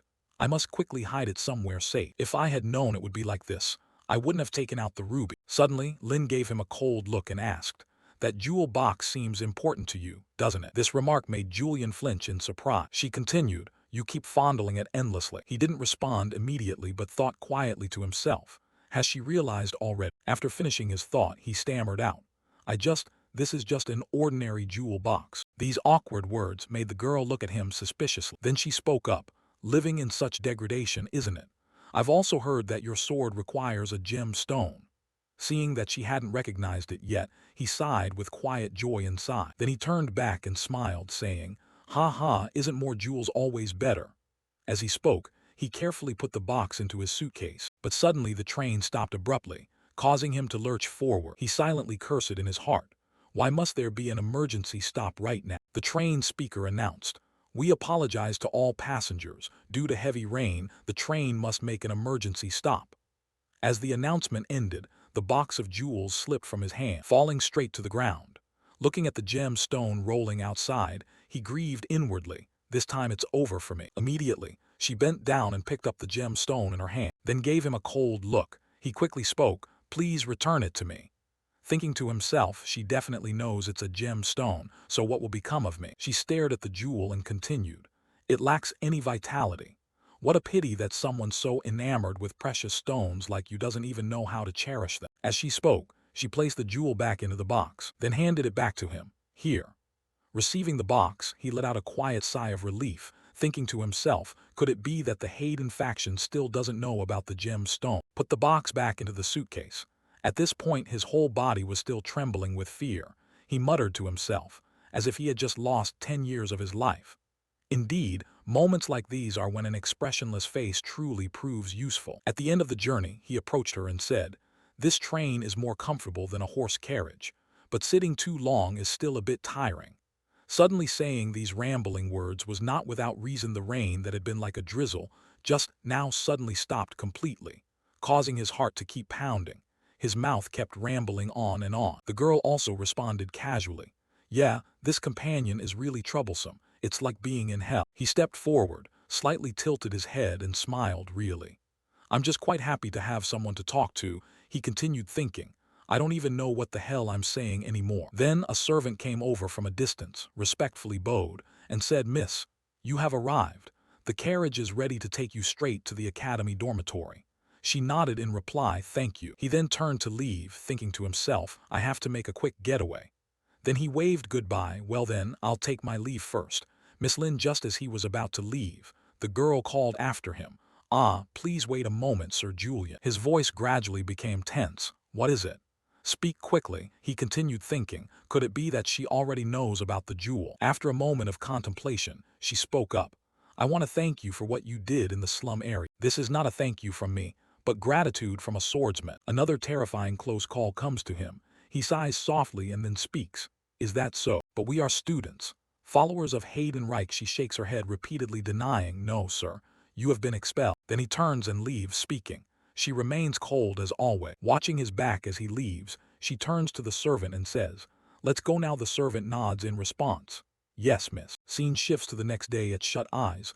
Ordwin asks after him, do you like Bernard? He smiles wryly and replies, ha ha. I wouldn't say I like it, of course not. Anyway, what's with this pile of paperwork? Captain Ordwin is simultaneously tearing his hair out before 2 stacks of documents taller than a person laid out on the table. He steps forward and continues. It's literally a mountain of paperwork. Surely that's enough to say it's popular, and you ask me if I'm happy, he thinks to himself. I sound just like Julian then, pretending to be completely crazy to see how she reacts. After a moment of contemplation, she shouts out, hey, do you know why this paperwork has piled up into a mountain? He replies happily. It's because of the captain's negligence, isn't it? She angrily shouts back, absolutely not. It's all your fault, you damn bastard. Why did you set fire to the Puran forest? Facing her anger, he immediately spoke to reassure her. Calm down. Calm down. After all, Shut Eyes is allowed to decide on the field based on judgment, isn't it? At this moment, she held her head in frustration and said, "Forget it. I must be really stupid to ask you that question. Most of these are warning letters from the Sun Church. Purun Forest is fundamentally important to the Sun Church, right? Fortunately, the Imperial Court will handle it properly, but my workload has doubled thanks to you." It was her complaints that he responded to indifferently. "Just consider it that way then." His somewhat indifferent remark made her shout loudly, "What?" He continued, thinking inwardly, "I can't help feeling more irritated by such a sharp captain. Sorry." Holding a few letters in her hands, she continued, "Ah, there's also a proposal sent directly to you. It seems to be about a speech at Veal Academy." Taking the letter in hand, he muttered, "This is a new clause. I've never seen this before." She mentioned a name that made him startle, the Genmal Monastery. Recalling the conversation with Tenelrin, he said, "Even I wouldn't be foolish enough to hunt that three-horned demon without orders from the Imperial Court. Doing so would be nothing but inviting disaster." Tenelrin reassured him, "Don't worry, Julian. We will handle everything on our side." Only then did he realize, don't say handle, but when he said it, she continued, "The Sun Church sees me as a thorn in their side, and you offered them a proposal." Her words gave Julian goosebumps. With her sharp insight, she immediately realized that you were hiding something, Julian. At this moment, he was gritting his teeth, thinking to himself, does she mean to send it directly to the Shut Eyes unit? The atmosphere inside was unbearably tense, as if everyone was about to be suffocated, when Lazarus burst in and shouted, startling them both, "Lord Julian, the Royal Secretariat wants to know what happened in Berniden." Because it was urgent, he barged in suddenly. Who would have guessed? It seems he arrived at a bad time. Julian's expression was a little awkward, but inside he was secretly relieved. "Perfect timing, Lazarus. Thank you for rescuing me." Realizing he'd shown up at the wrong moment, Lazarus quickly apologized to Commander Odwin and asked if he should come back another time. But Odwin had lost interest in questioning. She sighed and wearily told him it wasn't necessary. To go on, Julian, and remember to take these things with. Julian was genuinely happy. He left quickly with a smile and cheerfully said, "Let's meet again next time, Commander." So Julian and Lazarus departed peacefully. Fortunately, nothing else happened. Lazarus rarely had the chance to walk beside Julian, so he took the opportunity to ask, "I've heard you single-handedly killed the three-horned demon god. That rumor has spread all over the capital." Julian only smiled and modestly replied it was nothing, just a small thing. Outwardly calm, he was inwardly shaken. "My God, I thought I was dead for sure. The Dawn Church sent a letter directly to us. Isn't that even more important than the three-horned demon god?" Thinking that, he turned and gently told Lazarus, "Wait in the Secretariat for me. I'll read this letter and come to you afterward." After Lazarus left, he slowly opened the letter to see what the hell they had written inside. Contrary to Julian's precautions, the letter's contents were very ordinary. But this was really strange. If it was a letter from the Dawn Church, it couldn't be only pleasantry. And just as Julian suspected, a large, jet-black snake slowly appeared from within the letter, which surprised Julian. The snake then spoke to him, saying the Archbishop requests Bishop Julian to visit the district. It turned out they placed a sound-hiding charm on the letter. From the wording, Julian guessed it was probably written by Elena. They must be after the Demon Stone, from the three-horned demon god in Berniden. But hadn't only the commander and the Secretariat known exactly when he'd returned to the capital? Yet the Dawn Church had early information and contacted him precisely like this, which made Julian question things. How could the Dawn Church know the exact timing to contact him? This remained an unanswered mystery. He quickly arrived at the Dawn Church, and the people there were quite intimidated by Julian's presence. Everyone's eyes kept turning to him, and Julian could only offer an embarrassed smile. Whenever he went somewhere he didn't belong, strangers' stares piled on him and it made him uncomfortable. "Are you all right, Dawn Church?" After standing there a moment, someone came out to greet him, Bishop Elena. As soon as he met her, he complained that so many eyes were on him, making him uncomfortable. Of course, Bishop Elena looked at him and laughed. "Haha, you really know how to joke. You've been radiating pressure the whole time. Who would want to come near?" Julian left with Bishop Elena shortly after. She dispelled her disguise and returned to her true form. On the way, Julian's deeds in the capital were brought up again. Bishop Elena was genuinely excited talking about it. Single-handedly defeating the three-horned demon god and burning the Purun forest to ashes was truly impressive. Bishop Elena paused, then added, "I want to hear this heroic tale from your own mouth. It sounds fascinating." Julian was of course pleased to have an admirer, but his expression changed immediately afterward. You're very good at praising others, Alina, but please, could you refrain from sending such blatant letters next time? It's awkward for me personally. Contrary to Julian's seriousness, Alina felt perfectly casual. Oh, come on, what's there to make you embarrassed? With that magical seal, no one can read it, right? Julian replied carefully. Of course, there's always a chance something goes wrong. I hope it won't happen again. Alina, hearing this, grew very curious. So how do you plan to keep in touch now? Do you have another plan? Julian cheerfully answered, of course I do. Julian decided from now on to meet in person to receive information. After all, he's very afraid of being exposed as connected to the Dawn Church. So safety comes first. Alina was naturally surprised by this, but she stayed calm and replied, ha ha. So you already know where I usually am, huh? Actually, she had guessed inwardly. He probably just wanted to see her reaction. How did he learn her true identity when she'd hidden it so well? So Julian left Alina, still worried, behind and quickly departed. Tenelrin was overjoyed to see Julian appear. He shouted with delight. Finally, Bishop Julian has appeared. Do you know how much I've wanted to meet you? All right, now show us what you brought. It's the demon stone from the three-horned demon god you single-handedly defeated. Right, but of course there's no way Julian actually brought the demon stone. He smiled at him and said, I did not bring the demon stone. Tenelrin, not understanding, asked again, didn't you defeat that demon god by yourself? So where is its demon stone? Julian cheerfully replied, I handed that demon stone over to the royal secretary. Tenelrin's expression grew angrier and angrier. He ground his voice and repeated, see. But Julian remained calm and affirmed, yes, your grace. I gave the demon stone obtained after defeating the three-horned demon god to the royal secretariat. The other bishops, trembling, said the archbishop is truly furious. Are you out of your mind? At that moment a blood-red maluk appeared in Tenelrin's hand. He growled, explain quickly why you did this. Julian, though reluctant, still had to justify his actions. I once said I'd take one step back to take 3 steps forward. Not only Tenelrin was angry. Others in the church were equally upset, believing this was a betrayal that needed immediate punishment. Hearing that, Julian turned to mock them. As I predicted, your thinking is too shallow. The other bishops, angered by this, yelled at him. What? He had to explain to them. If I truly wanted to betray you, of course I wouldn't show up here again. The reason I deliberately handed the demon stone to those people was to use their intelligence network. The stone I gave them was the first officially discovered three-horned stone. If the Empire uncovers its potential and uses, they'll proactively hunt for more stones. We only need to learn one location of a stone, and then we can find many more. Tenelrin understood his point and even praised him. Not a bad idea. Others objected, saying that abandoning the demon stone for that reason was something the church could never accept. Knowing this reason might not be convincing enough, Julian cheerfully added, of course there's another reason. Since I single-handedly defeated the three-horned demon god, all kinds of rumors have spread about being the pillar of the Shut Eyes unit, the next holy sword, and he raised one finger and shouted, here. Julian continued to explain to them, all eyes are on me, and among them are our enemies, aren't there? Some you know well, Archbishop.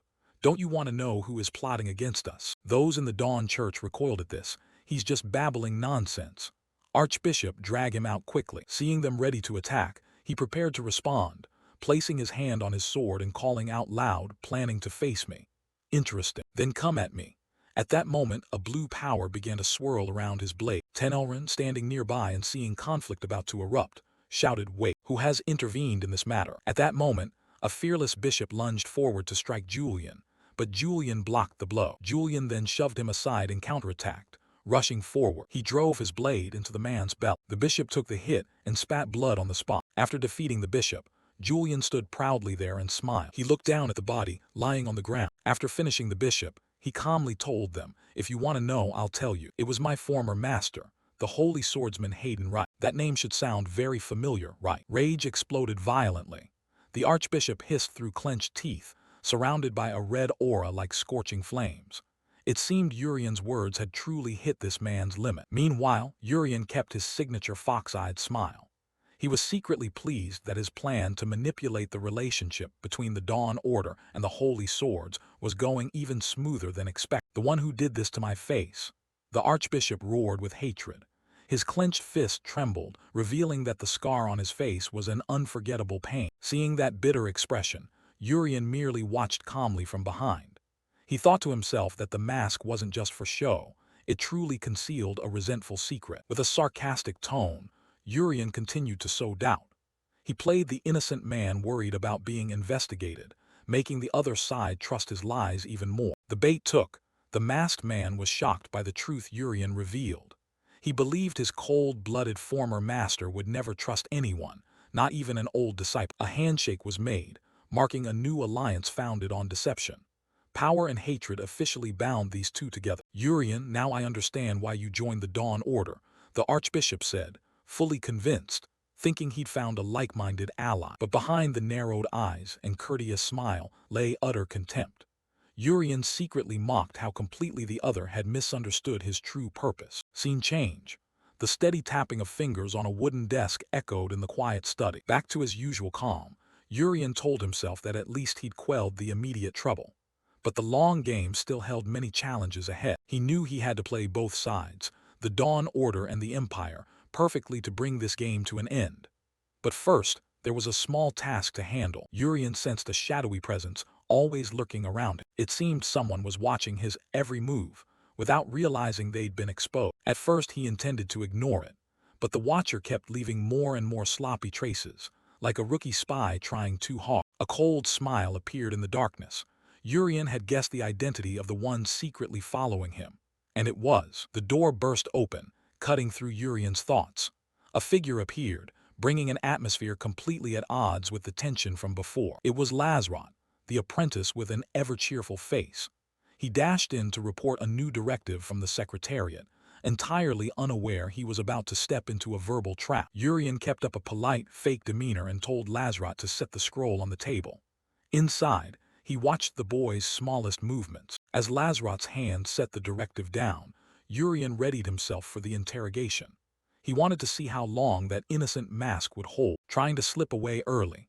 Lazrat had just turned to leave when Urian's voice stopped him. He broke into a cold sweat, sensing something was wrong waiting for him. Urian propped his chin, smiling an extremely friendly smile while his eyes remained icy.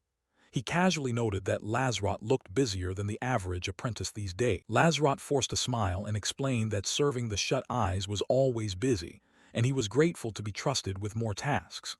A textbook reply, but it didn't fool Urian. At that moment, Urian's gaze shifted sharply. He drilled into the contradiction in Lazrat's words.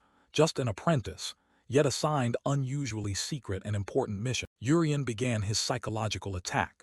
He reminded Lazrat that the message arrived the very day Urian brought back the Soulstone, a coincidence too perfect to be random. His eyes bore in, aiming to expose the boy's abnormal curiosity about the relic. Lazrat flustered, hastily claiming he was curious because the Soulstone was so important. But that slip completed Urian's verbal trap. The young spy, unaware, had just cornered himself. Urian's smile turned more triumphant than ever. He'd set a perfect trap, and now the prey had sprung it. Oh ho! His soft chuckle sounded like a death knell for the other's facade. Lazrat's pupils shrank in sheer terror. Urian had delivered a direct psychological blow. You're just an apprentice, and yet you know about the Soulstone. Classified information someone at his level should never touch. Lazrat staggered back, cold sweat pouring down. Urian calmly dissected his fatal mistake. I only said Soulstone in front of you for the first time, and yet, you reacted so naturally, didn't you? Urian's sharpness exposed the truth from the smallest reflex. Urian listed who could actually know about the Soulstone: himself, the Empire, and the Dawn Order. Unless you're aligned with the Dawn Order, you shouldn't know about it. His words, razor-sharp, cut off every escape for Lazrat. And no, Lazrat stammered, desperation in his eyes. He searched for an explanation, a reason to deny it, but under Urian's penetrating gaze every lie fell apart. Urian rose abruptly, imposing and overwhelming. He declared he'd felt something was off from the start. A chain of coincidences had led him to this conclusion. The Secretariat and the Closed Eye would entrust such important matters to a lowly apprentice. Urian drilled into the absurdity of Lazrat's position, turning previously normal facts into damning evidence. Urian stepped forward, placing a hand on Lazrat's shoulder like a vice. The apprentice's heart hammered as he faced the crushing pressure from the man before him. Urian whispered in Lazrat's ear a hypothesis that the Dawn Order was exerting pressure on the Empire from within. Tusk, you've seen through me. If it has come to this, A deathly atmosphere began to suffuse the room. Then Urian suddenly changed tone, raising both hands as if to reassure him. "Ah, don't be too afraid. I don't intend to do anything drastic." The abrupt shift left Lazarot even more confused and unsettled. Urian gave a radiant smile that sent a chill down the spine. "I just want to have a conversation." To Urian, a live pawn was always worth more than a dead one. Lazarot trembled, hands clutching his chest. He realized there was no escape, and his usual clumsy demeanor began to peel away, giving rise to a different persona. "Then I no longer need to hide." A dense purple magic erupted around Lazarot. He drew out a crystal, releasing the cold aura of a true predator. The apprentice's disguise was completely torn away. The crystal cast an uncanny glow in Lazarot's palm. It was the tool he'd used to perform mental magic, deceiving everyone's senses all this time. Lazarot's bearing shifted entirely, from an innocent teenager to a cold-blooded agent with a razor-sharp gaze. He no longer looked afraid. Instead, he wore the calm of someone ready to face death. Lazarot exhaled a long breath, shedding the burden of the act. He regarded Urian with a wholly different attitude, a respect reserved for the man bold enough to unmask. Urian commented with interest on the change. "Mind magic, huh? You look like a completely different person." He always respected those with real ability, even enemies. Lazarot smoothed his hair, his face grown serious. He explained that in a palace crawling with monsters like Urian, mental magic was essential for survival. He admitted Urian's caliber by calling him a true monster. Urian smiled. He found Lazarot's true nature far more interesting than the fake veneer. "Bold, but I prefer the real you." He noticed Lazarot hadn't tried to kill him, which meant he was waiting for something. A cunning glint flashed in Urian's eyes. "Ah, sharp as always, it's simple." He moved on to the real point, the true purpose of this interrogation. An offer that couldn't be refused was made. "How about working under me, Lazarot?" Urian didn't want to eliminate a talented spy. He wanted to own him. Lazarot froze, squinting in suspicion. He couldn't believe his ears. "What are you saying?" A loyal member of the Dawn Order was being courted by his very target. Urian laughed loudly, making his intent clear. "Exactly what you heard. Be my spy. I mean, a double agent, a bold plan to turn the opponent's pawn into our own weapon." Lazarot staggered, his mind reeling at Urian's reckless proposition. He couldn't fathom why this man dared act so independently. "Precisely, Lazarot," Urian replied coolly, fox-eyed and seeming to already hold the upper hand. A horrifying thought flashed, making Lazarot tremble. "Don't tell me. You intend to betray the Dawn Order." He realized the man before him was more terrifying and unpredictable than any force he had served. Urian tapped his fingers on the table at a leisurely pace, his words dripping sarcasm. "Sounds heavy. I just want my moves to be a bit more convenient." His nonchalance in the face of the accusation made the room even tenser. Lazarot narrowed his eyes in doubt, realizing he was being drawn into a dangerous mind game. "Playing word games. You really think I'd submit to you just from that?" A professional spy like him wasn't easily cowed. Urian chuckled, riffling through a stack of documents as if holding the other man's fate. "Of course not. I'm not shameless enough to ask for help without fair compensation." Behind the pleasant smile lurked a sophisticated blackmail plot. Urian's eyes flashed dangerously as he mentioned a name. "You've been generous donating to that orphanage, haven't you?" It was the trump card he'd painstakingly prepared to shatter Lazarot's will. Lazarot's pupils widened in utter horror. He couldn't believe his deepest secret had been so easily exposed. "That sum is impressive, especially for someone called an apprentice." Urian's praise now sounded like a death sentence. Urian watched his praise reaction leisurely, knowing he'd struck the nerve. "Seems that place means a lot to you, doesn't it, Lazarot?" The spy's silence was the clearest answer. "If anything unfortunate happens there." Urian let the sentence hang with a cold smile. He didn't need to state the threat outright. The other's imagination would complete the brutal picture for him. Lazarot gritted his teeth, rage visible in every muscle. He felt powerless as his greatest weakness was used as leverage by a sly, fox-eyed manipulator. Sensing the tension was thick enough, Urian suddenly laughed and waved the stack of papers in his hand. "Ha ha, I'm joking. Don't glare at me with that scary look." His constant psychological shifting left the other completely disoriented. Urian put his hand on the table, once again emphasizing cooperation. "Just help me a little." His offer now carrying a wholly different tone, coercion wrapped in the guise of negotiation. He narrowed his purple, cunning eyes and offered a sarcastic promise. I'll send a generous gift to that orphanage. That gift could be protection or destruction, all at Urian's discretion. Lazarot blurted in shock. A gift. He realized he had no choice but to become a double agent, serving the man he was supposed to be spying on. Urian laced his fingers together, his smile growing more triumphant. Indeed, I've taken an interest in charity lately, you see. The perfect villain always hides his schemes behind noble acts. Lazarot's final look showed bitter acceptance. He had been completely subdued by Urian's wit and cruelty.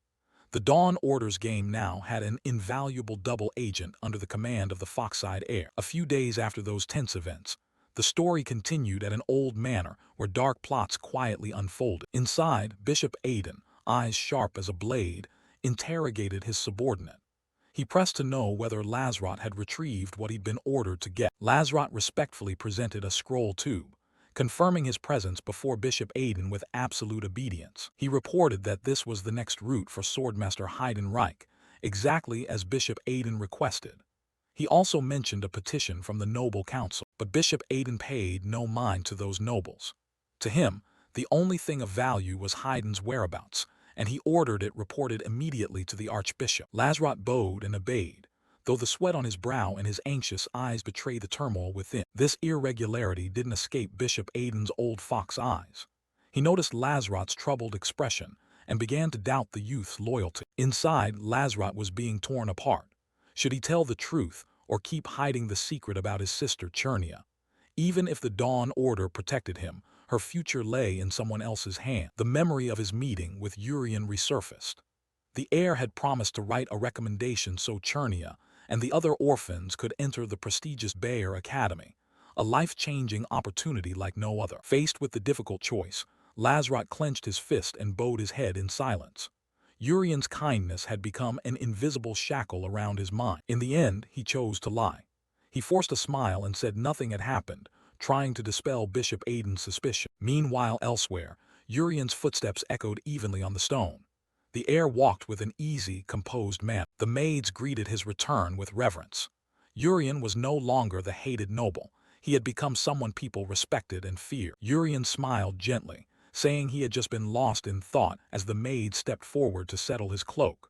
A perfect exterior concealed deep inner thoughts. Yet deep inside, Lisiwu struggled.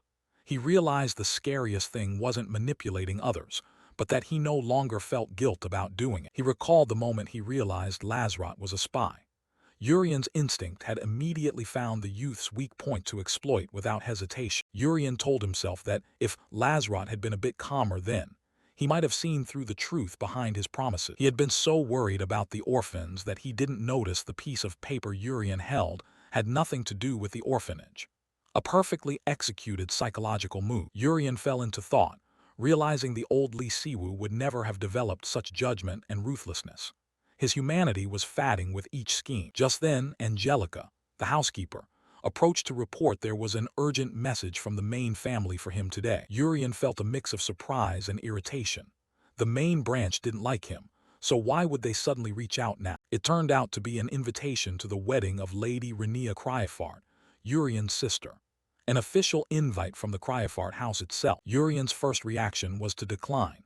He told the housekeeper to reply that he was too busy with work to attend. Angelica was about to leave when Urian suddenly called her back. A calculation had just occurred to him, and he changed his decision on the spot. Smiling mysteriously, he announced he would attend the wedding, having realized the Cryofart family held something of great value. However, before he left, he needed to craft a truly impressive appearance. Back with Urian, after deciding to attend the wedding, he ordered preparations for his outfit.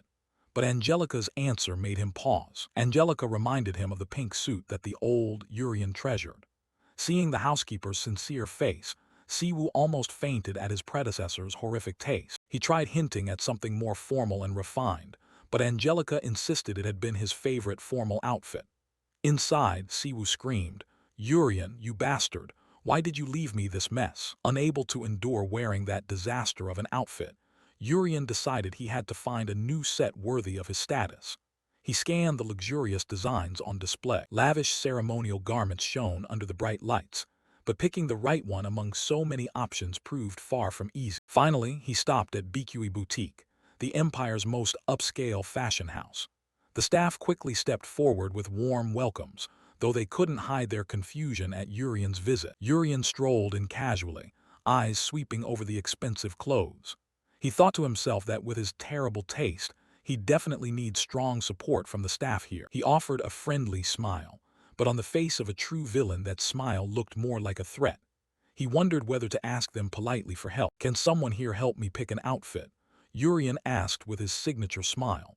Yet his voice seemed to have the opposite effect. The shop staff were so frightened they hurriedly apologized and avoided his gaze. Urian's nasty reputation had made them assume he was here to cause trouble. Standing alone in the showroom, Urian tore at his hair. He hadn't expected buying clothes to be this difficult, especially when everyone who saw him wanted to run away. Meanwhile, in another corner of the shop, a new figure appeared, Aileen, a female professor with dark hair and passionate violet eyes. She was being warmly greeted by the staff. The shop owner recognized Aileen and asked about her research work. It seemed it had been a long time since the workaholic professor had stepped out of the lab. Aileen could only give an awkward laugh.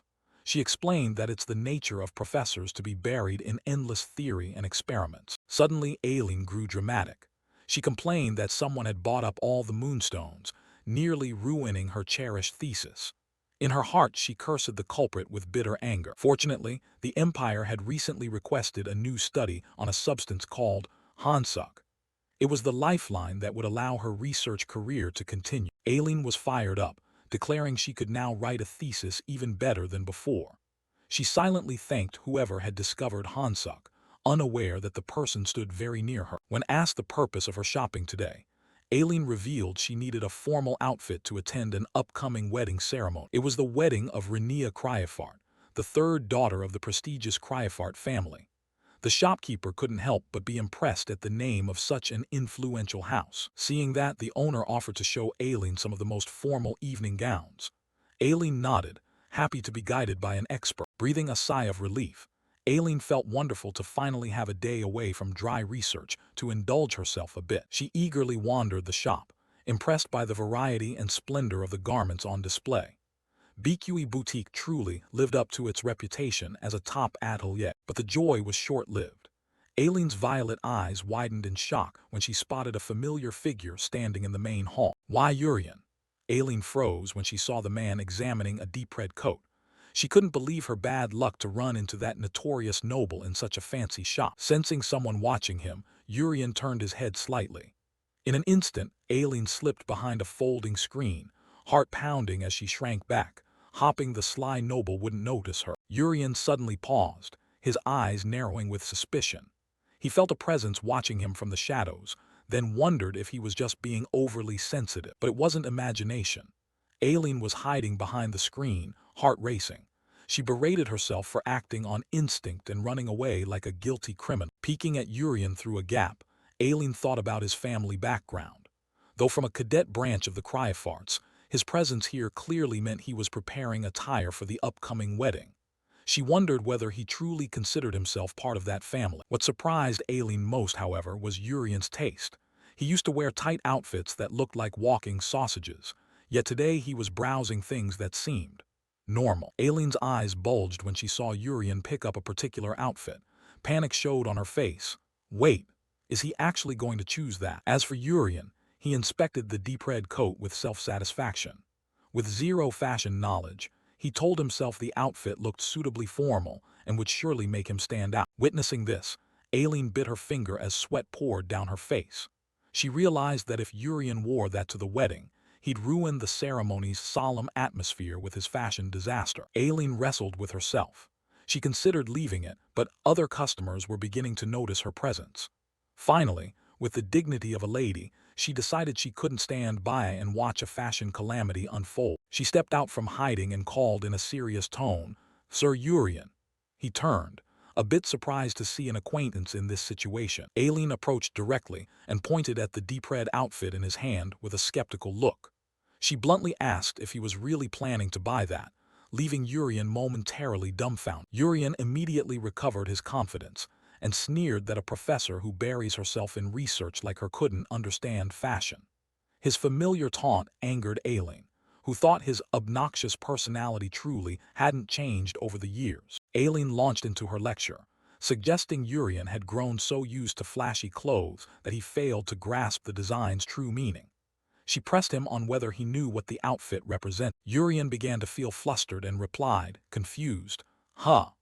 His earlier confidence evaporated under Aileen's unusual seriousness. She wondered whether he really didn't know or was just pretending. Aileen stepped closer, her voice dropping theatrically. She suggested that perhaps Urian harbored such deep hatred for the Cryofart family that he intended this as a state. With blazing eyes, she asked bluntly, "Are you planning to use this outfit to signal a purge of the entire nobility?" The accusation was so extreme that the boutique's air turned stifling. Urian broke into a cold sweat, utterly stunned by the eccentric professor's inference. He'd simply thought it was red and classy. There was no genocidal plot. He shouted in utter confusion, "What the hell are you talking about?" All eyes fixed on the bizarre depred outfit with a zipper running down the front. To Aileen, it was the apex of a fashion disaster, a weapon that could wreck any elegant gathering. Thus the fashion war between villain and professor officially erupted. Julian wiped a bead of sweat from his brow and replied that she had suddenly appeared and started saying weird things. He was just trying to pick something to wear to the wedding, calm on the outside, but beginning to suspect something on the inside. Aileen responded that she was talking about the symbol on the back, which made Julian puzzled. "Repeat the symbol." Aileen moved to the coat and turned it around. On the back was a symbol of 3 swords piercing a throne. She began to explain about the Febrant's royal line. "It's the emblem knightly families display when executing an oath-breaking enemy." She hesitated and continued that today the emblem had lost its original meaning and become a fashion trend. But for a notorious figure like him to wear that symbol to a wedding. Julian's face darkened as he stroked his chin and replied, "I understand," though inside he was in turmoil. "I've never played Julian before, how would I know?" He tried to act cheerful, but inwardly he began to grumble. Flipping through all these clothes was exhausting, and Julian's instinctive eyes kept getting drawn to pinks and neons. Julian started weighing whether to ask Aileen for help. He said there was no other way.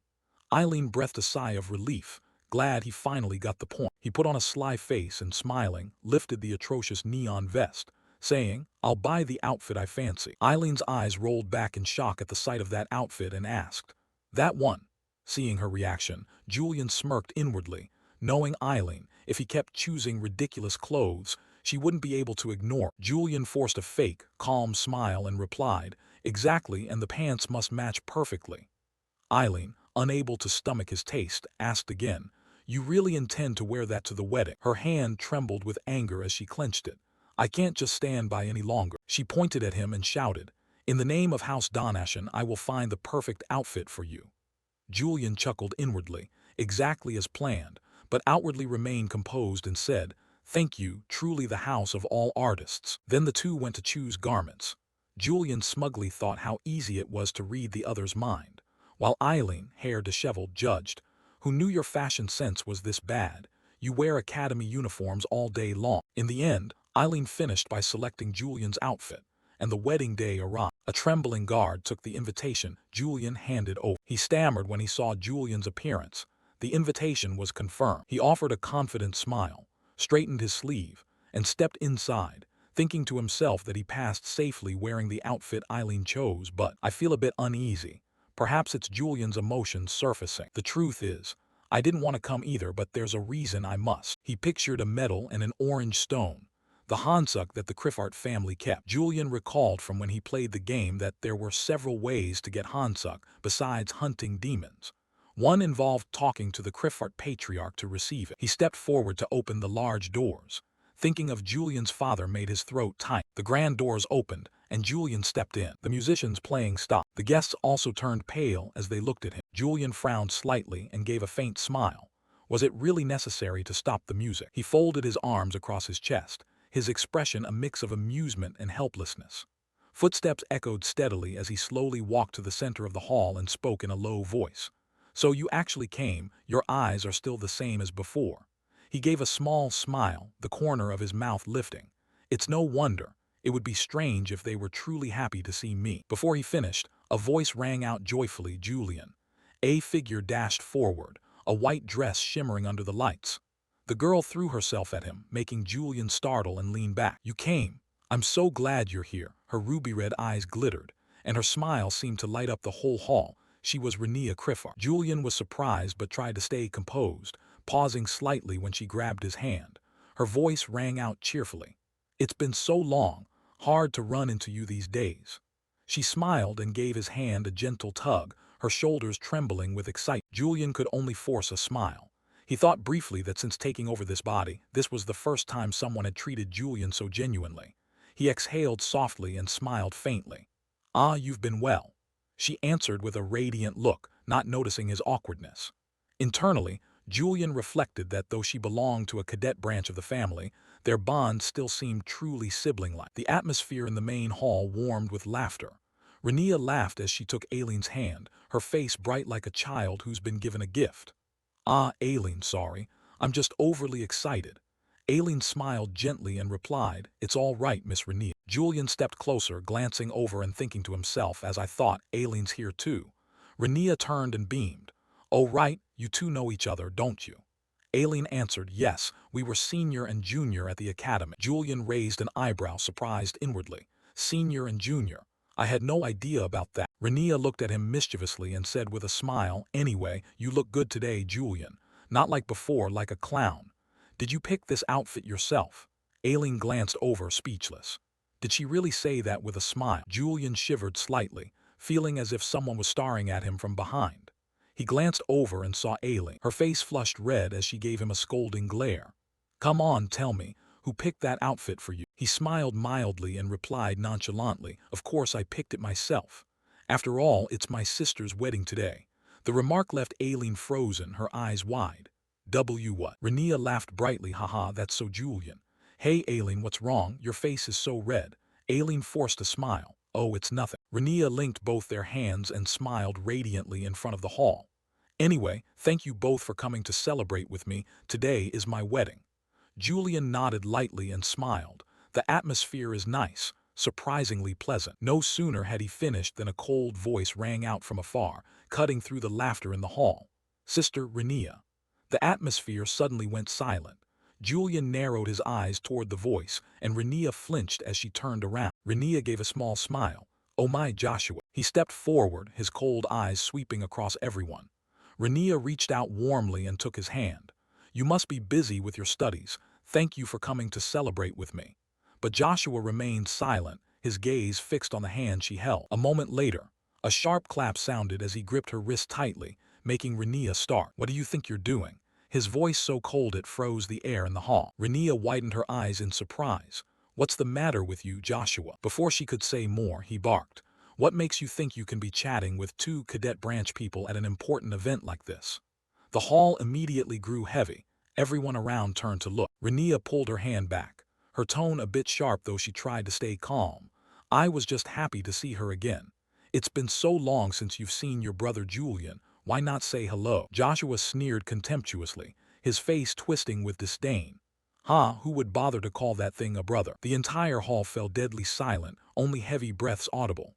Julian tilted his head slightly and gave a cold smile. "Yeah, just as I thought." Joshua didn't stop. He pointed straight at Julian, each word clipped with venom. "Hey, branch kid, I don't know what you're doing sneaking in here, but don't think showing up makes you part of this family." Julian smirked, pulled out the invitation, and replied nonchalantly, "I came because I was invited." Joshua, furious, held the invitation high in his hand. A ripping sound tore through the air, paper shreds fluttering down across the floor, leaving the whole hall stunned into silence. Joshua threw the remaining pieces to the ground, his voice low and grinding out each word. "A member of the family, let me make one thing clear." He bowed slightly, breath heavy, eyes blazing with hatred. "Get out of here." A long pause stretched on. Then Julian let out a half-smile full of contempt. "And what if I don't want to?" Joshua ground his teeth, his hand clenching the sword hilt. "Oh really? Then I'll make everyone here know." He pointed the blade at Julian and continued, "The fate of any branch that dares oppose the main line." A brief introduction to Joshua Criffar, the notorious troublemaker of Bayer Academy. He always formed cliques and specialized in bullying commoner students. Not stopping there, Joshua also disrupted classes taught by lesser professors. In lectures he laughed loudly, tossed papers, and interrupted lessons, leaving instructors trembling and speechless. His arrogance had crossed every line, but because of the Cryofart name, no one dared touch him. Joshua laughed loudly, drew his sword, the light reflecting off his proud face. "Come here, Imperial Mutt." The words sent shock through the entire hall. Julian stood motionless amid the crowd, eyes icy, his voice low. "Do you really not know fear, or are you simply stupid?" The atmosphere in the hall dropped suddenly, making it hard to breathe. On tiptoe, Julian darted forward. In the blink of an eye, he was in front of Joshua. Joshua's eyes widened as fear crept in. He realized the opponent before him was nothing like the victims he usually tormented. A bang echoed. Julian appeared directly before him, his hand clamping onto Joshua's sword midair. The metallic screech cut to the bone. Joshua stood agape, unable to believe what he saw. Julian tightened his grip, making the arm holding the sword tremble with each pulse. Sweat ran down Joshua's face as he trembled, staring at his opponent in awe and rising panic. How is he this strong? Julian still held his wrist, his grip crushing until bones cracked. "You grab your sister's wrist like that, even family members wouldn't dare." His voice was low and cold, each word a blade to Joshua's pride. Joshua recoiled in desperation, the sword clattering to the floor with a cold ring. The entire banquet hall fell silent. No one dared take a deep breath. Julian stepped closer and leaned into Joshua's ear, his voice small but resonant in the space. "You should be ashamed." His breath brushed Joshua, who shuddered, his face flushing with equal parts fury and fear. A voice called from behind, "Stop it, Julian." Herend emerged, pushing through the crowd, worry in his eyes as he looked at the two facing off. Julian turned his head slightly, the corner of his mouth lifting. "Herend." Julian's smile was cold as he glanced at the still cowering Joshua. "You expect me to stand by and watch him insult my sister?" Herend lowered his voice, trying to calm the situation. "I understand, but you can't make a scene here. Everyone's watching." Joshua tried to regain his courage, jerking his arm free from Julian's tight grip and shouting, "That's right. Know your place, you insolent brat." Herend shouted, "Stop it, Joshua. You're the one who made Renia and Julian angry in the first place." Joshua froze, his eyes wide. He had nothing left to argue back. The tension eased. Julian lowered his hand and straightened his collar. Herend continued scolding his younger brother. "I came here today on behalf of Father, so don't act recklessly." Julian lightly touched his chin, eyes thoughtful. "Representing Father, huh?" A figure in black appeared and spoke in a low voice. "So the head of the Cryofart family isn't coming." Julian frowned slightly as his thoughts raced. He let out a soft sigh. "Then it will be hard to secure Hansuk." Julian's expression darkened, a sharp gleam in his eyes in the hush. "If my purpose is gone, then." He turned toward Renia. "Sis, are you okay?" His voice was calm and full of concern. "I'm sorry for causing this." Renia smiled gently, warmth in her eyes. "It's fine, Julian. What I did was for you." Julian thought to himself, in a place full of hypocrites, she's the only one so normal that her calmness becomes intimidating. Renia waved her hand softly. "It's all right, don't worry about it." Julian bowed his head slightly. "If you say so." Julian stepped back quietly. "Then I'll take my leave." His voice rang composed and decisive through the hall. People were surprised. "What? Leaving so soon?" Julian gave a small, confident smile. "I know when to appear, and when to disappear." He paused, eyes landing on a black-haired woman standing nearby. "One more thing." He walked over to Eileen and bowed slightly. "Miss Eileen, thank you." Eileen froze. Thank me." Julian smiled faintly. "I really like the outfit you chose for me." Light fell on him, making his courteous bearing even more perfect. Showing the discerning eye of a true Donashan, Eileen's face flushed with embarrassment at Julian's words. She fumbled, remembering something. What was that line? A thread of memory surfaced. It was that image again. Julian appearing with praise, as if the compliment contained a whole sky of stars. Indeed a Donashan. Her magic was beautiful. At that time, a still innocent Eileen had quietly been moved by this man. Back in the present, recalling that memory made her clutch her head in flustered frustration. Renia looked over in surprise at her. Eileen screamed inwardly, "Why am I remembering this?" Renia tried to soothe her. "Eileen, calm down," while Julian had already turned and was leaving the room. As he was stepping out, a voice called after him from a distance. Julian, hearing someone call, he involuntarily turned around. He asked in surprise, "Sis Renia?" She had knelt, panting from chasing after him, and said, "You walk so fast, I almost didn't have time to give you this. It was a keepsake. Weren't you here at the wedding to see Father, right?" She produced a small box. Renia continued, saying she brought it to return this memento of his mother. Julian grew a bit curious. Renia's next words shook him more. She'd argued with their father many times over this item. Only then did he realize there was conflict with the family. But he simply replied, "Yeah, that's right." The image of their industrious mother emerged. This keepsake meant she had passed away. Renia smiled brightly. "I sneaked this along to return it to you." Hearing that, Julian silently thanked her. How did he end up with such a warm sister? Since it was awkward to refuse, he accepted it and said a brief thank you. He opened the box. What he saw inside surprised Julian. This was a stone that glittered with a blue light, snug in the box, a hansuk no less. His sweat-dotted face reflected in the gem. It seemed crafted by magic. He couldn't sense any mana from it. Thoughts raced through his mind like electricity. His mother's memento is this. Julian, what kind of person are you? Is there some hidden meaning I don't know? How troublesome, so troublesome, I know nothing. Then he blurted out, I didn't expect it would be this easy to take it. Renia, puzzled, asked, what? Realizing he'd slipped, he immediately backpedaled, it's nothing, sis. I was just muttering. Thank you for returning my mother's keepsake. She answered in a way that puzzled Julian. I knew giving it to you was right. Seeing the seemingly happy look on Julian's face, she added, this is the first time I've seen that expression on you. He teased back, you missy. And she covered her mouth with a soft laugh, is that so? After a while of conversation, Julian finally left. Renia waved goodbye and reminded him, be careful going home and drop by sometimes. He gave a polite, slight bow in reply, see you later, sis. In the end, he was the only one left there. Staring at the stone before him, he thought to himself, the hansuk the Criffart family has kept all this time turns out to be Julian's mother's memento. A sharp pang struck his chest. Although regarded as the coldest man in the empire, for some reason a tear slipped down his cheek. He wondered inwardly, Julian, do you feel this too? A luxury carriage rolled along the dirt road, carrying Julian home. He even shed a single tear, wondering if it signaled that some of Julian's humanity still survived. The conflict between his true self and the villainous role he had to play deepened. However, he quickly brushed aside those weak thoughts and broke into a smug smile. After all, he had achieved his goal. That goal was to seize the hansuk, a teardrop-shaped relic containing terrifying power. With a sinister grin, Julian admired the trophy he had won. Back at his manor, Julian found himself in a dilemma. What should he do with the hansuk? Handing it to the Dawn Society or the Holy Sword faction both felt wrong, like taking a loss himself. At that moment of impasse, a sudden idea flashed through Julian's mind, causing one of his eyes to glow with a strange bluish light. He remembered that Julian himself also possessed a special ability.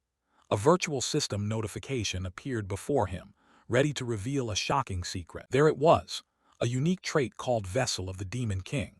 This ability allowed him to absorb relics with an evil attribute, to take in the lingering wills of demonic gods and grow stronger. However, it was a double-edged sword, for the trait would vanish once the Demon King truly reincarnated. Julian quickly connected the dots. The trait meant he could absorb the hansuk itself. If he did, he could become the Demon King. A tempting prospect unfolded. As the supreme evil god, his chances of surviving in this harsh world would skyrocket to near certainty. Yet the vision of becoming the Demon King filled him with a shuddering horror. Julian dismissed the thought outright. He'd rather not do it. The soul of Lee Siwoo within him had nearly forgotten why he never wanted to play Julian, a hypocrite and nest of betrayal. The true man's instincts rejected this path.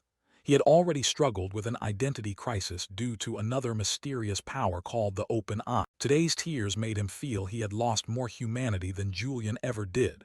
Wake up, Lee Siwoo, he told himself. He no longer desperately craved power like before. For now, just hide the hansuk. Acting on it, Julian placed the hansuk into a large box, locked it carefully, and temporarily sealed away the dangerous artifact. He returned to his room, but the unease remained. Just having it nearby was enough to make him restless. He wondered if he should learn a locking spell, since sooner or later the Dawn Society would come looking. Julian sank into a chair, trying to relax. He thought, well, there's nothing I can do now. The manor was usually quiet, but today it felt unusually still. He just hoped no trouble would come for a while. But man plans and fate laughs. Just as he wished for peace, a flash of purple magical energy suddenly flared. Instantly, Julian's eyes snapped open. His whole body went on high alert. One of his skills, extraordinary intuition, activated, signaling danger. Julian sensed an unfamiliar stream of mana flowing through the air. He wondered, what is it? What's its purpose? Is it an enemy? Julian sprang to his feet, ready to confront the intruder. He could pinpoint their location by tracing the mana, but oddly the mana carried no murderous intent. He was careful not to use his own mana recklessly, since doing so would immediately reveal him to the intruder. Julian moved cautiously. The only thing that eased him was that he sensed no killing intent from the stranger. That was fortunate. Given Julian's past misdeeds, it wouldn't be surprising if an assassin showed up. He approached the source of the mana, his own room, and there he found the intruder. A beautiful woman with vivid aqua-blue hair, Alina, calmly sitting in his room and sipping tea. Alina seemed to sense Julian's presence. She turned with a feigned look of surprise. "Oh, you're back." Julian froze, blurting out, "Alina." She nonchalantly continued sipping tea and replied, "I waited so long I had your servants bring tea to me." Alina added cheerfully, "At least you can do that much for a guest, right?" Hearing that, Julian didn't answer but fell into thought. How did she get in? Magic. Seeing the purple mana emanating from Alina, Julian guessed silently that she used enchantment magic to control the servants. Shaking off his thoughts, Julian sat down, exhaled and asked Bishop Alina, "What brings you to my manor?" Alina's reflection in the teacup answered, "Just a bit of friendly interaction between allies." Hearing that, Julian's face darkened with anger as he thought, "You broke in just to socialize." Alina went on, "Of course, and I have another reason. I have something to ask you." Julian was slightly startled, "So we're getting straight to the point." Setting the teacup down, Alina asked, "Recently you successfully subdued a demon during the slum mission, correct?" Julian, seeing nothing odd, replied, "That's right." After hearing his confirmation, Alina followed up, "That demon took on a human form, didn't it?" Looking into her eyes, Julian guessed, "I see. You're testing how much I know about people turning demonic. Then it's best to answer directly." He then answered confidently, "Yes, someone suddenly transformed into a demon." Alina found that intriguing, but Julian's next remark surprised Alina. "However, the horn on that demon is different from the one Lord Tenorin showed us." As if not believing what she'd heard, Alina asked again, "What?" Julian kept his expression and replied, "I mean it was a replica, modeled after the horn Tenorin crafted. Wasn't that what you wanted to know?" On the other side, Alina asked gravely, "So how much do you actually know about demon horns and the demonization phenomenon?" Julian smiled faintly, "Not as much as you think." Alina stood, placing a hand over her chest, and said, "All right, no more beating around the bush. It seems you know nearly everything." Julian smirked and held out his hand teasingly, "So, has your curiosity been satisfied?" He glanced back at Alina and added, "Then I don't need to test you anymore." Turning to leave, she said, "You seem very well informed about the Dawn Society's affair." Her next words carried a threat. "I trust you know which decision would be wiser." "Make sure our swords don't point at each other," she warned. "I'm not easy to deal with either." The threat made Julian sweat with unease. After a while, Julian was left alone. He breathed a sigh and thought, So you're telling me, either absolute loyalty to the Dawn Society or get out of the way. And you show up just when I'm holding the Hansuk." Julian decided. This manor clearly isn't a safe place to keep the Hansuk, if that's the case. Later, Harand appeared, holding the box containing the Hansuk, and asked Julian, "Are you going to hand it over to me?" Julian replied, "Yes, Harand." Surprised, Harand answered, "That's unexpected. I thought you'd bring up punishing Joshua instead." Julian didn't bother with Joshua and answered, "Whatever, he's not worth my effort." Holding the box, Harand asked in confusion, "Really? But what exactly are you handing me?" Julian didn't hesitate and replied calmly, "It's my mother's keepsake." Hearing this, Harand went pale with fear and stammered, "What?" He immediately rushed closer to question him. "Mylna's keepsake. Isn't that precious to you?" Seeing him like that, Julian could only urge him to stay calm. Julian answered cheerfully, "Yes," but inwardly thought differently. Harand was probably the only person unlikely to act rashly with the Hansuk. He likely didn't know what it really was, and he wasn't the type to resurrect a demon god, so I can safely entrust it to him. Harand raised the box and asked once more to confirm, "Are you sure you want to give something this important to me?" With that familiar smile and squint-eyed look, Julian replied, "I can't keep it with me right now, so I'm entrusting it to you, Harand." Images of young Julian being held by his mother flashed through his mind, followed by Harand's stream of thoughts. "You can't keep Lady Mylna's keepsake, Julian.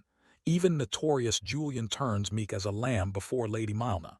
She is the symbol of the last shred of humanity left in him. To have him hand over Lady Mylna's keepsake to someone else, isn't that a declaration that he'll live entirely as the Empire's hunting dog? A monster with no way back?" Harand looked at Julian with a terrified expression. How could he be so cruel? Seeing that look, Julian realized he'd been misunderstood again.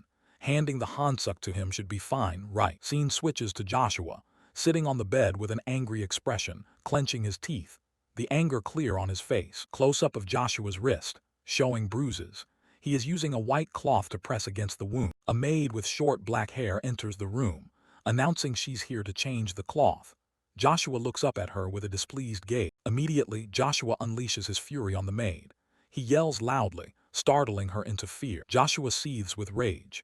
He cannot accept that he, a direct heir, was injured by someone from a low branch of the family. The image of Julian with a smirking, provocative smile appears in Joshua's mind. Just thinking of that bastard is enough to drive him mad. Joshua clenches his fist, considering Julian an unbearable, arrogant fool. He recalls the moment Julian attacked. Everything happened too fast. Joshua couldn't even feel the strike, only the terrifying pressure radiating from Julian. Joshua admits he lost from that moment. He doesn't understand how a petty man like Julian could stand out and receive favor from the higher ranks. In anger, Joshua swings and knocks over the basin on the floor, sending water splashing. The maid pales, terrified by her master's rage. She hurriedly drops to her knees, trembling as she begs for forgiveness. Joshua sits on the bed, coldly looking down at the maid kneeling at his feet, the whole room steeped in a heavy, frightening atmosphere. Joshua suddenly jumps to his feet, his anger not yet subsided. He turns around, his face showing obvious fury, ready to explode at any moment. Joshua grits his teeth, calling out a man named Alphys in a hoarse voice. Soon after, a tall man with black hair and a composed face appears.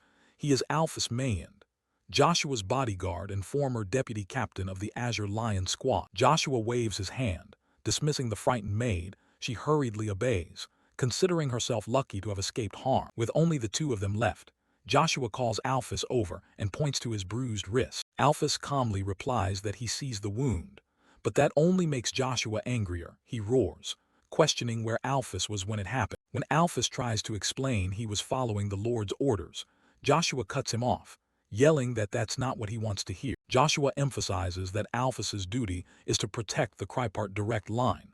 He asks if anything could be more important than his safety. Joshua continues to berate Alphys, reminding him of his tainted past and that everything Alphys has is because of him. Alphys remains silent and thinks here we go again, before apologizing. Joshua sneers that Alphys is useless anyway, probably would freeze to death from fright.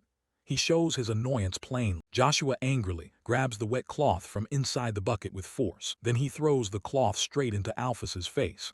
Alphys can only stand there and take it. Joshua growls that what he wants is an apology from Julian himself, not from trash like Alphys. After a moment of silence, Alphys speaks up, asking Joshua directly if he wants to take revenge on Julian. Alphys's unexpected question leaves Joshua stunned for a moment. Alphys firmly asserts he will help Joshua avenge him at any cost, regardless of the method. Joshua snaps, demanding Alphys tell him if there's a way. Alphys begins to analyze, admitting that Julian is very strong right now. He can channel mana into each of his movements with ease, and that amount of mana far exceeds that of ordinary knights. The Moonblade, charged with Julian's mana, is as terrifying as his personality. Alphys continues with admiration, saying it's a sword that can auto-regulate its aura, a weapon any knight would dream of. Joshua loses patience. He cannot stand Alphys seeming to praise his enemy and yells for him to get to the point. Alphys's expression changes as he makes a bold suggestion.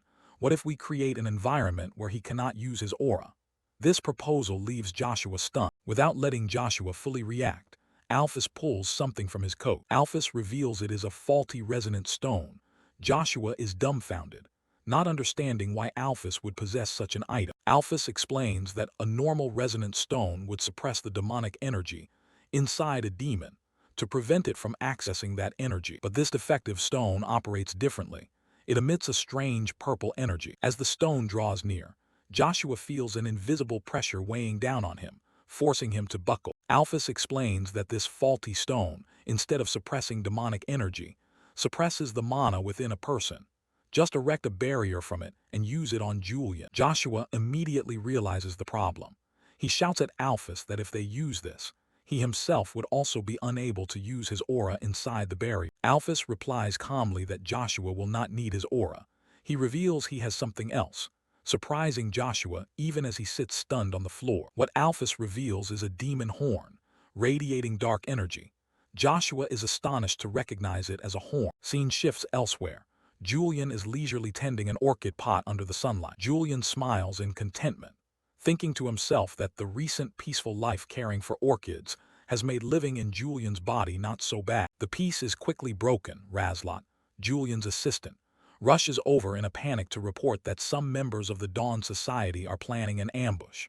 Julian thinks to himself he must immediately retract his previous words. Julian looks annoyed, his hand clenching the orchid leaf. He is irritated that Razlot's panic disturbed his poor orchid. Julian turns back and tells Razlot that next time he reports, he should not panic like that. He worries that at this rate people will discover his secret. Razlot obediently agrees. Regaining his composure, Julian asks about the ambush, specifically whether any bishops are involved.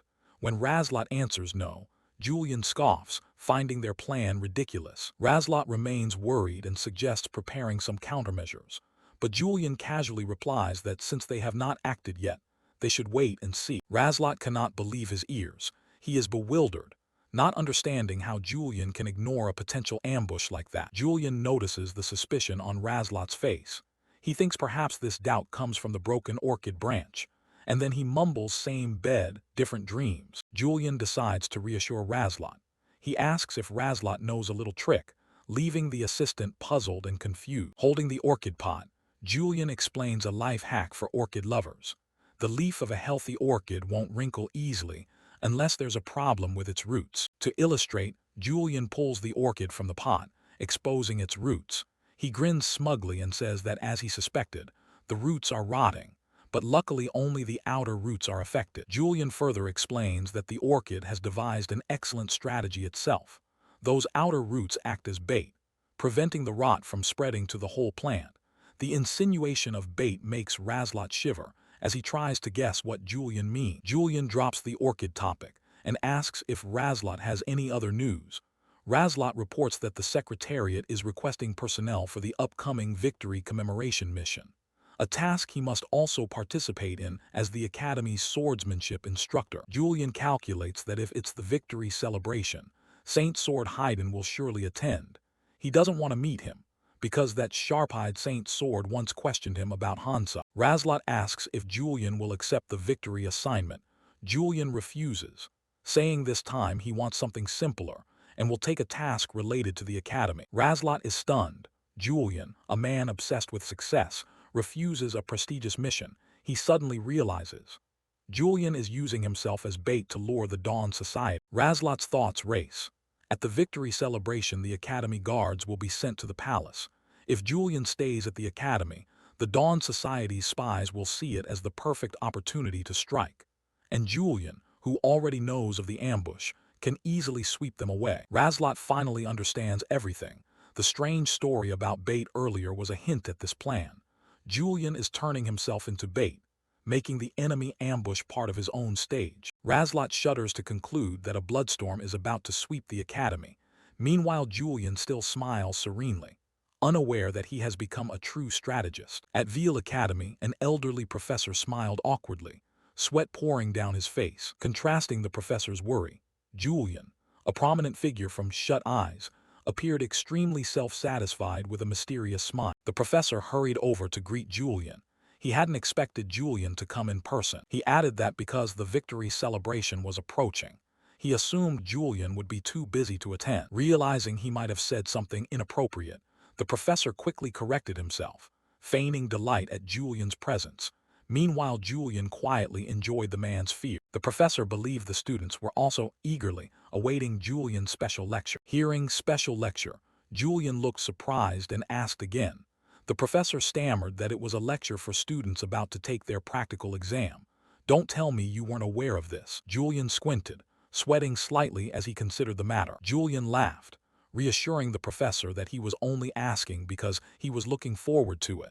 However, inwardly, he never imagined he'd have to lecture students. Meanwhile, in lecture hall no one at Veil Academy, students were buzzing, waiting for the class to begin. A girl with ash-gray hair noticed her friend Rin had arrived. She said the guest lecturer hadn't shown up yet. Rin breathed a sigh of relief that she wasn't late. After all, she wasn't very interested in theoretical lectures. She felt a bit exhausted after overdoing her training. She'd practiced harder than usual, thinking she could rest during this lecture. The friend sitting next to her noticed Rin's fatigue. Rin admitted she was a little tired and said luckily today was just a guest lecture. She only needed to sit and listen. At the same time, the professor and Julian reached the lecture hall door. Students inside were gossiping that guest lecturers usually came from shut eyes. But this time it seemed to be a civilian. Moments later, the professor entered and asked everyone to pay attention.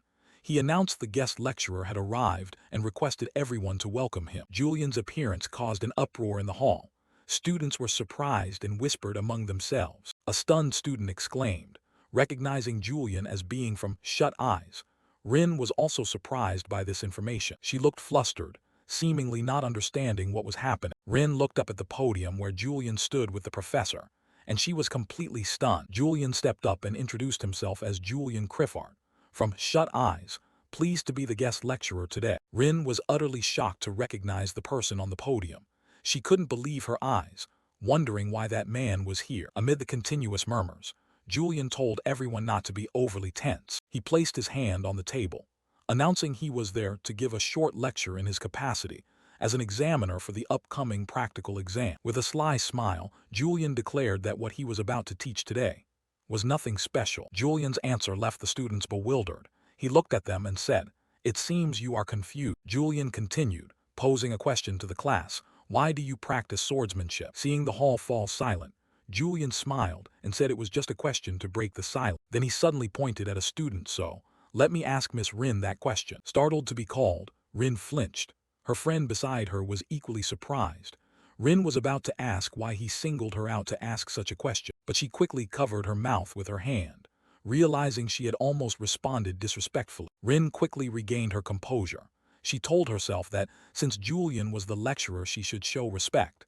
She decided to turn the question back to him, thinking everyone would prefer to hear his answer rather than hers. Taken aback by the reversal, Julian looked amused. He laughed loudly and answered bluntly, "Of course.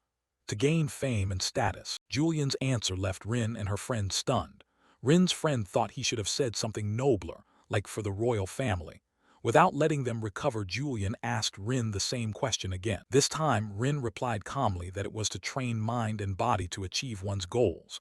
But inwardly, she knew that the precise goal was revenge. Julian acknowledged it as a profound answer, and said the reason he posed the question wasn't merely to break the atmosphere. He explained that no matter how much swordsmanship he taught, it couldn't compare to the foundation the students had built themselves, and it would be impossible to help them make significant improvements in such a short time. So instead of talking about swordsmanship, Julian declared today he would speak about aura, as he gathered a stream of energy around his hand. The students, including Rin and her friend, buzzed in excitement. They couldn't believe Julian would teach about aura, an astonishing topic. Julian explained that everyone has mana channels, and using them to enhance the body or tools is how one uses aura. He emphasized that aura is a clear indicator of the skill gap between you and others. The students below could only marvel at his striking aura. After the demonstration, Julian smiled and asked whether everyone could see the color of his aura. Rin curled a wry smile. Now she understood what Julian meant by aura being a measure of skill difference. A student raised a hand and suggested Julian's aura color was gray, similar to the light of the moon. Another student wondered aloud whether it might be silver. Amid uncertain answers, a decisive voice rang out. It was Rin. She affirmed the aura's color was silver. Having identified the silver, she didn't stop there. Her eyes flashed with confidence as she continued, and she finished her answer decisively, pointing out a second color only she perceived. Also a pale cobalt blue. Rin confidently explained that Julian was using two different auras simultaneously. She specified that he used the silver aura on the sword's sheath while using the pale cobalt aura in his hand. Julian smiled and confirmed her answer was completely correct. Rin thought to herself that the ability to perceive others' auras is how one recognizes the skill gap between two people. She had noticed this since seeing Julian's traces at the fore. She had worked very hard to close the gap between them and was confident there wouldn't be much difference now. But at that moment a thought flashed. Julian raised a finger to his lips, signaling silence with a mysterious smile, and said, "There's one more thing." Rin was stunned, her eyes wide with horror. She couldn't speak, only stammered impossible. Instantly, Julian unleashed a third enormous aura, enveloping him in a blaze of brilliant blue energy. Rin and all the students in the hall were utterly overwhelmed, unable to believe the tremendous power. At the end of the lecture, Julian released the third aura, a power none of the students in the class could perceive. He explained that the ability to emit an aura the opponent cannot sense is how one measures the gap in power. Hearing Julian's words, Rin clenched her teeth in anger. She realized the class difference between her and Julian could not be bridged. She bitterly admitted her own arrogance. The distance between them was indeed like night and day. When Julian left the lecture hall, the head of department was already waiting at the door and lavished praise on him. He admired that the lecture had been so successful. Julian coldly asked whether he had been standing outside the whole time. The head of department was slightly startled. He awkwardly admitted he had been a bit worried because Julian was the lecturer. Julian merely sneered at the department head's flattery. Julian also found it amusing. Who would have thought he would one day be teaching others? Seizing the moment, the head asked Julian to also oversee the upcoming practical exam. Julian was a little surprised by the request. After agreeing, Julian decided to return home. He walked with a satisfied smile. On the way, Julian realized this corridor had also appeared in the game. Because it appeared quite often, he felt strangely familiar with it. Suddenly, a strange memory flashed in his mind. It was the image of Julian wiping blood from a sword. That memory was about the Dark Knight, the fallen hero, the shooting star Hayden Reich, a character in the game. Julian held his head. Why did he suddenly recall that trailer scene? And who was the Dark Knight supposed to be? It was the scene where he killed the Holy Sword. Julian told himself that as long as he remained Julian, that would not happen. The scene shifted to Julian's manor. A hand was resting on the sofa. Joshua sat on the sofa, annoyed that Julian had not returned. He was impatiently waiting to carry out his plan. He glanced at a painting on the wall with a displeased look. Julian's taste in aesthetics clearly did not suit him at all. Then he glanced at another bizarre decorative statue and turned his face away in disdain. Joshua held his face in frustration. He would never understand Julian's sense of taste. He became annoyed when he saw the countless orchid pots displayed in the room, which startled him. At that moment, one of Joshua's subordinates, a young knight, entered and reported that he had set up the barrier as requested. The knight said that, with an order, they could deploy the mana-blocking barrier immediately. Noticing his subordinates trembling, Joshua curled his lip and asked, "Are you afraid?" The young knight flinched, embarrassed by his master's unexpected question. Joshua lost patience and gritted his teeth, asking directly whether he was afraid of Julian.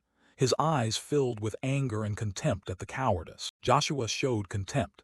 He could not understand why his subordinate was so fearful. He boasted that their forces in Julian's manor currently included 2 veteran two-horned demon hunters and 6 loyal soldiers of the Krapet family. There was also a high-ranking mage and a mana-blocking barrier, a force overwhelmingly sufficient to take down a single person. The frightened knight replied that if the person was Julian, then it would be different. He trembled recalling Julian's overwhelming power, and believed that even such a force might not be enough to deal with him. Seeing this, Joshua only curled his lip in challenge and ordered him to continue speaking. The knight reported another odd detail, that the atmosphere in the manor felt very strange. Although it was late, there were no servants to be seen. Joshua waved it off, saying they probably returned early. His subordinate's worry angered Joshua. He clenched his hand on the armrest. Unable to control himself, Joshua unleashed a crushing punch to the knight's face. He shouted, cursing the subordinate as a coward. Joshua bellowed, questioning why he was so afraid and whether he was still worthy to be a Krapet family knight. Caught off guard by the blow, the knight could only bow his head and apologize to his young master. Joshua ordered his men not to fight, just to activate the barrier at the right moment. He muttered that the knights were truly cowardly, but once the barrier was activated, Julian would not even be able to use his aura properly. At the thought, Joshua broke into an evil, confident smile. He believed that once Julian's power was neutralized, he would easily overwhelm him. Just then, a soldier ran in to report someone approaching.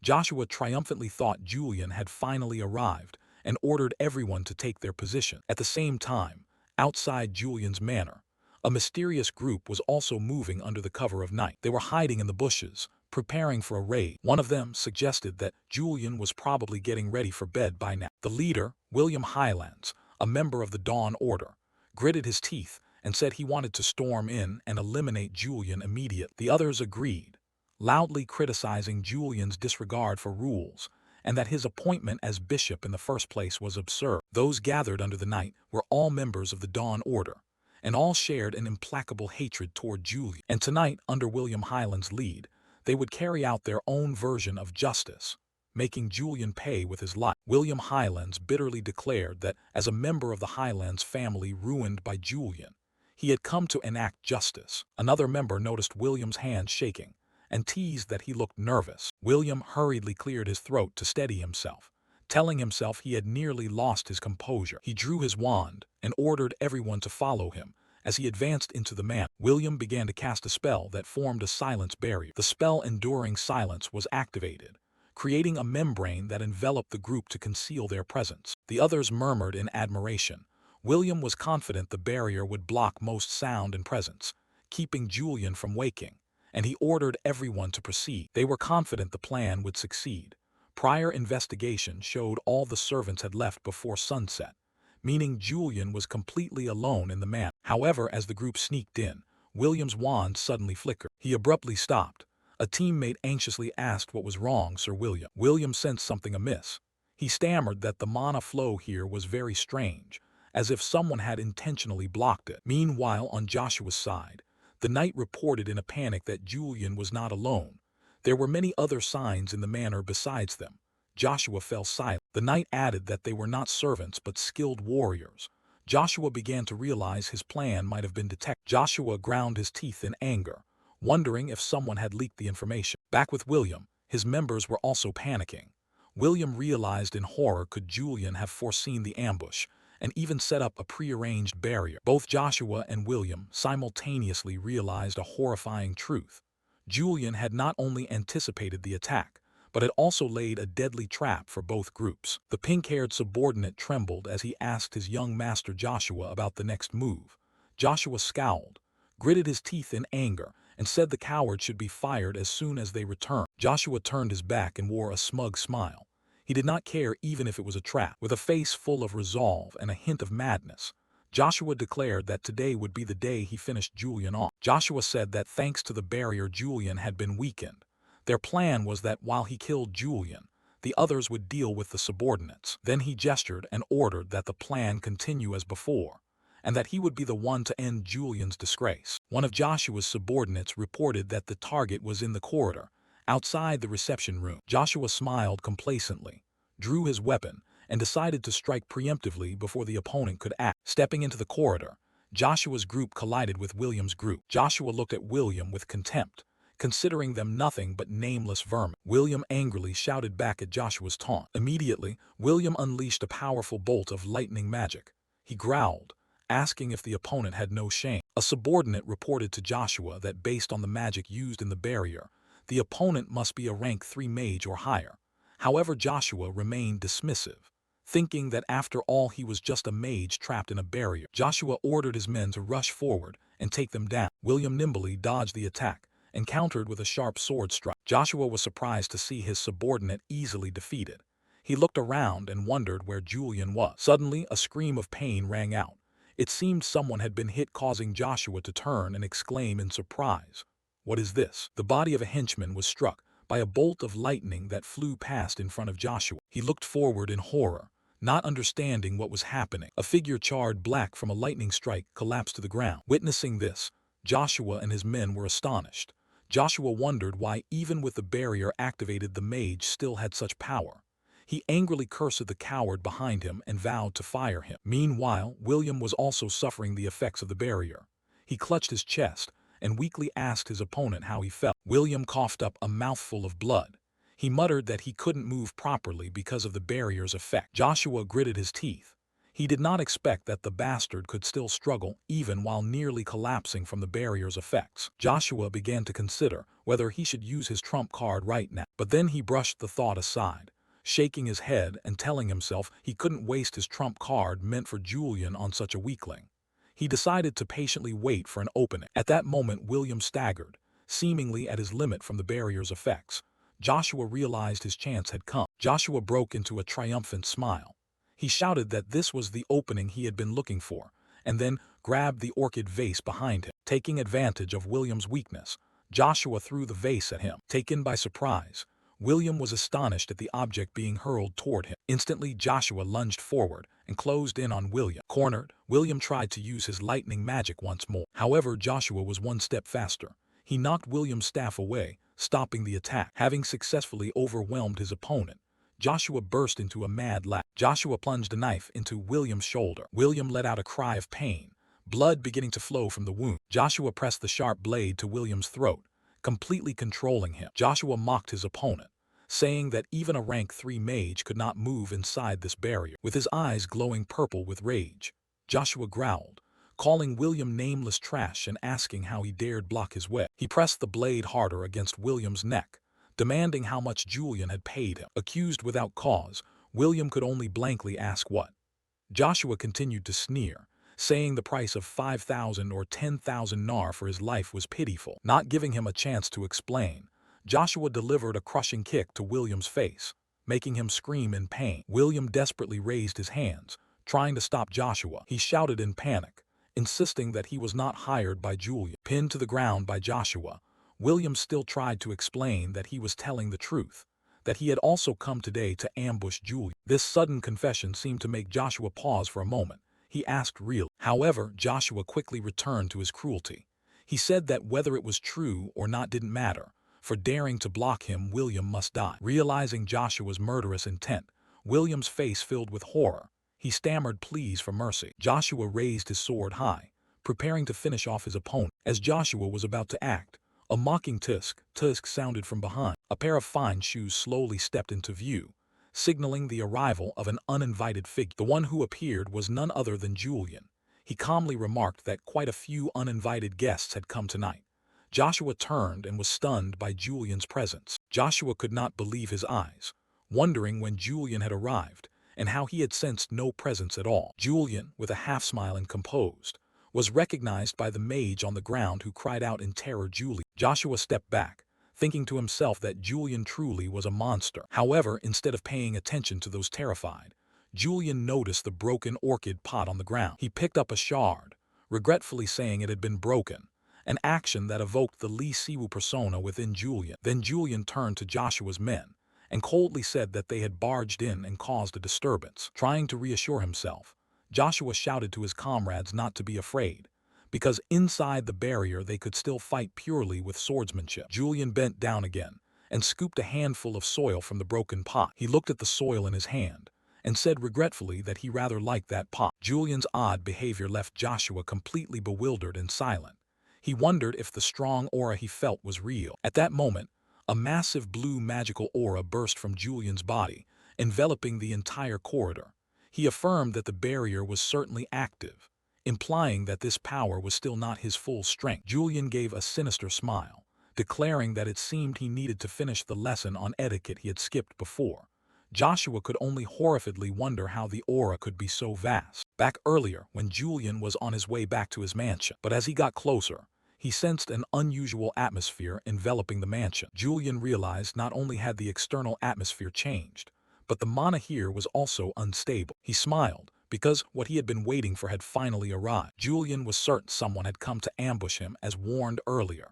There were many who harbored hatred toward this villain named Julian. He strolled forward calmly, since of course someone would want to settle that grudge. But Julian now was no longer weak as before. He was strong enough to perfect the moonlight sword.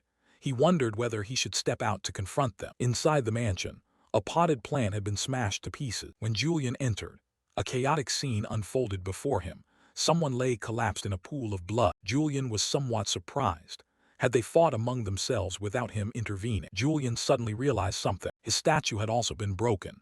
He felt disturbed that they had truly ruined everything. Lee Siwoo, who was living in Julian's body, thought that if it were the real Julian, he would have shouted in rage. But he was not the real Julian. He did not want this life to change his emotions. But when he saw the potted plant, it was the orchid he cherished. An intense emotion surged. Julian screamed in pain, "Angelica." He knelt down, unable to believe the sight before him. Memories flooded back. It was the first plant he watered after becoming Julian, and the first he had named. The pain turned to anger. He gritted his teeth, calling Angelica's name. Rage erupted. Julian vowed to avenge Angelica. His true self, Lee Siwoo, seemed to agree with this. Julian unleashed his power, ready for slaughter. He activated the Moonlight Sword. To honor Angelica's death, he would kill all who dared harm her. But suddenly Lee Siwoo's reason returned. He wondered why he was this furious over a single orchid. He wondered if this was another change from becoming Julian.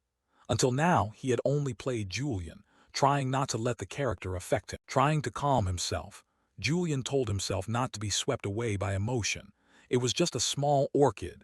Yet Angelica's image returned to his mind. Julian's memories returned to the days he cared for Angelica. He watered the plant every day, took it to the window to receive sunlight, wiped its leaves before going to sleep, and even gave it some nutrients as a special gift. Yet they dared do that to Angelica. The more he thought, the angrier Julian became. At this rate, he would truly kill them.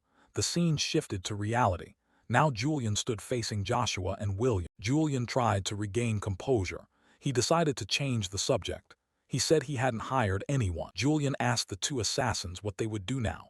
Joshua and William remained wary. Julian taunted, asking if they had any other plans now that the nighttime ambush had failed. Joshua could only remain silent. Julian silently assessed the situation. He could easily deal with Joshua, but the problem was that mage. He didn't know what kind of magic he used, so he wouldn't be easy to deal with. Alone, Julian could easily overpower any one of them. But if both attacked at once, it would be troublesome. Julian told the two assassins bluntly that they should know they couldn't defeat him even if they cooperated, and Julian never left an enemy who bared fangs at him. He believed they were aware of that, but out of mercy, Julian decided to give both a chance. He ordered the two assassins to fight each other. Both froze. Julian declared that whoever won he would spare. Joshua was furious, thinking Julian was mocking them. He shouted, even if they snuck into Julian's mansion, were they just insignificant shrimp in his eye? But inwardly, Joshua thought differently. With this stupid mage and the power of the horn, maybe he could crush Julian. Suddenly the mage showed strange signs. He trembled and cried out in pain. Joshua asked in surprise if he was okay. William screamed wildly. Joshua panicked, demanded the mage calm down and cooperate to fight Julian together. William yelled frantically. He knew Joshua planned to stab him in the back to be the sole survivor. Meanwhile, Julian just stood there with a cryptic smile, amused watching the internecine farce he had arranged. Blinded by fear, William screamed that he would kill Joshua to live. Joshua called William an idiot and reminded him that someone like Julian, the grinning executioner, would never spare the victor. But William didn't heed a word and cast a fireball spell at Joshua. Over here, Joshua tried to brace himself and fight back. Then he regained the initiative, leapt up and swung a strike at William. He swung his sword, aiming straight for William. The sharp blade pierced through William's body. Blood spurted. William collapsed in shock. Joshua panted. He had really attacked without fear. He had taken down the mage. But now it was his turn to be killed by Julian. Joshua trembled. He knew that the grinning executioner never spared anyone who showed hostility toward him. Death was near, and now it was right before his eyes. After the battle ended, Julian looked down at Joshua, who lay gasping on the ground, and sneered that he must have had a bloody and painful fight. Cornered, Joshua desperately searched for a way out of this perilous situation. In that life-or-death moment, he suddenly remembered the demonic horn Alpha had given him. It was an item said to grant the innate power of demons. Joshua thought that if he used it, he could kill Julian or at least escape. About to take the horn out, Joshua panicked when he realized his pants had been burned with a hole by earlier magic. A voice suddenly rang out, causing Joshua to turn in shock. "This is a demonic horn." William, as if struck by an idea, spoke up. Wait. He had nothing left to lose. He thought he had no hope left. Clutching the horn to his chest, William's will to live rose more fiercely than ever. He screamed in despair, knowing he was about to commit an unforgivable sin. William shouted for the archbishop to forgive his mistake, then swallowed the horn whole. Immediately, a dark energy enveloped William. He screamed in excruciating pain as the transformation began. A loud noise rang out as the transformation completed. Joshua nearby was horrified at the sight before him. In his mind, Joshua recalled Alpha's face and let out a roar of hatred, cursing the one who had deceived him. Joshua now understood. Alpha said he would gain demonic power, not that he would become an actual demon. Meanwhile, Julian turned to ask Joshua, who was trembling with fear, whether it was he who had brought that horn. Joshua stammered that it was brought by a knight named Alphas. Julian curled his lips in a smile. He had figured it out. Alphas Mayhand, a bishop of Dawn who especially hated Julian, was behind it.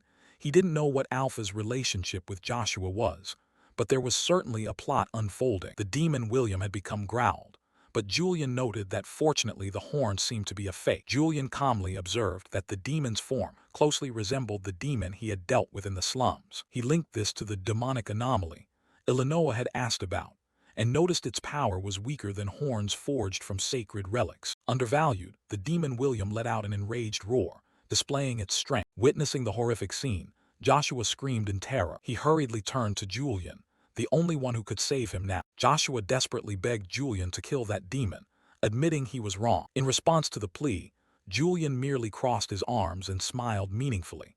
Joshua screamed in despair that as a member of the Krypart family, Julian should protect him. Julian's cold refusal was like a death sentence, and as the last hope was extinguished, Joshua realized in horror that the demon William had assumed a ready stance. Seconds later it leaped forward. The demon William, without hesitation, delivered a killing blow to Joshua. In Joshua's painful, terrified scream after that blow, a strike to the chest caused blood to spurt out. Julian stood watching and taunted, "If you don't try harder, you might really die." Afterwards, clutching his wound before Julian, he stammered, "Sir." Joshua's face showed extreme horror.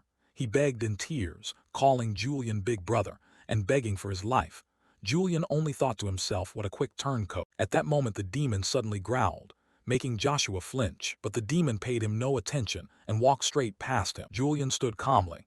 He sensed the demon's killing intent shifting toward him. He curled his lips in a cunning smile, driven by instinct. All he wanted now was to send this demon to hell. Julian thought to himself, Julian really is a fool, someone who hates demons so much, ends up becoming someone who longs for demonic power. Julian spoke as he stepped closer, facing the demon directly. The demon William roared and charged, but Julian nimbly dodged the attack by a hair. He let out a single chuckle of pleasure at his opponent's ferocity. Unfazed, Julian slashed in a swift arc, cleaving the demon in two. He mocked it as a bug crawling toward him. It let out a mad, pained howl. Immediately, the demon's whole body collapsed to the floor. He followed up with another sword strike. The demon could only scream in agony. Julian was slightly surprised by what he saw next. The wounds on the demon began to heal themselves. Julian realized this was a demon with regenerative abilities. He reasoned that demonization often transfers the abilities the person had. Julian quickly analyzed. Perhaps William's intense will to survive was amplified, turning him into a demon with regenerative powers. Seeing this formidable ability, for a moment even Joshua wondered how to kill something like that. But for Julian, this was not frightening at all. On the contrary, for Julian the situation was somewhat intriguing. Julian continued to ponder. He remembered William had been a mage capable of using high-level magic. Julian further analyzed. A high-level mage when demonized only has regeneration. There must be more to it. To Julian, the situation was truly fascinating, and that was when he decided to use his trump card. Julian's eyes flashed as he activated a special ability, the skill Insight. With Insight, Julian understood that however good regeneration was, destroying the demon core, the equivalent of a human heart, would solve everything. The Insight skill began scanning the demon's entire body, analyzing its structure. In no time, a concentrated energy source was detected. The demon's fatal weakness was revealed. Julian curled his lips in a triumphant smile. The demon core sat right on its head, a position far too exposed. He laughed loudly, thinking this was no different from the demon begging for death. The demon William stood up once more. It began checking its arms. The wounds seemed fully healed, which made Julian exclaim at how quickly it recovered. The demon stood firm, growling defiantly, its body completely restored as if it had never been wounded. Julian's sword flashed with electric light. He took a stance, ready for a real fight. "Come on, fight me again." In response to the challenge, the demon William let out an earth-shattering roar, signaling the final battle was about to begin. Julian was no less. He shouted with excited, frenzied expression, "Charge!" Julian drew his sword. A blue light enveloped it, ready for battle. The demon William bellowed a hoarse cry, its rage seeming to shake the surrounding space. Without hesitation, Julian surged forward, his sword flashing a ghostly blue light as he slashed straight at the enemy. Julian swung his sword with terrifying speed, leaving a razor-sharp streak of light in the air. Julian's slash was so fast that the demon William couldn't react, and could only take the full blow. A deep cut appeared, taking off the demon's arm, blood spraying everywhere, proving Julian's tremendous power. After the strike, Julian smiled smugly, seeming to be in full control of the fight. He murmured in a disdainful tone, "A pointless struggle." Provoked, the demon William crazily charged at Julian, determined to finish the one who had wounded it. Julian casually raised his sword to block the demon's attack, its strength unable to faze him. Julian looked at the demon with cold eyes, wondering if it dared attack a demon hunter like him. Julian lightly parried, and his razor-sharp blade took off the demon's other arm. With its arms gone, the demon William roared in rage, but it could do nothing to Julian. Julian kept a smug smile on his face, seemingly enjoying the battle. For a moment, Julian unleashed a thunderous slash aimed straight at the demon William. Julian's eyes flashed with intense focus. He had found the opponent's opening. "There's an opening," Julian exclaimed, and immediately seized the chance to deliver the decisive blow. He quickly closed the distance, giving the demon no chance to counter or flee. Julian leapt up and swung his sword down from above, a powerful and graceful attack. This time, Julian struck faster and harder than before, seemingly intent on ending the fight. Julian's sword pierced through the demon's head, a lethal blow that ended the battle. The strike drove straight into the mana core, causing it to shatter. After achieving his goal, he slowly landed and stepped back. The demon William trembled in agonizing pain as Julian's sword sank deep into its head. The demon could only emit its final low growls. After slaying the demon, Julian stood back and watched, the dust from the battle still lingering. He turned and walked away, coldly saying, "Die, trash." Julian stepped forward and placed his hand on his sword. Then he declared dramatically, "I am Julian, demon hunter, he," as a powerful slash ripped the monster's body apart. However, immediately after, Lee Siwoo's inner thought appeared. He scolded himself.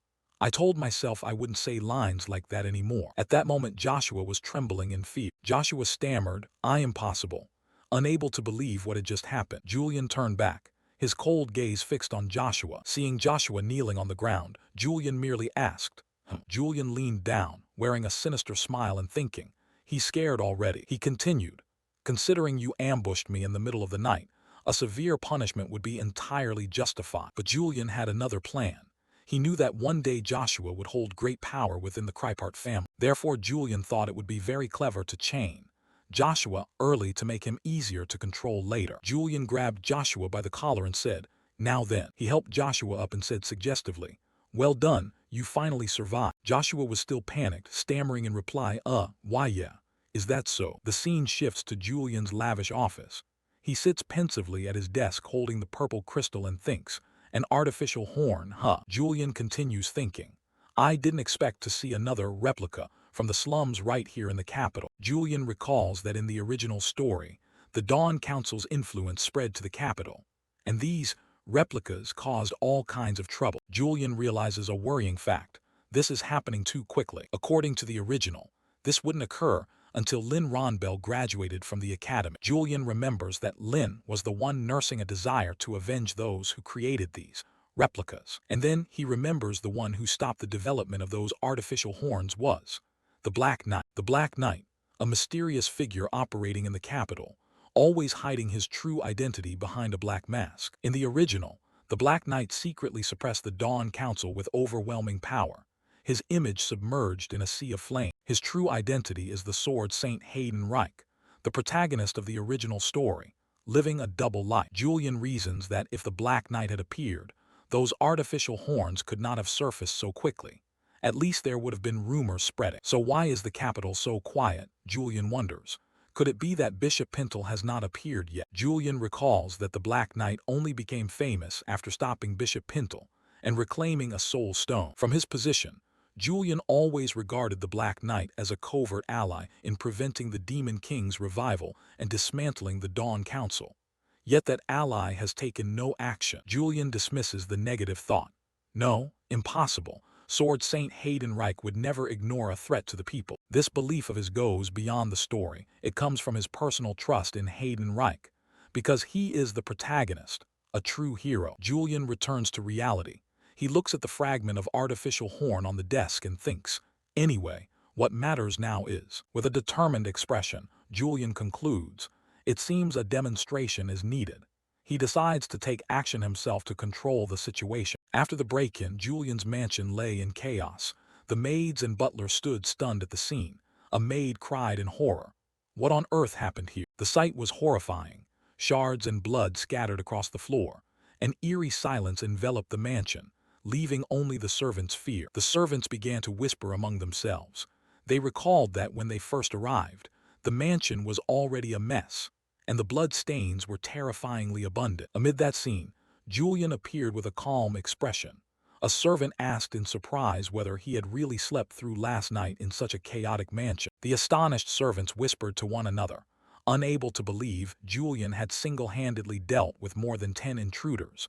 But Julian thought to himself, "Do they think I don't fear those intruders?" In truth, the only reason Julian could remain calm was due to the senses of this Julian body, and survival instinct telling him to play the role perfectly. He closed his eyes, reassuring himself.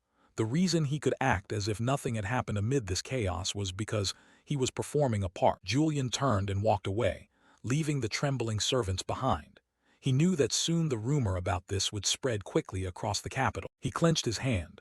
All he could do now was ensure he looked like the so-called smiling executioner. Nothing more. Julian looked down at the remains of the intruders and hesitated for a moment. A servant asked, how should we deal with this?" He quickly recovered his cold expression, gesturing to the butler. "If it's unnecessary, don't ask me, handle it yourselves." The maid handed him the dead orchid. Julian glanced at it and realized it was Angelica. He ordered the maid, "Bury it carefully in the yard," a lamenting command. As Julian predicted, the rumor that he had repelled the intruders in an instant spread. People called him the smiling executioner, the one who killed every thug who broke into his mansion. Especially among gossip-loving nobles, the story spread at lightning speed, from person to person. And then, to suit their tastes, the rumor was gradually embellished, becoming increasingly distorted from the truth. Meanwhile, in Odwin Balladier's room, she spoke with Julian. She said, "Sir Julian, because of you the palace is in an uproar." Odwin Balladier asked Julian sternly, "I heard you wiped out an entire squad of knights." The rumor had been greatly exaggerated. Hearing that, Julian laughed heartily, repeating mockingly, "Wiped out an entire squad of knights." He denied the rumor deftly. "Even I couldn't do something like that in a single day, could I?" Odwin seemed to agree. Julian shrugged, speaking with satisfaction. "Yes, I simply dealt with the shameless ruffians who broke into my mansion." Odwin remained suspicious, considering Julian's actions far from normal, but Julian replied sarcastically, "Isn't it? To me it's just daily life." But inwardly he mocked himself. "Yes, daily life, my foot. Isn't this a utterly failed existence?" Seeing Julian still proud, Odwin made a proposal. She suggested Julian temporarily suspend duties and rest after the incident, and the teaching post at Veal Academy could be assigned to another member. However, Julian immediately refused. He insisted he was not weak enough to take leave over a minor incident. In his mind, another reason arose.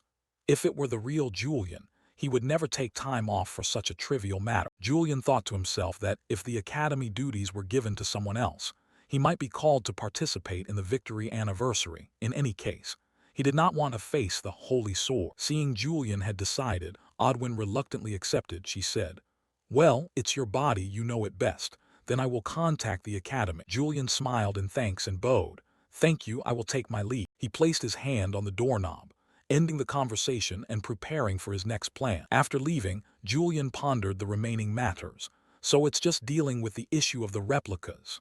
He thought of the replica horn Joshua had obtained and the bishop who had tried to attack him. Julian was certain both matters were deeply connected to the Dawn Society, so he could not let the society's bishops, those behind and monitoring the situation, evade responsibility. He told himself, "To be honest, I want to let things pass in silence," but the world seemed to be whispering to him that he shouldn't do that. A determined smile appeared on his lips. It was time to act. The scene shifted to Genmel Convent. Julian was on his way to see the archbishop when he suddenly saw a familiar face. Bishop Aliner. A person in white approached to greet Aliner. Aliner replied in surprise, "Oh, isn't that Bishop Baden? What brings you to Genmel Convent?" Baden, in an elegant appearance, cheerfully answered, "What other reason could there be? I have come to pay respects to Archbishop Tenelin." Aliner immediately recognized him.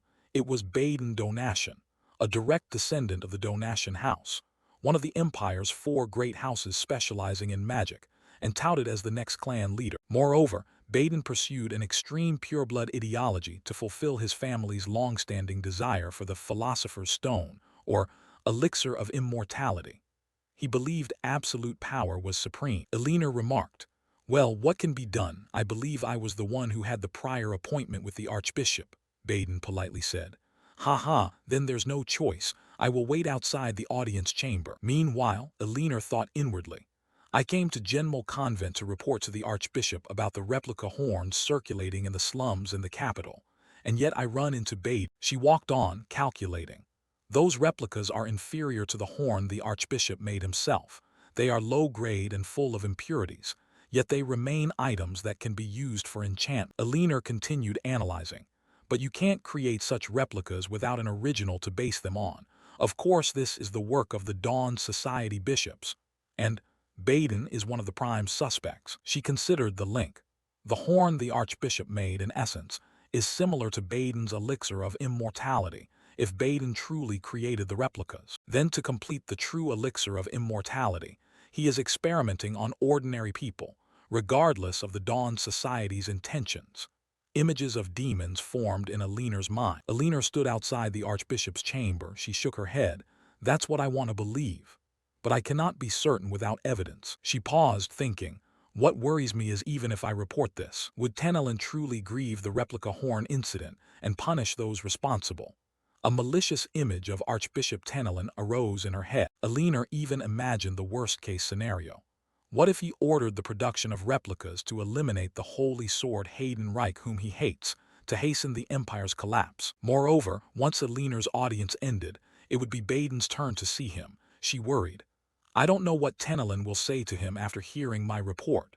That could ruin all plans. As Eleanor entered the room and politely greeted the Archbishop, she seemed to have reached a difficult decision.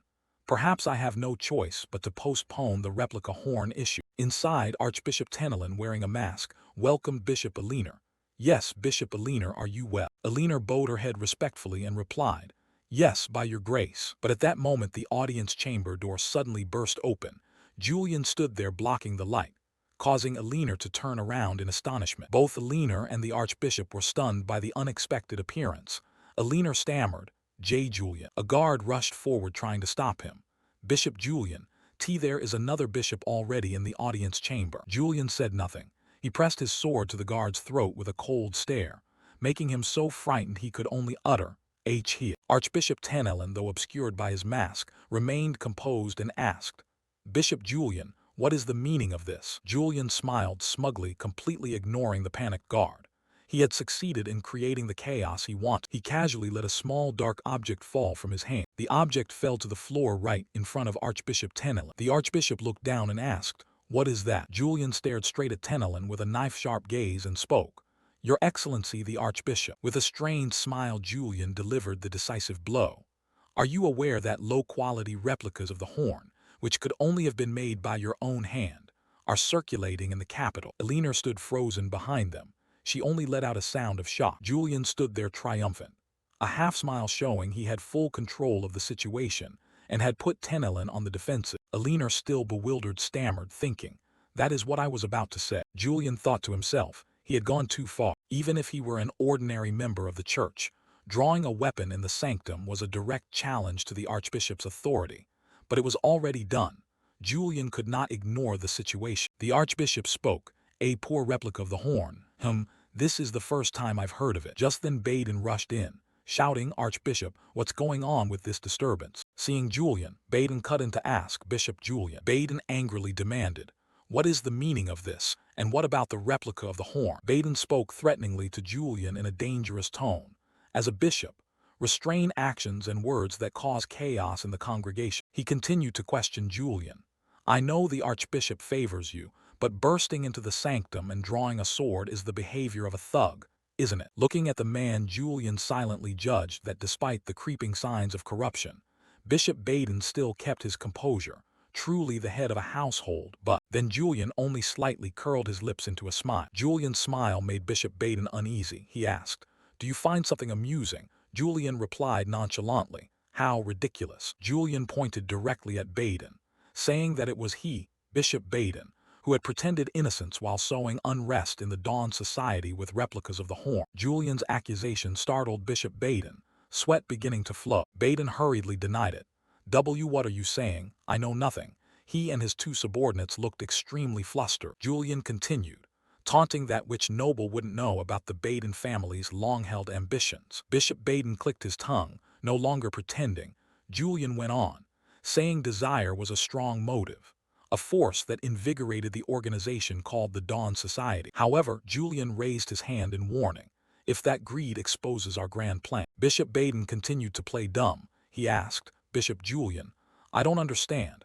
How do my family's ambitions relate to these replicas of the horn? Julian asserted firmly that they were deeply connected. In a flash, images of powerful artifacts appeared. The alchemist's stone, elixirs, and the demon horn. Bishop Baden sneered. Oh, it seems you've researched my family well. This time Julian flew into anger. He could not contain himself. He snapped. Are you mocking me? Baden continued his sarcastic tone loudly. On the contrary, I didn't expect to be given so much attention. Julian clicked his tongue. The other's continual denials were annoying. Li Siwu cried out in despair. He thought to himself, I'm really trying to save those people. A vision formed in his mind. If these horn replicas keep being mass-produced, the Holy Sword or the court will soon notice. Worse, the true nature of the Dawn Society would be exposed, and then everyone will know I belong to the Dawn Society. A knight in the vision shouted Julian's name. The knight's voice echoed in Julian's head. I arrest you for conspiring with the Dawn Society. Julian sunk into thought. The worst scenario appeared. He would immediately go from the Empire's lapdog to its enemy. Bishop Baden, unaware of Julian's thoughts, continued to sermonize. And one more thing. You may not know this because you recently became a bishop. Julian snapped awake. Cut Baden off. You still talking? I was just distracted for a moment. Julian's attitude angered Baden. Then Baden placed his hand on Julian's shoulder. Baden continued to provoke. If you say that, my position will become. His words poured fuel on the fire. Unable to bear it any longer, Julian swung his arm and pushed Baden away. A terrifying red aura began to pour from Julian, his anger reaching its peak. Julian's eyes turned blazing red. The skill-awakening eyes activated. He said in a menacing tone, You seem not to understand the situation, but right now I'm holding myself back a lot. The red aura enveloped Julian's feet.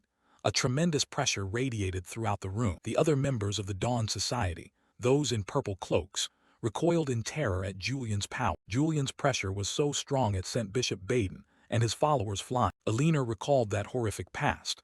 Was that Julian with his eyes open that day? She cried out in panic, Julian, calm down.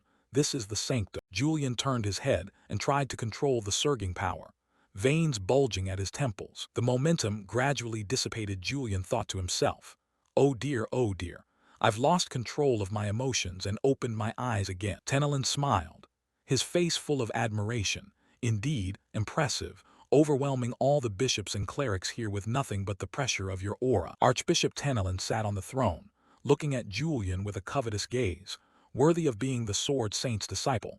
I desire you great. Tenelin commanded Bishop Baden. Under Julian's pressure, Baden knelt. Trembling, he replied, Why yes, your grace. Tenelin asked Baden directly, Are you really producing replicas of the horn that I made? Tell the truth. Baden bowed his head and confessed. Yes, that's correct. Tenelin showed displeasure.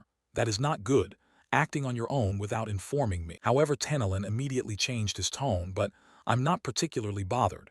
Bishop Baden looked up, relieved. Archbishop Tenelin laughed madly. Compared to the horns I made, they are merely inferior replicas anyway.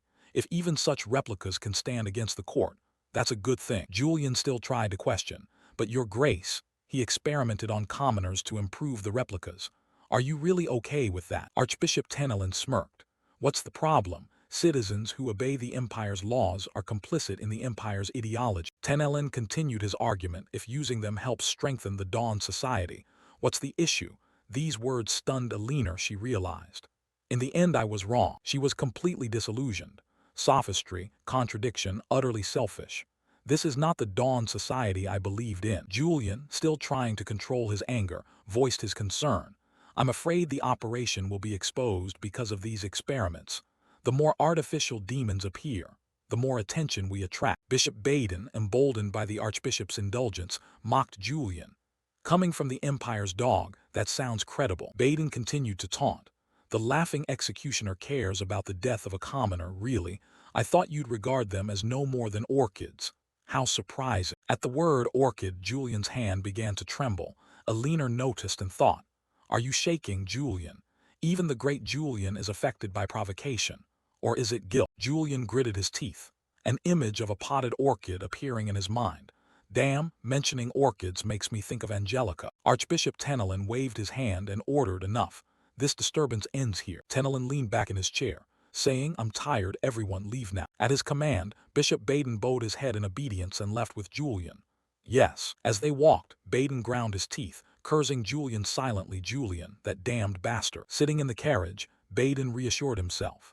Luckily, the Archbishop was merciful, but future experiments replicating the horn must be handled carefully. Baden told himself that using the demon horn to make elixirs could wait. Hasty actions always ruin things. He looked out the window with calculating eyes. It's time to take decisive measures. So, can you withstand pursuit from the Krypart family? Somewhere a hooded mysterious figure appeared, his blue eyes glowing in the dark. A name was mentioned, Alpha's Mayhand. Baden sat in the carriage and asked Alpha's Mayhand whether he could withstand the Krypart family's relentless pursuit. Alpha's insisted it wasn't a big deal since they were only Joshua's subordinates, and there was a clear hierarchy among knights. Baden looked at Alpha's and retorted, asking if he still owed him a favor. Alpha's recalled nearly dying at the execution ground, and that debt would follow him until his last breath. Hearing that, Baden curled his lips into a satisfied smile. Immediately after, he ordered Alphas to bring Urian's head back here at all costs. In his office at the closed eye building, Urian muttered about the stalled plan to produce artificial demon horn. He was pleased with himself for breaking Baden's will, certain the man wouldn't act rashly if he still valued his life. Razlot timidly knocked and entered, asking if Urian had any orders. Urian praised his report on the Dawn Society's ambush, and told him to report anything unusual immediately. Before he left, Urian told Razlot to take something. He produced a mysterious letter that made Razlot curious. It turned out to be a letter of admission to the prestigious Bayer Academy. Urian had kept his promise to help the orphanage children enter the academy if Razlot performed well as a spy. Razlot trembled as he held the letter, stammering to ask if it was a forgery. Urian said even the 4 great houses would struggle to obtain such a letter, and it had been handed to him personally by Vice Principal Alam Chorn. Razlot was bewildered, unable to believe he had received such a tremendous favor. Urian affirmed that with this letter the children could sit the entrance exam. Razlot choked up and bowed in gratitude. Urian ordered Razlot to leave if there was nothing more. He privately thought his boss was no good, but truly terrifying. Lin Ronbel stood opposite him, pressing to know what exactly Urian was implying. Urian laughed loudly, and Mock apologized for having slipped and called her ordinary. Lin wouldn't accept it. She reminded him that she had scored highest in the recent aura control test. She demanded he retract his words now that she had reached the prestigious Lemire rank. Urian casually replied that by the Academy's standards she was talented, but to him she was still mediocre. Lin, angry, demanded he provide a convincing reason. He pointed out that her performance from the slum until now hadn't changed. She froze and demanded Urian explain that remark more clearly. Urian admitted Lin's aura quality was far superior to her peers, but he countered by asking how long she could maintain that state. He asserted that a swordsman who couldn't keep aura stable was third-rate.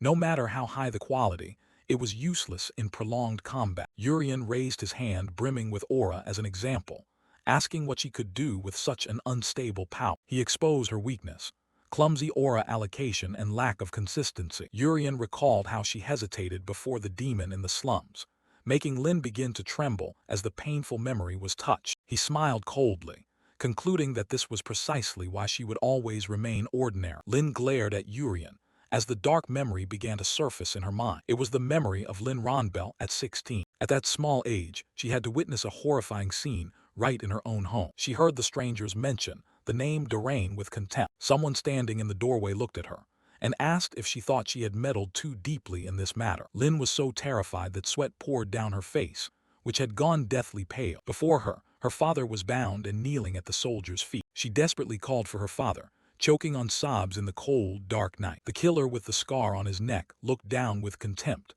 and said he had never liked her family from the start. Little Lin stood there, her face smeared with blood, hearing bitter insults hurled at her loved ones. His gaze was icy and unmoved by the child's pain. The girl froze in the doorway, stunned by the horrific scene unfolding before her. With his face stained with blood, her father seemed to recognize her, and he subtly signaled to his child, "Run." The girl hid behind the door, trembling all over. The killer sneered with smug satisfaction, showing no remorse. As he swung his sword, he shouted that her family should never have left the Dawn Society. Lin covered her face and sobbed uncontrollably.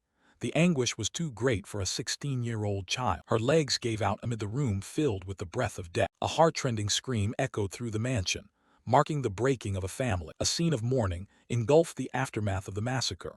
The cries of the survivors rang pitifully. Standing amid the funeral, Lin's eyes were dry, leaving only burning hatred and a thirst for power. She engraved in her heart the face of the man with the neck scar, the mortal enemy she had to kill. She sought out the sword saint to beg him to teach her swordsmanship. With resolute eyes, she begged him to help her grow strong enough to carry out her revenge. For a full year, Lin trained relentlessly under the sword saint's guidance before entering the academy. At the academy, classmates' praise of Lin as a genius only increased the pressure she felt. She tightened her grip on the sword hilt, telling herself she had to become a true prodigy to live up to expectation. Back in the present, Urian stared at her with a cold, uncompromising gaze. He repeated his cruel remark, "You are nothing more than a commoner." Lin looked troubled, but in fact she had long anticipated this. She stood silently by the window, telling herself she had to do something to change the current situation. Her hand trembled slightly as a pale blue glow began to radiate, shimmering and unstable. Lin stared at the aura flame. She knew she was still too inexperienced in controlling it. She had intended to ask Master Julian, but lately he had been so busy he barely had time to breathe. She told herself she could handle this on her own. Even without direct guidance, she believed she would find her own way. Remembering her father's advice, if the heart desires something, one must show it clearly. If the intuition is wrong, just correct it. Lin stepped out decisively, determined to speak with Julian once more. She set a goal to fix her poor aura control within a month, so he would have to take her seriously. While walking, she overheard the maids whispering about a Krifart guard who had just killed one of his own comrades. They talked about the servant of Joshua, a former deputy captain of the Azure Guild. It seemed anything connected to that Krifart family never had a moment's peace. Lin suddenly froze. A strange murderous aura struck her nostril, the smell of blood. She grimaced, unable to believe the scent was so strong within the academy ground. Alert, Lin scanned for the source of the metallic stench. Her heart filled with unease. She realized this path led to the annex, an area normally restricted, but its door stood unusually wide open. She slipped inside. Darkness swallowed her vision as she wondered what was happening within. Among the old bookshelves, a hooded figure stood motionless like a statue. He stood there radiating a cold pressure that made the surrounding air seem to freeze. When the figure tilted his head, the dim light revealed a long, terrible scar on his neck. Lin hid behind the door, her heart pounding as she realized an extremely powerful presence was here. She was stunned, eyes wide as she took in his face. There could be no mistake. Her gaze fixed on that scar. A horrific memory surged up. How could she forget it? Her whole body trembled with rising rage. That was the name she and Master had discovered while investigating her father's case. Alpha's Mayhand, her family's enemy, stood before her. The hatred for her father's killer made her want to rush out and make him pay at once. But grim reality held her back. Master had warned her that if she encountered a cult member of Monsignor rank or higher, she must run and call for reinforcements immediately. Facing such a figure, victory was unimaginable. Reason told her to flee, but deep down she didn't want to miss this opportunity. Her legs felt frozen, trembling and unable to move another step. What should she do? As Lin struggled, a cold voice rang out. "Hey, tailing me like that is obvious." He had seen her. Lin flinched as the shadow suddenly appeared right beside her. Alphas glanced at her uniform and sneered that she didn't look like a Krifart knight. "Do you bear a grudge against me?" Seeing Lin's shocked expression, he mocked whether she had forgotten what happened at the Ronbel Manor. He raised a hand to his chin, beginning to recall memories of that name, Ronbel. "Ah, so you're Derain Ronbel's daughter, the offspring of that parasite." Alphas sneered as he recognized her identity. He continued to taunt her, saying she should have pretended not to see or run to report it instead of standing there demanding vengeance. A surge of dark power erupted around Alphas. He laughed savagely. "What a pity. You only have one life, you know." Lin flinched and took a step back, but she immediately regained her stance, readying herself for a life-or-death battle. A strong blue aura flared around her. Alphas raised an eyebrow, admitting that at her age having this amount of aura was quite impressive. He kept insulting her, recalling how she hid and only peeped through the crack when her father was murdered, questioning where her current confidence came from. Rage exploded. Lin's eyes narrowed into pure killing intent.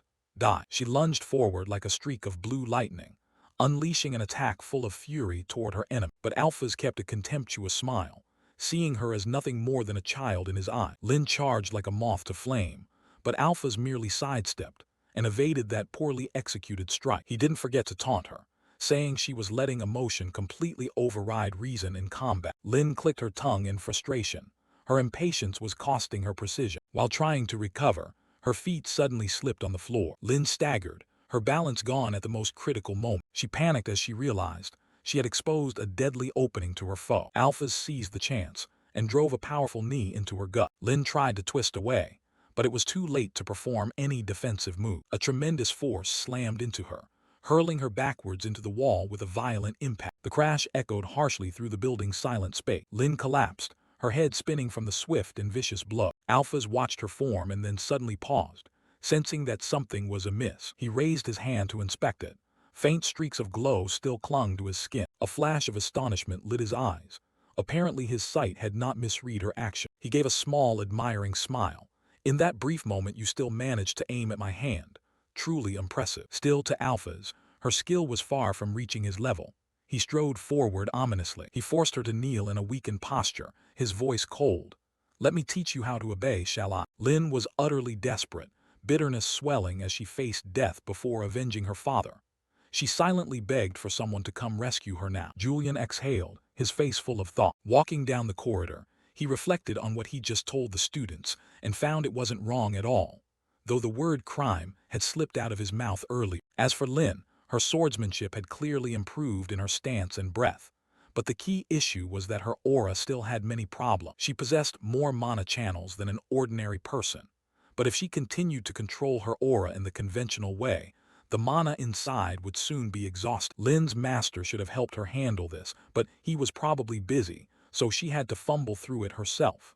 Julian decided to set the matter aside for now. A professor stepped forward to greet Julian and thanked him for taking on the supervision duty. He laughed heartily, saying that since Julian had been in charge of supervision, student complaints had dropped noticeably. Julian replied indifferently, nodding that the students capable of complaining about him had already graduated and become official knights. The professor hesitated and asked if Julian had any trouble when he suddenly took the task on the day of the victory anniversary.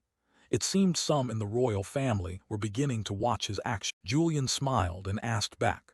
The man broke into a sweat and added that people were quiet perhaps because of Julian's relationship with Sword Saint Hayden Reich as his best disciple. The professor looked rather worried when mentioning Julian's personal affairs. Julian cheerfully asserted that the conflict between him and his master had long been resolved, though inwardly he knew that was a lie. Relieved to see Julian so at ease, the professor exhaled.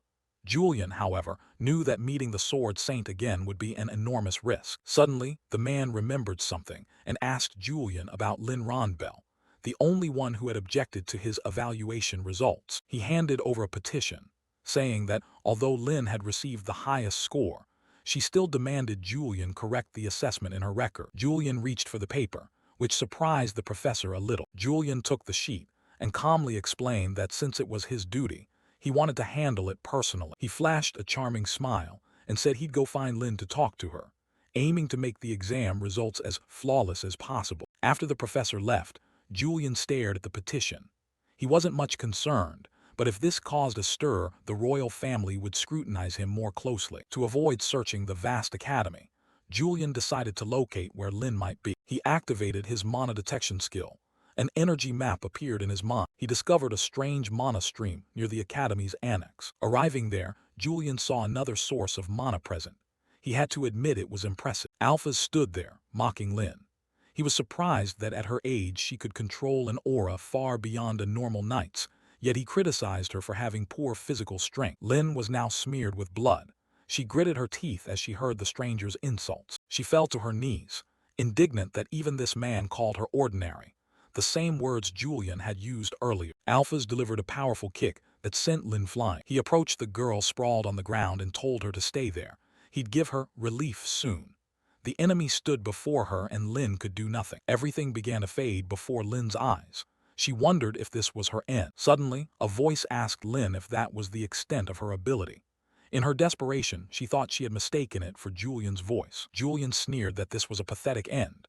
Lin wearily looked up, but when she saw the figure approaching, her eyes widened in astonishment.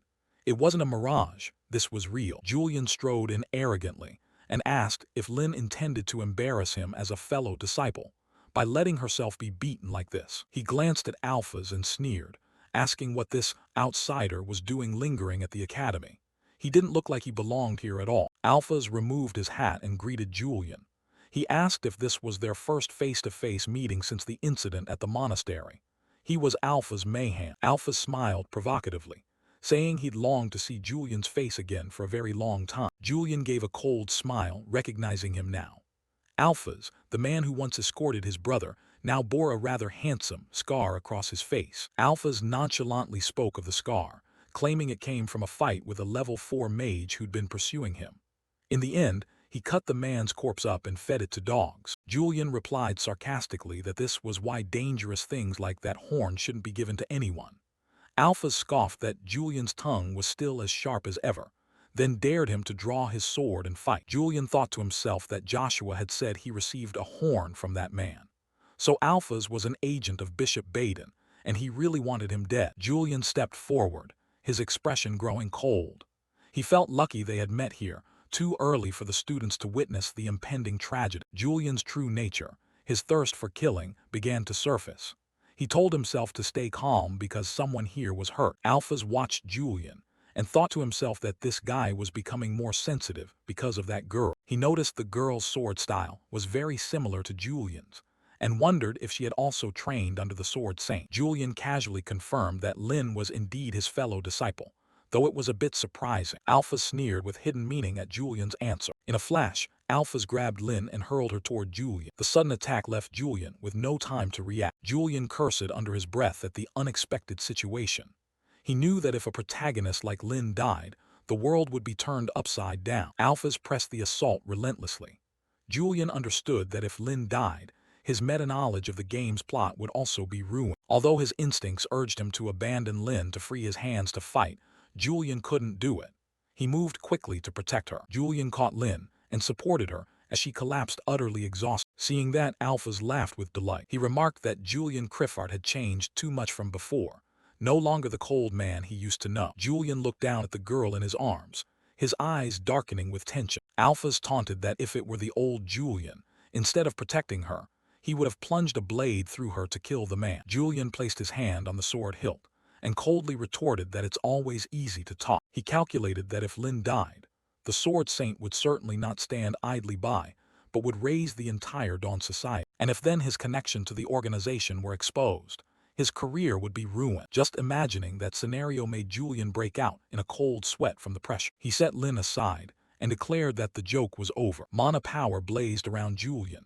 He smiled dangerously, ready for a real fight with Alphas. In the Silent Palace library, Julian and Alphas Mayhem faced each other in a tense duel. Alphas drew his sword, flashed a taunting smile, and remarked that Julian's murderous aura hadn't changed a bit. Julian took a defensive stance and coldly replied that it wasn't a murderous aura.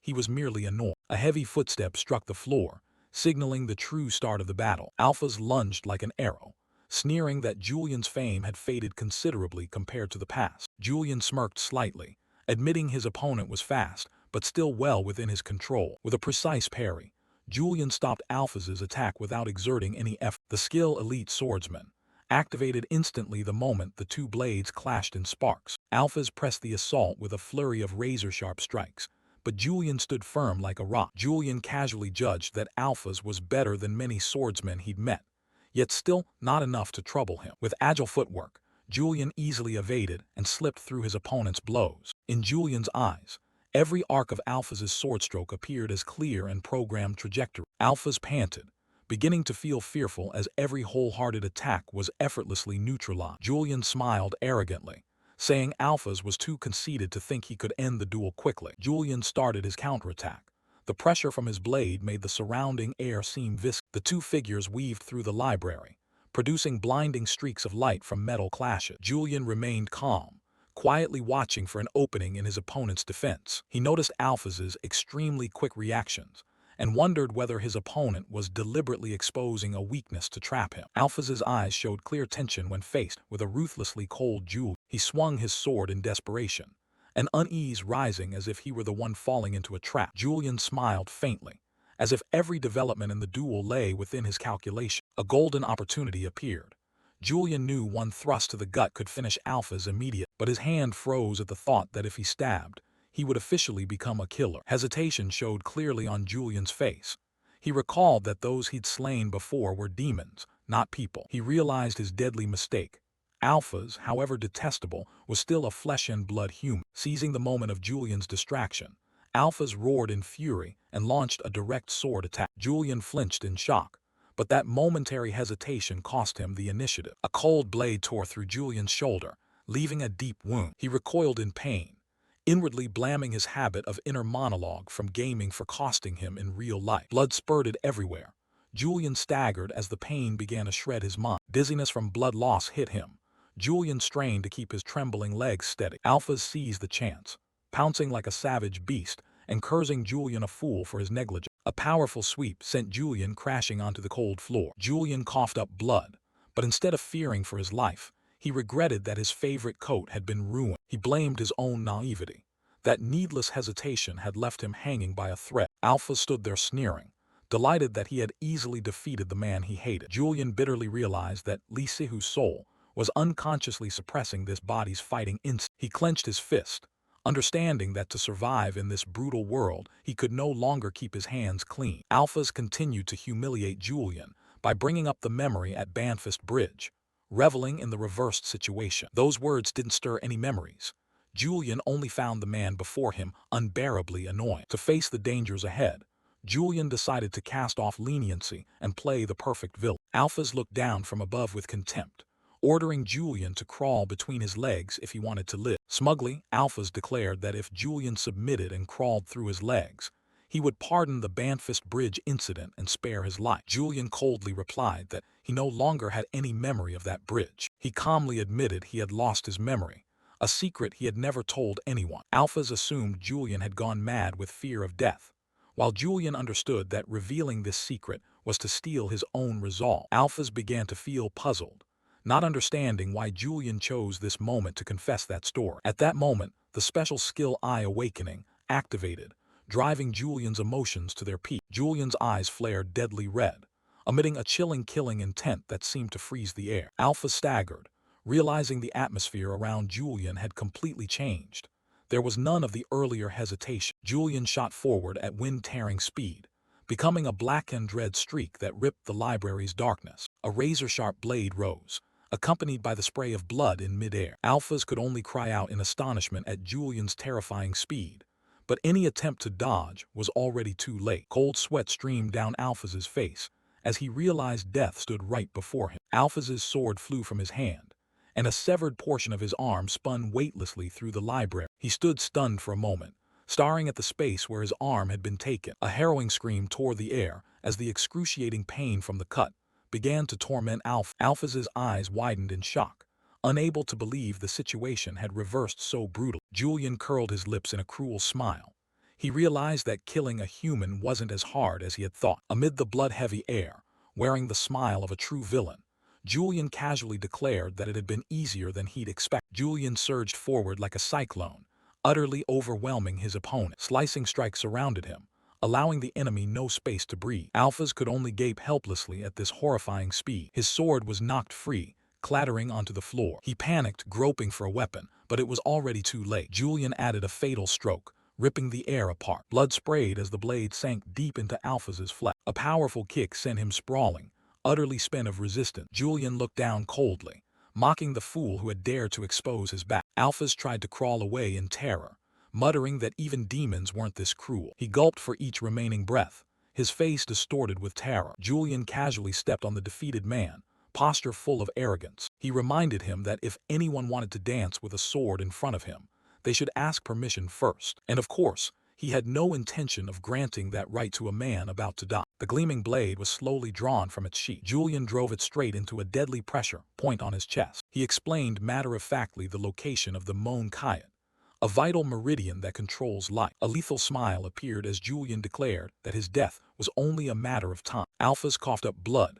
His breathing became ragged and painful. Even on the verge of death, he spat curses, insisting Julian only owed his position to the Archbishop's favor. The golden sword hilt plunged down again without mercy. He muttered that most of the high clergy didn't care for Julian at all. His vision blurred, In his eyes, Julian was now nothing short of a monster. He vowed he'd wait for Julian in hell before his body went completely still. The light in his eyes went out entirely. Life had faded. Julian withdrew his sword, leaving a long streak of blood across the cold floor. He told himself the eye-awakening skill had made taking down this opponent as easy as playing with a child. Suddenly, Julian flinched, realizing he had spoken his thought aloud. He spotted Lynn Ronbell collapse nearby, her breaths extremely weak. It seemed earlier internal injuries had fully overwhelmed her. Julian worriedly wondered whether Lynn had heard the secret about the Dawn Society or his feigned amnesia. If she was still conscious, things would become extremely complicated. Julian hesitated.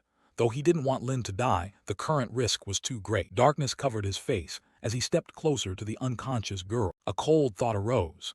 If she truly knew the secret, everything would have to end differently. Julian began to regard her as a potential threat that needed to be eliminated. His hand tightened on the hilt, ready to strike, while the other hand held him back. Then Julian froze, wondering just what the hell he was doing. He realized he was pursuing a perfect performance, not allowing himself to be assimilated by the character's cruelty. Rapid footsteps echoed throughout the library corridor. Those who had just rushed in were stunned by the horrific scene before them. They cried out in horror, asking Julian who on earth he was to have caused this. Academy officials trembled as they saw Julian standing amid the wreckage, wondering if this was the Criffart heir. Julian slowly turned around, wearing a mysterious and dangerous smile. He casually greeted the vice principal and announced that there had been a little trouble here. Meanwhile, in the infirmary, Lynn Ronbell slowly woke from a long faint. She was shocked to find herself on the academy's sickbed with her wounds bandaged. Memories of Alpha's, the man who killed her father, and of Julian saving her life suddenly rushed back to her. Lynn gritted her teeth and clenched her fists,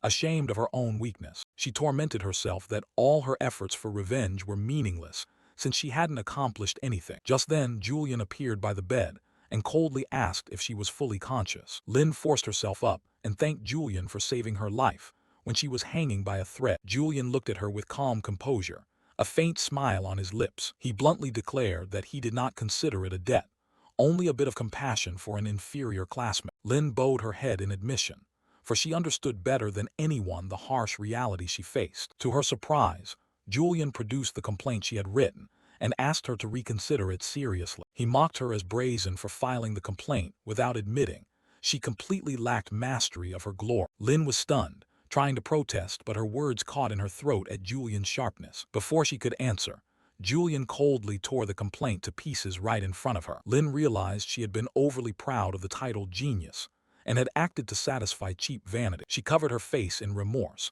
wondering what meaningless things she'd wasted her life on. Unexpectedly, Julian revealed that she possessed more mana meridians than ordinary people. Lynn looked up in astonishment, unable to believe what she was hearing. He began instructing her how to accumulate mana, not only at the main point, but by utilizing other meridians as well. The young woman wondered why someone so concerned with power and luxury, as Julian would give such sincere advice. Julian concluded with, "We are classmates," but Lynn thought he was indirectly warning her not to tarnish the holy sword reputation. He asked if she had any other questions, and Lynn trembled as she asked about the fate of the assassin. Julian's brief answer, "He's dead," left Lynn completely numb. Julian scoffed, saying the scene had been brutal, and it was good she fainted so she didn't have to witness it. Lynn suddenly revealed she still vaguely remembered the conversation between him and that Alpha. The air turned stifling, and Julian began to sweat profusely at this alarming information. He feared inwardly, because after that incident the name Julian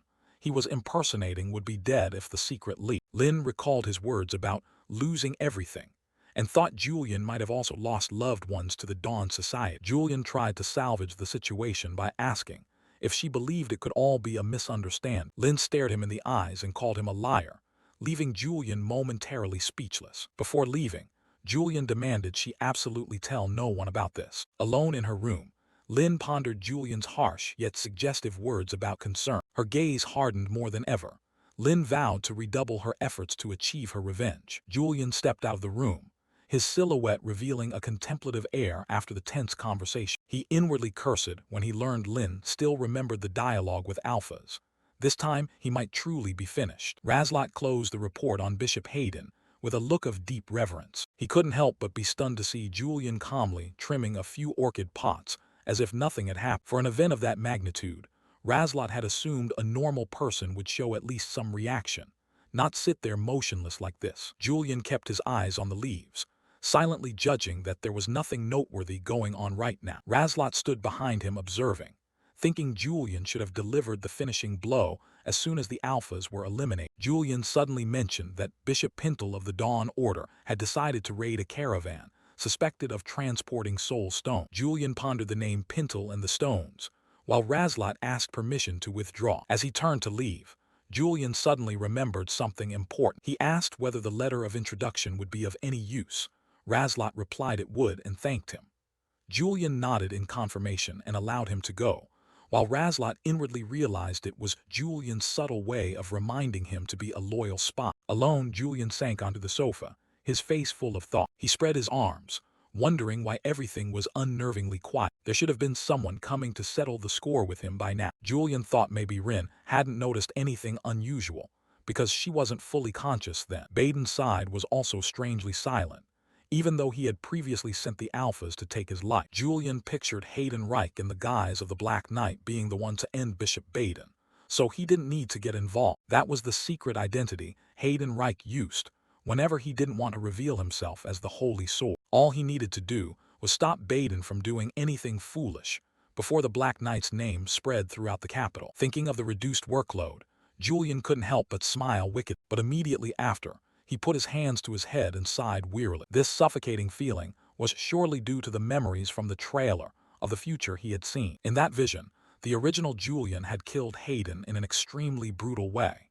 He feared that Julian's instincts would overwhelm his own will. To avoid being consumed by that instinct, Julian told himself he needed to train more. He decisively rose from the sofa. He limbered up a bit to loosen his limbs and demeanor before beginning. At the third training ground of the royal palace, the knights were diligently hunting their skill. The dry clash of weapons rang across the sunlit training yard. A wide view of the training ground showed wooden dummies set up for practice. Julian's presence caused murmurs among those nearby.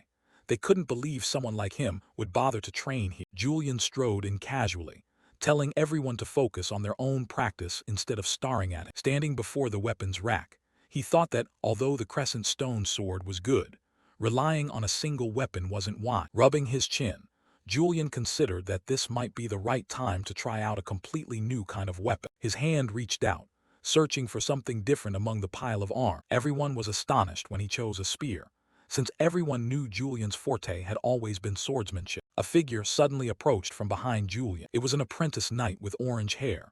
He called out and invited Julian to spar. Julian immediately recognized him as the one who had shown fear when Julian first appeared. He glanced at the armor with no order insignia. Sure, the boy only wanted to use him as a stepping stone to impress the officials gathered nearby. Clearly, he was targeting Julian's weakness by using an offhand weapon. Julian smiled and agreed, thinking that fighting a real person was at least less boring than stabbing dummies. The crowd watching from a distance assumed this weapon swap was just Julian showing off his excessive arrogance. Holding the spear, Julian admitted the feeling was indeed a bit awkward. The spear was twice as long as a typical sword, with a completely different balance that made him uncomfortable. Even wielding an unfamiliar weapon, Julian was confident he wouldn't lose. The orange-haired apprentice knight let out a loud yell and rushed at Julian with all his strength. Basic principles flashed through Julian's mind. The spear's strength was reach. Use it to keep distance and neutralize the opponent. The orange-haired boy swung his sword in a violent arc, but Julian quickly stepped back to evade. As the opponent charged in zeal, Julian twisted, watching for an opening. He drove the spearhead hard into the ground right before the apprentice's boots, creating a strong shot. Julian smirked and sneered that with such meager skill, the boy shouldn't dream of joining any knightly order. The orange-haired youth went pale with fear, struck dumb under Julian's overwhelming pressure. He was used to Julian humiliating opponents even in light sparring. Julian added a powerful shove with the spear, sending the apprentice staggering back. Julian thought if the opponent closed in, this long, cumbersome spear would lose its advantage against a short sword. He focused intently, determined not to give the apprentice any chance to get close. Julian's gaze turned cold. He wouldn't allow his pride to be wounded by an unknown. His hands tightened on the spear shaft.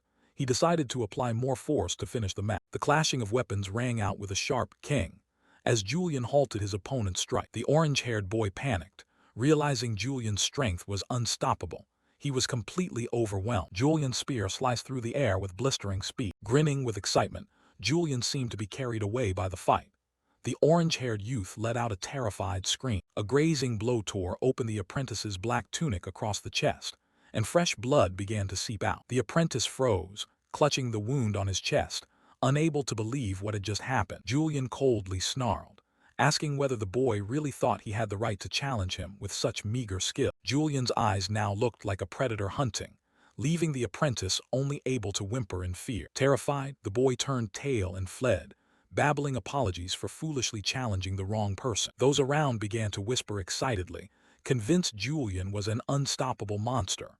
Julian watched indifferently, reminding himself he wasn't insane enough to kill a sparring partner. He offered a faint smile, assuring that the wound was not inflicted intentionally. From afar, Heron came running, calling Julian's name and urging him to stop since the victory was already clear. Julian turned and smiled gently at Heron, explaining that he wasn't the sort to easily kill others as the rumors claimed. Heron forced a smile, sweating nervously, unsure whether to trust Julian's words or his own eyes.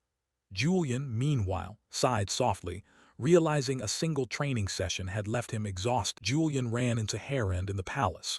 He greeted him, remarking it had been a long time since they'd crossed paths here. Heron jumped and hurriedly explained that he had just returned from Old Orn's secretary's office on orders. Julian remained silent, staring at him with a probing gaze. Speaking of Orn Criffart, he was the former head of the house and currently chaired the Council of Elders, a man who loathed Julian intensely. Old Orn worshipped pure blood and was willing to act as the royal family's hound.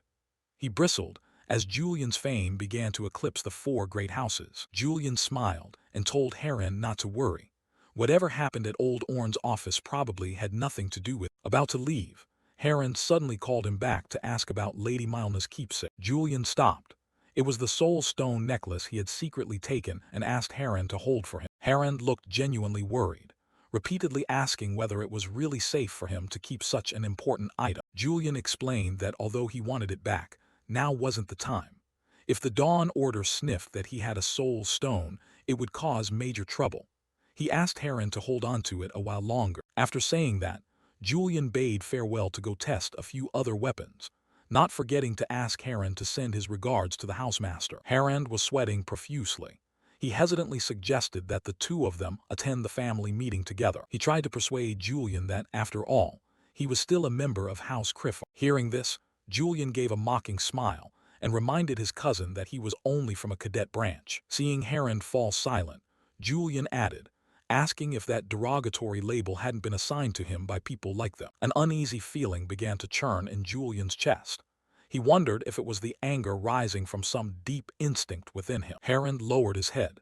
He knew well how much Julian hated that family. He recalled how Lady Milna's funeral years ago had been held hastily. They had even forbidden Julian, then a child, from attending because they didn't want to hear a child's cries. Heron hastened to clarify that he didn't mean to force Julian to forget that painful past. Julian coldly brushed it off, acknowledging Heron's kindness but stating he had no intention of attending that family meeting. From Siwoo's rational viewpoint, he knew provoking the house now would be pointless. But Julian's instinct was different. It refused a false reconciliation with a family rotten inside. Seeing Julian's firm stance, Heron dared not press further. He exhaled, his face showing relief mixed with guilt. Julian suddenly turned back and mentioned Lady Milna's matter again. Heron unexpectedly bowed deeply to apologize. He knew a belated apology could never make up for what Julian had suffered. Julian smiled lightly and said it was in the past and he didn't mind, though inwardly he thought he had no memory of it at all. Heron added that Joshua would also be present at this family meeting. Since this was Joshua's first meeting as the heir, the elders would surely focus all their attention on him. Heron feared they'd pressure Joshua to punish Julian for past trouble. On hearing that, Julian gave a knowing smile and asked if that was why Heron wanted him to attend. Look at that smug face of Joshua. He was the favored grandson, raised in indulgent luxury by the housemaster and Old Orn. Currently, Joshua's reputation was soaring like a kite, both inside and outside the house. Everyone believed it was only a matter of time before he officially became the next heir. But Julian had already prepared a little gift as a surprise for his cousin. He told Heron not to worry.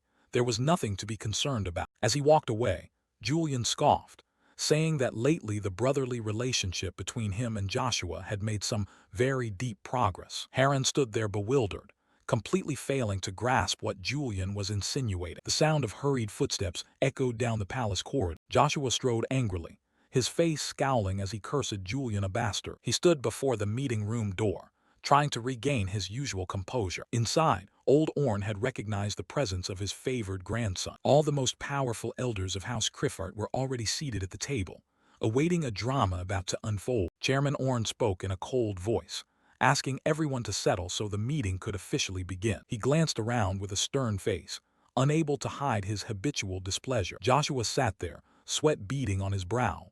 He was under extreme stress from the elders' pressure. He suddenly remembered the earlier warning. In this meeting, Julian's name would surely be dissected. Thinking of Julian made Joshua shudder. His cousin's gaze seemed to see through all his sin. Julian had flat out threatened Joshua, saying the matter involving the Alpha's mayhem was too serious to ignore. Julian forced Joshua to divulge everything he knew about the Alpha's mayhem to the secretary's office. Not stopping there, Julian demanded Joshua take responsibility for arranging full compensation for the damages from the scandal. Most importantly, Julian wanted Joshua to publicly support him as a legitimate member of the House at today's meeting. Joshua was backed into a corner. Joshua ground his teeth in fury. If he hadn't been ruled by emotion and had stayed calmer, things might not have gotten so bad. He hated that Julian had the upper hand. Recently, the Council of Elders and all of House Criffart had been watching Julian closely. They were just waiting for an excuse to send him back to the Northern Front again. Returning to the main agenda, Chairman Orn announced that today's meeting would focus on the Holy Sword's moves regarding the House. Everyone knew the Holy Sword had deep ties to the Second Prince. This put significant pressure on the balance of power. Chairman Orn analyzed that if the Holy Sword officially sided with the Second Prince, the succession would likely tilt that way. However, the faction of the Third Prince Kaldrak could not be underestimated, having the support of much of the military at the front. Then there was the Fourth Princess, backed by a powerful tower of magic. The political landscape was becoming extremely complex. Old Orn emphasized that none of those groups could compare to the Holy Sword's renown. The only one qualified to be weighed against it was Julian, but everyone knew that Julian himself had little interest in the struggle for the throne. Old Orn sighed, calculated. Old Orn argued that if Julian continued to appear indifferent, the situation might become even more troublesome and chaotic. Then he turned to ask Joshua's opinion.